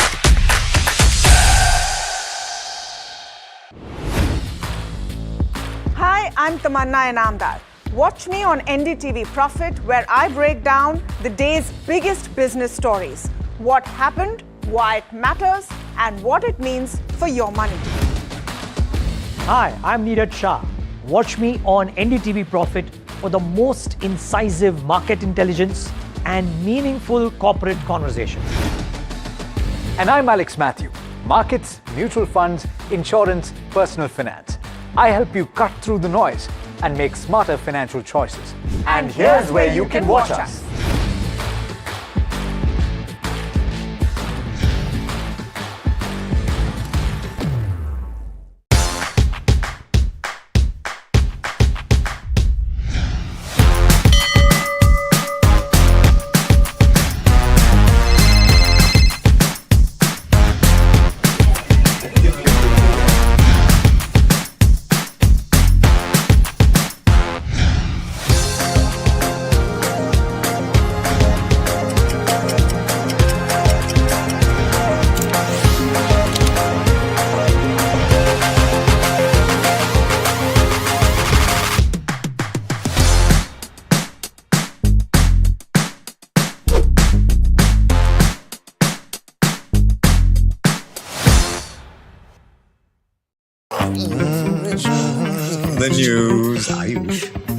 Since when do we do scripts? Fair point. Picture this. The biggest stage. Floodlights. 4K. The works. Where's the hook? There's going to be celebrities and guaranteed eyeballs. Where's the hook? Think about this. Front page advertisements and hoardings. Bro, where's the hook? Cross-platform, digital first, virality. Without a hook, no way. The message is clear. It's 2026. You gotta be real in a world of reels. You gotta be original in a world where everything seems generated. That's it. That's what we're looking for. The best campaigns, the hottest trends, the smartest brand moves on our new show. But wait, what do we call it? The hook.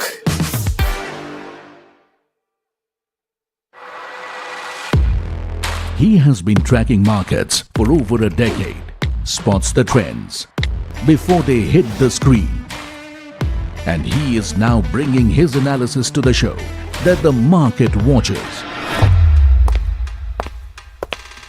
Watch Sharad Dubey on Know Your Company, a show that puts the most traded stocks under the scanner. We dissect the company so that you, the investor, don't have to. Get the management to answer questions relevant to you. Watch Know Your Company weekdays at 11:30 a.m. to understand your next big bet.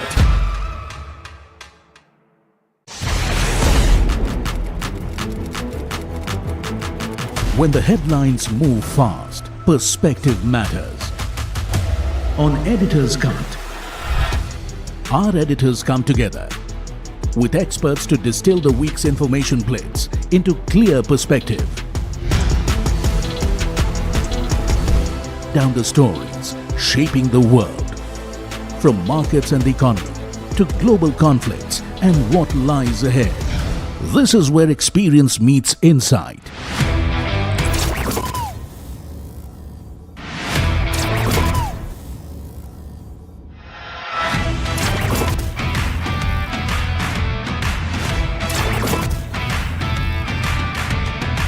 No noise, no hype, just sharp takes on what to watch next. Editor's Cut, every Friday, 3:30 p.m. only on NDTV Profit.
India's unshakable news habit. NDTV.com is India's #1 English news website.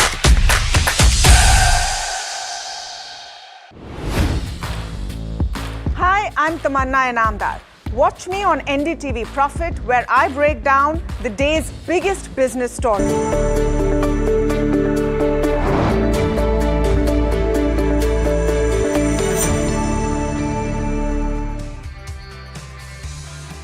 Good afternoon, you're watching Small Cap Buzzers on NDTV Profit with me, Somit Sarkar, and my co-anchor Mahima. In the next half an hour, we'll take you through the most important small cap stocks that have been buzzing in trade today.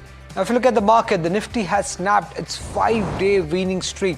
We're down nearly 240 points in trade, and this is largely led by the IT names and HDFC Bank. In fact, HDFC Bank and IT names are pulling the index down by nearly 180 odd points. Apart from that, on the gaining side, we have indices like The Nifty Small Cap Index, that has been trading in green, but apart from that, other sectoral names that have been trading in green is Nifty Pharma, up around 0.5%, while all other indices are down anywhere close to 0.2 to 1% in trade. Not much of an action that we are seeing, some kind of a profit booking after 5 straight days of gain. But yes, as I was mentioning, the Nifty Small Cap Index, despite the market weakness, it's largely flat in trade. But Mahima, which are the key stocks here that have been buzzing? Right, so Sumit, a lot of names definitely in action on the small cap side. You have Ravindra Energy, which is seeing gains of almost 15%. There is NACL, which is also doing very well, up 13%. SP Apparel is also up 12%. Rane Limited also doing very well, up 12%. ESAF Small Finance Bank up 11% as well. And also buzzing very strong on the back of very good volumes. Restaurant brands also doing fairly well, up 8%. But on the flip side, you have some counters which continue to be under pressure. Something like Som Distilleries is down 6.4%. You have names like Shakti Sugars, which is also down by about 3% odd. Signpost India also seeing a downtick of around 3.6% odd. So that's with regards to where some of these names go. But the first small cap name that we're going to talk about is Godavari Biorefineries. Now, this particular counter is into ethanol and sugar, and now kind of foraying into a drug which is used to cure cancer, and they've gotten a Japanese patent approval for this particular drug. To take this conversation ahead, we are now joined by Samir R. Somaya, who is the CMD of Godavari Biorefineries, joining us now. Samir, very good afternoon to you. Thank you so much for taking out the time. I think my first question, and I think everybody who's tracking your counter wants to ask this, that originally you are into sugar, ethanol, etc., right? But now you're foraying into a cancer drug. What has led to this shift? What is the way forward from here, and what is the thinking behind this? Thank you very much. We are actually an innovation-led company. We are in the field, of course, from agriculture, sugar, ethanol, biofuels, biochemicals. We've always wanted to do stuff that is unique, different, and not done before. That's how we ventured also into bio-based specialty chemicals. So we have a very good research base. We have more than 50 scientists working for us. And there was a time about a couple of decades ago when we thought that India is the pharmacy to the world. But can we not also think of whether we can try and crack a major molecule in terms of drug discovery? Why couldn't India also do that? And we wanted to show that.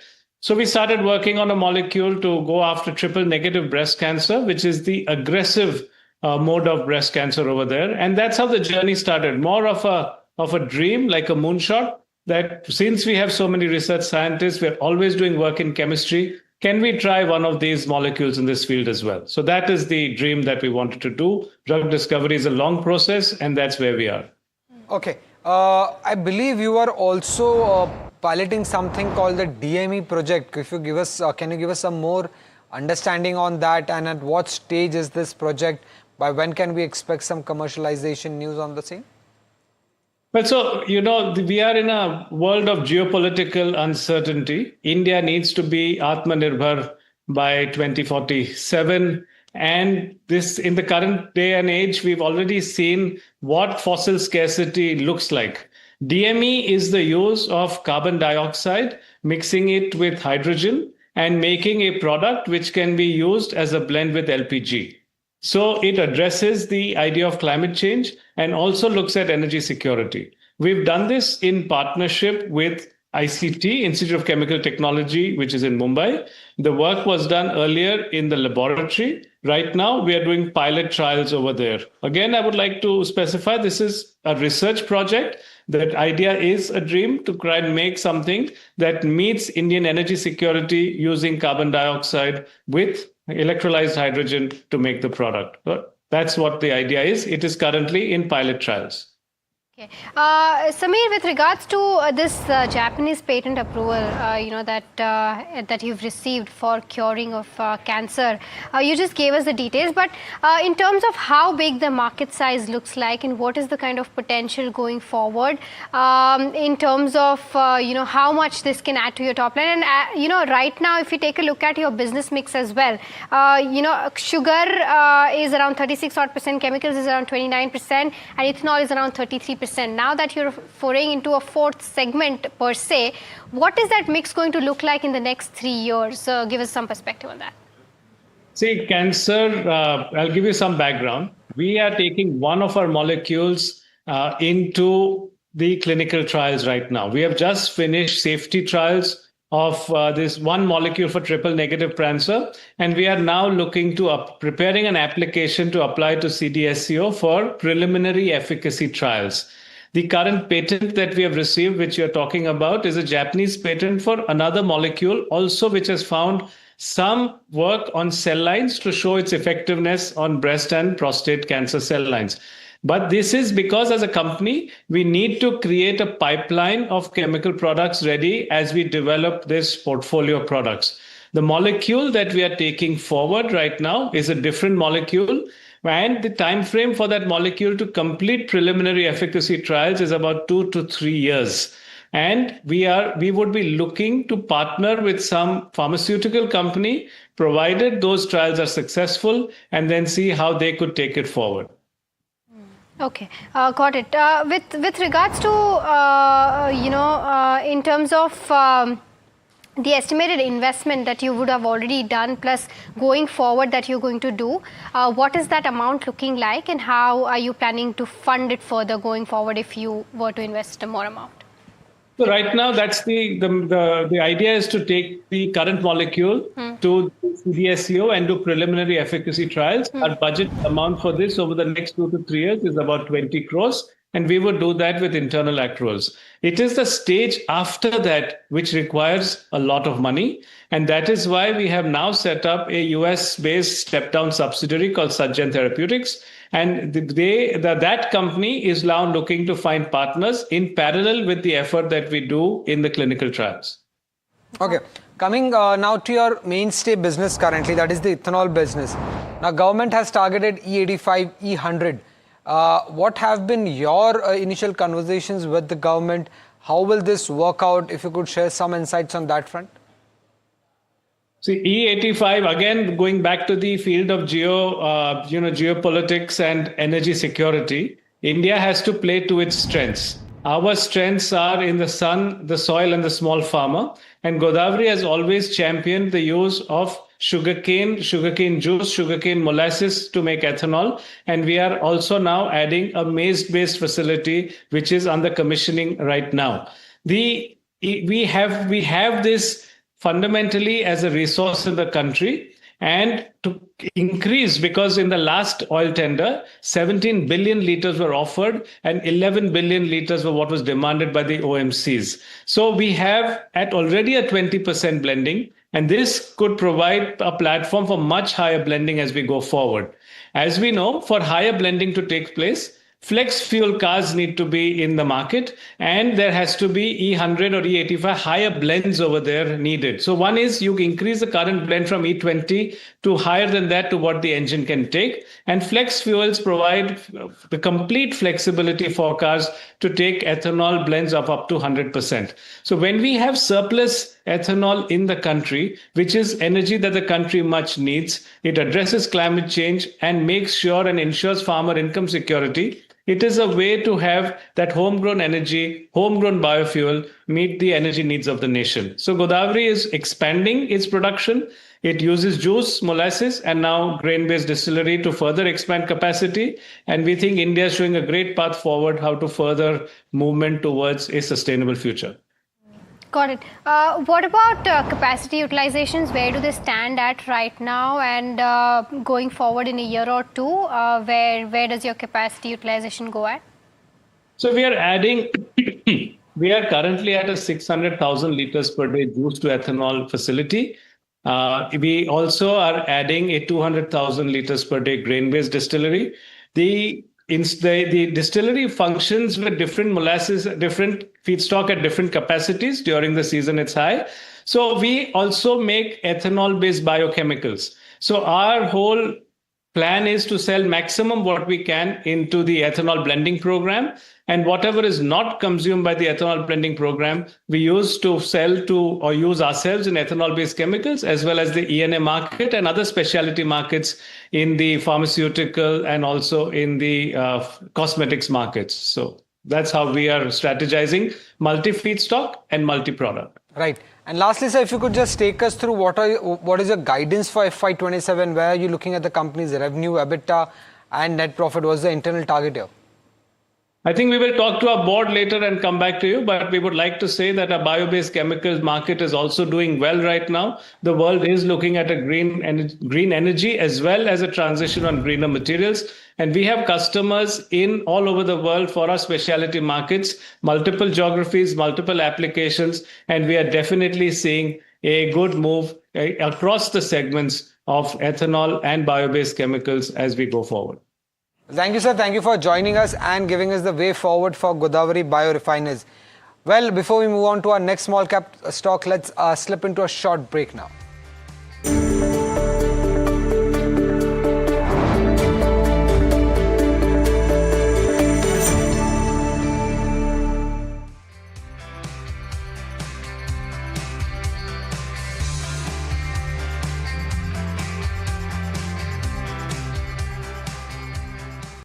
Millions of people sleep every night but never truly rest. Their breathing stops again and again without them even knowing it. This is sleep apnea, a condition far more common and far more dangerous than we realize.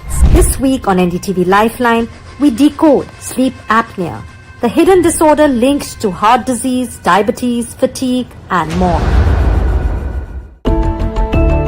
I'm beginning to breathe a little easier. I can see a glimpse of the possibility of India kind of having seen the worst in terms of potential impact of the ongoing conflict. So I wouldn't have felt this way in April or May. With the measures put in place on Friday, the 5th of June, I have a feeling that we may be able to handle FY27 much better than what we may have feared in April or May.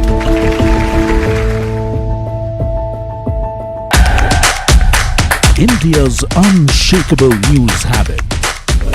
NDTV.com is India's #1 English news website.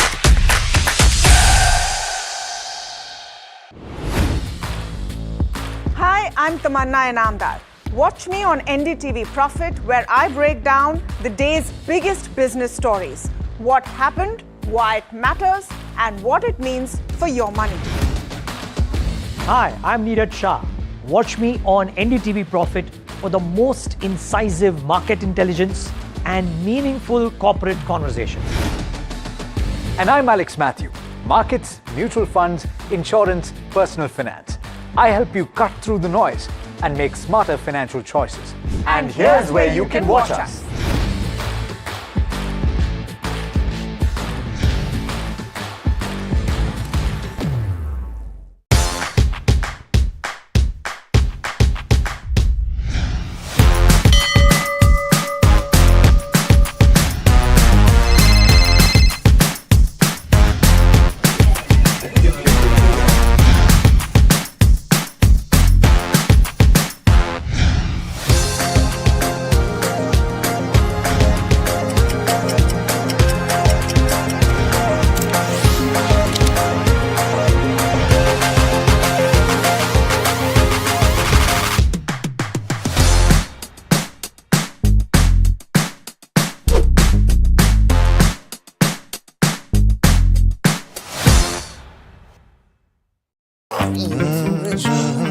The news, Ayush. Since when do we do scripts?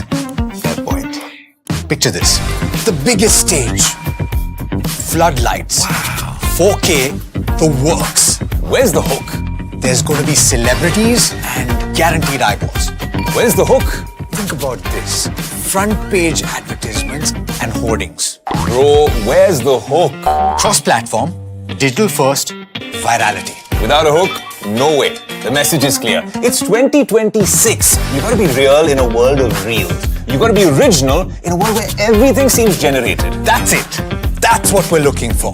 The best campaigns, The hottest trends. the smartest brand moves on our new show. But wait, what do we call it?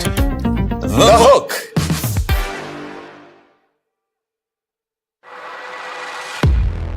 He has been tracking markets for over a decade, spots the trends before they hit the screen. And he is now bringing his analysis to the show that the market watches.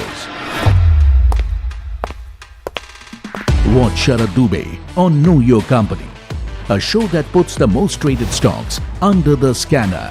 We dissect the company so that you, the investor, don't have to get the management to answer questions relevant to you. Watch Know Your Company weekdays at 11:30 a.m. to understand your next big bet.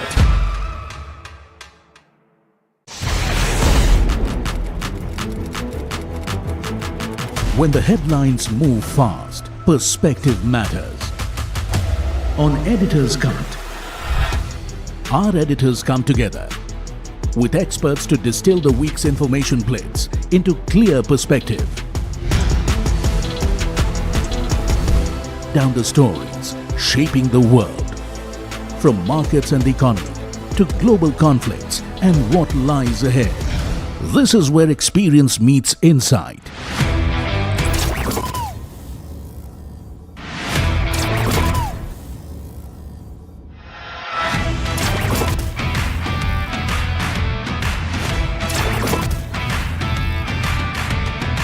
No noise, no hype, just sharp takes on what to watch next. Editor's Cut, every Friday, 3:30 p.m. only on NDTV Profit.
Millions of people sleep every night but never truly rest. Their breathing stops again and again without them even knowing it. This is sleep apnea, a condition far more common and far more dangerous than we realize. This week on NDTV Lifeline, we decode sleep apnea, the hidden disorder linked to heart disease, diabetes, fatigue, and more. I'm beginning to breathe a little easier. I can see a glimpse of the possibility of India kind of having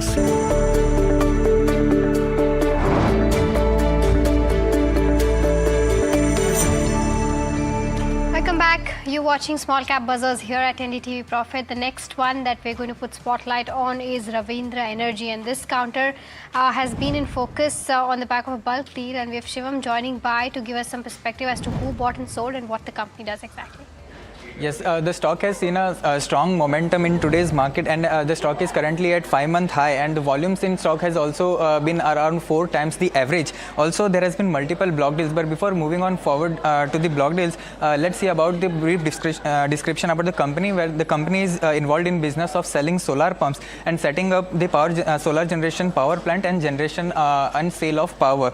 Now, the company's main operations are concentrated in Maharashtra and Karnataka too.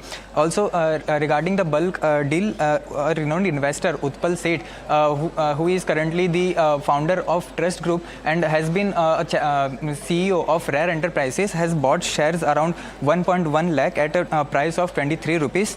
Apart from that, recently the company has also launched a right issue of around 200 crores, and the fund from this was to be utilized for the support of renewable and EV business expansion. Apart from that, a key development also includes the associate company EIM, which is into EV business, that has partnered with Paradip Parivahan to deploy 45 electric buses for the Ultratech cement, and this was among the largest electric truck deployments in the North India cement sector. Apart from this, if we talk about the quarter for FY26 financials, the company has financials were slightly on the weaker side, where despite increase in revenue, the company has seen the net loss of around 12 crores. Also, in terms of valuation, Ravindra Energy has been reasonably valued in terms of comparison to its peers, and currently is trading at 40 times its price multiple. In terms of stock performance, to the company the stock has given a positive performance in 1 year and 1 week and 1 month basis. Okay, all right, Shivam, thank you so much for getting us those details on Ravindra Energy. The stock is up at its day's high point as we speak, up 16%. The next one that we're putting focus on is Magellanic Cloud. Now, this counter is going to consider fundraise very soon, and we have Jasmeet joining by to give us more perspective on this. Jasmeet? Well, Maiva, thank you for that. As rightly said, the company is considering to fundraise, and that's the news for this particular counter. While we had reported about this company on Monday, 4 days ago, we did know the stock had rallied nearly 20-odd%, and currently the stock is up 27-odd% since then. While if you look at the overall stock performance, the stock has risen nearly 30% in the last 1 month, and it's up nearly 22% in last 6 months. The majority of the gains over the last 6 months and a month is coming in the last 5 days itself. If you look at the overall order book of the company has been receiving a lot of order in the e-surveillance section over the CCTVs. And if you talk about the recent orders, company received an order nearly about 15-odd crore from East Coast and Southern West railway stations for the CCTV footages.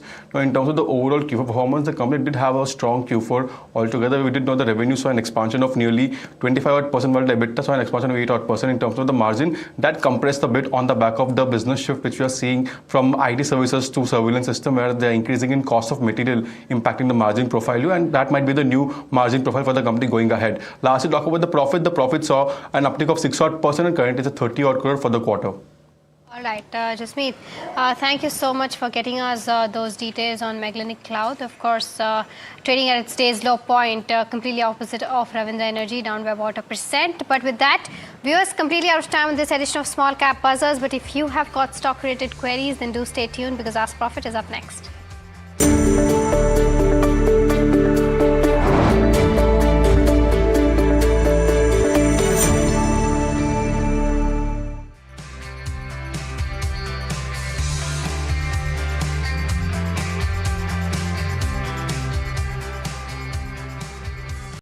Millions of people sleep every night but never truly rest. Their breathing stops again and again without them even knowing it. This is sleep apnea, a condition far more common and far more dangerous than we realize. This week on NDTV Lifeline, we decode sleep apnea, the hidden disorder linked to heart disease, diabetes, fatigue, and more. I'm beginning to breathe a little easier. I can see a glimpse of the possibility of India kind of having seen the worst in terms of potential impact of the ongoing conflict. So I wouldn't have felt this way in April or May. With the measures put in place on Friday, the 5th of June, I have a feeling that we may be able to handle FY27 much better than what we may have feared in April or May.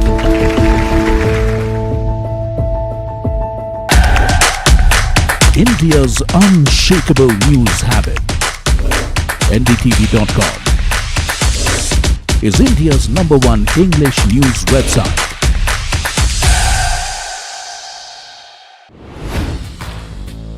Hi, I'm Tamanna Inamdar. Watch me on NDTV Profit, where I break down the day's biggest business stories. What happened, why it matters, and what it means for your money. Hi, I'm Neeraj Shah. Watch me on NDTV Profit for the most incisive market intelligence and meaningful corporate conversations. And I'm Alex Matthew. Markets, mutual funds, insurance, personal finance. I help you cut through the noise and make smarter financial choices. And here's where you can watch us.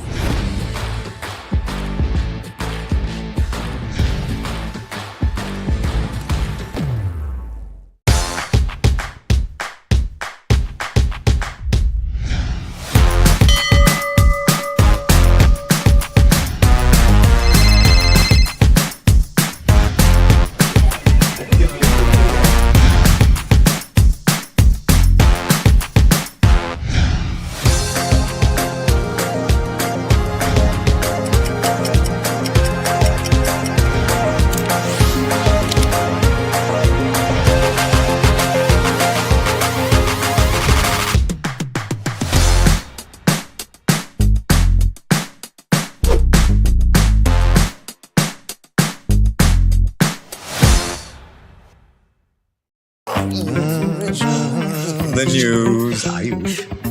Since when do we do scripts? Fair point. Picture this. The biggest stage. Floodlights. 4K, the works. Where's the hook? There's going to be celebrities and guaranteed eyeballs. Where's the hook? Think about this. Front page advertisements and hoardings. Bro, where's the hook? Cross-platform, digital first, virality. Without a hook, no way. The message is clear. It's 2026. You gotta be real in a world of reels. You gotta be original in a world where everything seems generated. That's it. That's what we're looking for. The best campaigns, the hottest trends, the smartest brand moves on our new show. But wait, what do we call it? The hook.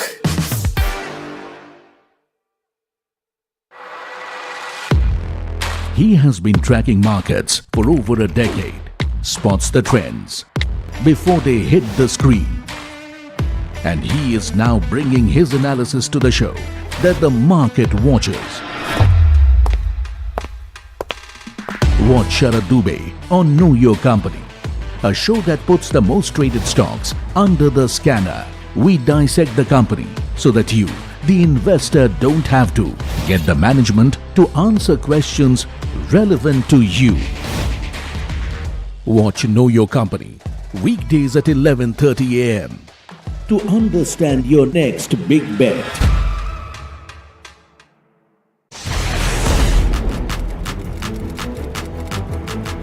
When the headlines move fast, perspective matters.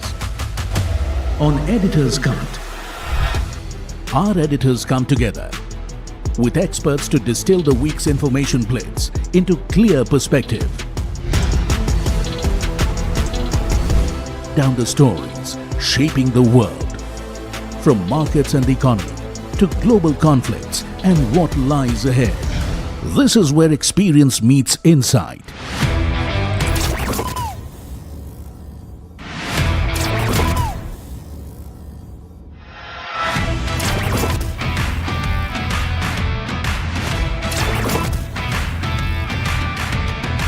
No noise, no hype, just sharp takes on what to watch next.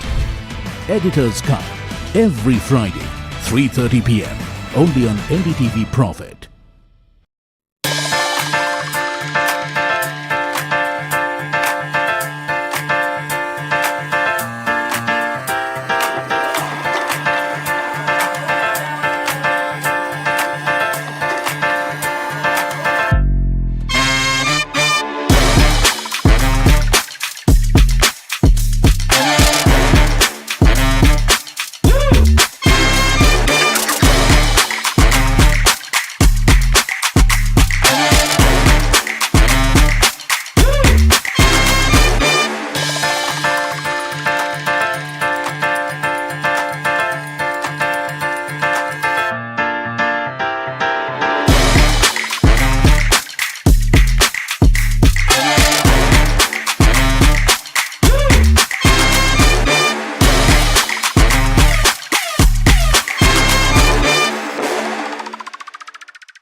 Millions of people sleep every night but never truly rest.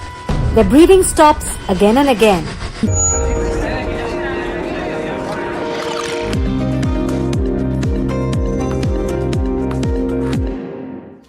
Welcome, you're watching Ask Profit here at NDTV Profit. I'm Mahima Vachajani and this is a show that gets all your stock related queries answered. Before we start doing that, let's take a quick look as to how the markets are doing at this hour. Let's try to pull up the Nifty 50 and see as to where it is trading at the moment. You have a downtick of around 0.8%, slightly off from its day's high point, but still below the 24,000 levels for the Nifty 50. And it's the IT names that are putting pressure on the index as we speak. The Bank Nifty also, let's try to pull that up and see as to where it's trading at right now, hovering around the 57,600 levels, now dipping by about 0.5%, but again off from its day's low point. Let's try to pull up the sectoral heat map as well and see as to what sectors are doing at this hour. You have some specific names that have been doing well and are still doing well, like defense, pharma, healthcare. You have media, which is doing fairly well, but IT down 4.9%. Realty also seeing profit booking back in the red, and You also have Nifty Auto, which continues to be under pressure. Let's try to put up the mid cap 150 and the small cap 250 as well, and see as to where they are trading at. The mid cap 150 is trading by just flat, has recovered quite a bit from its day's low point. At least that is a positive sign. And the Nifty small cap 250 continues to be in the green, up by about 0.2%. But let's start taking your stock related questions, and to answer them, we are now joined by Rujit Jain, who's the Vice President Equity Technical Research Wealth Management at Motilal Oswal, and Neerav Ashar, who's the Head Equity Research Analyst at Latin Manharlal Securities, joining us now. Welcome to both of you, gentlemen, and a very good afternoon to the both of you. I'll start by taking the first question, which is from Bindu, who's writing from Hyderabad, asking about transformers and rectifiers. She's bought around 360 shares at the levels of 260. Wants to know if she can continue to hold or book profits at the current levels. Rujit, there's a good spike that we've seen in the stock today. What is your recommendation on this one? Yeah, hi, very good afternoon, Emma. Well, today we have seen the stock surpassing its 200 EMA hurdle after a long period of time, and that too with very good volumes compared to what we have seen in the recent past. So I think the buying price is also good. So it should continue to hold on for further up move, maybe towards 420 odd levels, where it can take a review again on the stock. Okay, all right. The next one that we have is on KPI Green. Our viewer Rakshit from Udupi wants to know if he can enter into this counter from a slightly long-term perspective. Neerav, would you recommend that? Well, the advice is to wait for the next quarterly results. There is a possibility of a correction due to some margin pressure. So I think the advice is to wait. Okay, all right. The next one that we have is from Venkat, who's writing us from Chennai. He says he's bought 125 shares of Reliance, bought at the levels of 664. Wants to know whether he can hold or sell. Neerav, what would you recommend on this one, considering the AGM and the news around Jio IPO coming soon? Well, the advice is to hold. Okay, all right. The next one that we have is from Mr. Srinivas, who's writing us from Chennai, asking about Aarti Industries. He's asking that, basis the charts, what is a good entry point from a 6 months to 1 year perspective? Rujit, your view? Any decline toward 460 can be used as a buying opportunity. The 200 DMA support is around 434, so keep stop loss below 430 on your long positions. Okay, all right. The next one that we have is from Sabita, who's writing us from Hyderabad, asking about DOMS, and she wants to know the right entry price and the target also for this one, and whether this is a good idea to buy this counter or not. Rujit, the stock is down around 3.6% today. What would you recommend? Still into a consolidation phase. The stock is facing hurdle around the 2400 mark. So I would recommend to wait for a breakout above that. Only if it surpasses 2400, then go long for potential targets around 2700, and stop loss should then be placed below 2200. Okay, all right. The next one that we have is coming in, and this is from JSW Energy is the next one. Anil from Pune wants to know if he can continue to hold from a really long-term perspective this particular counter that he's been holding, around 220 odd shares. He's holding 6,000 odd shares bought at the levels of 220. So he's bought it at very attractive levels. I'm sure he's sitting at a huge profit right now, considering that he's got a good quantity as well. But Neerav, should he continue to hold? He's saying that he can hold this for the next 5 to 7 years. Since he's bought the shares at a very attractive valuation, he should continue to hold from a long-term perspective. Definitely, yes. Okay, all right. The next one that we have is from Gautam. And he's asking whether does it make sense to invest into any of these demerged Vedanta companies for the next 12 to 18 months. Neerav, any view on this one? Any particular one that you think is investable right now? Well, we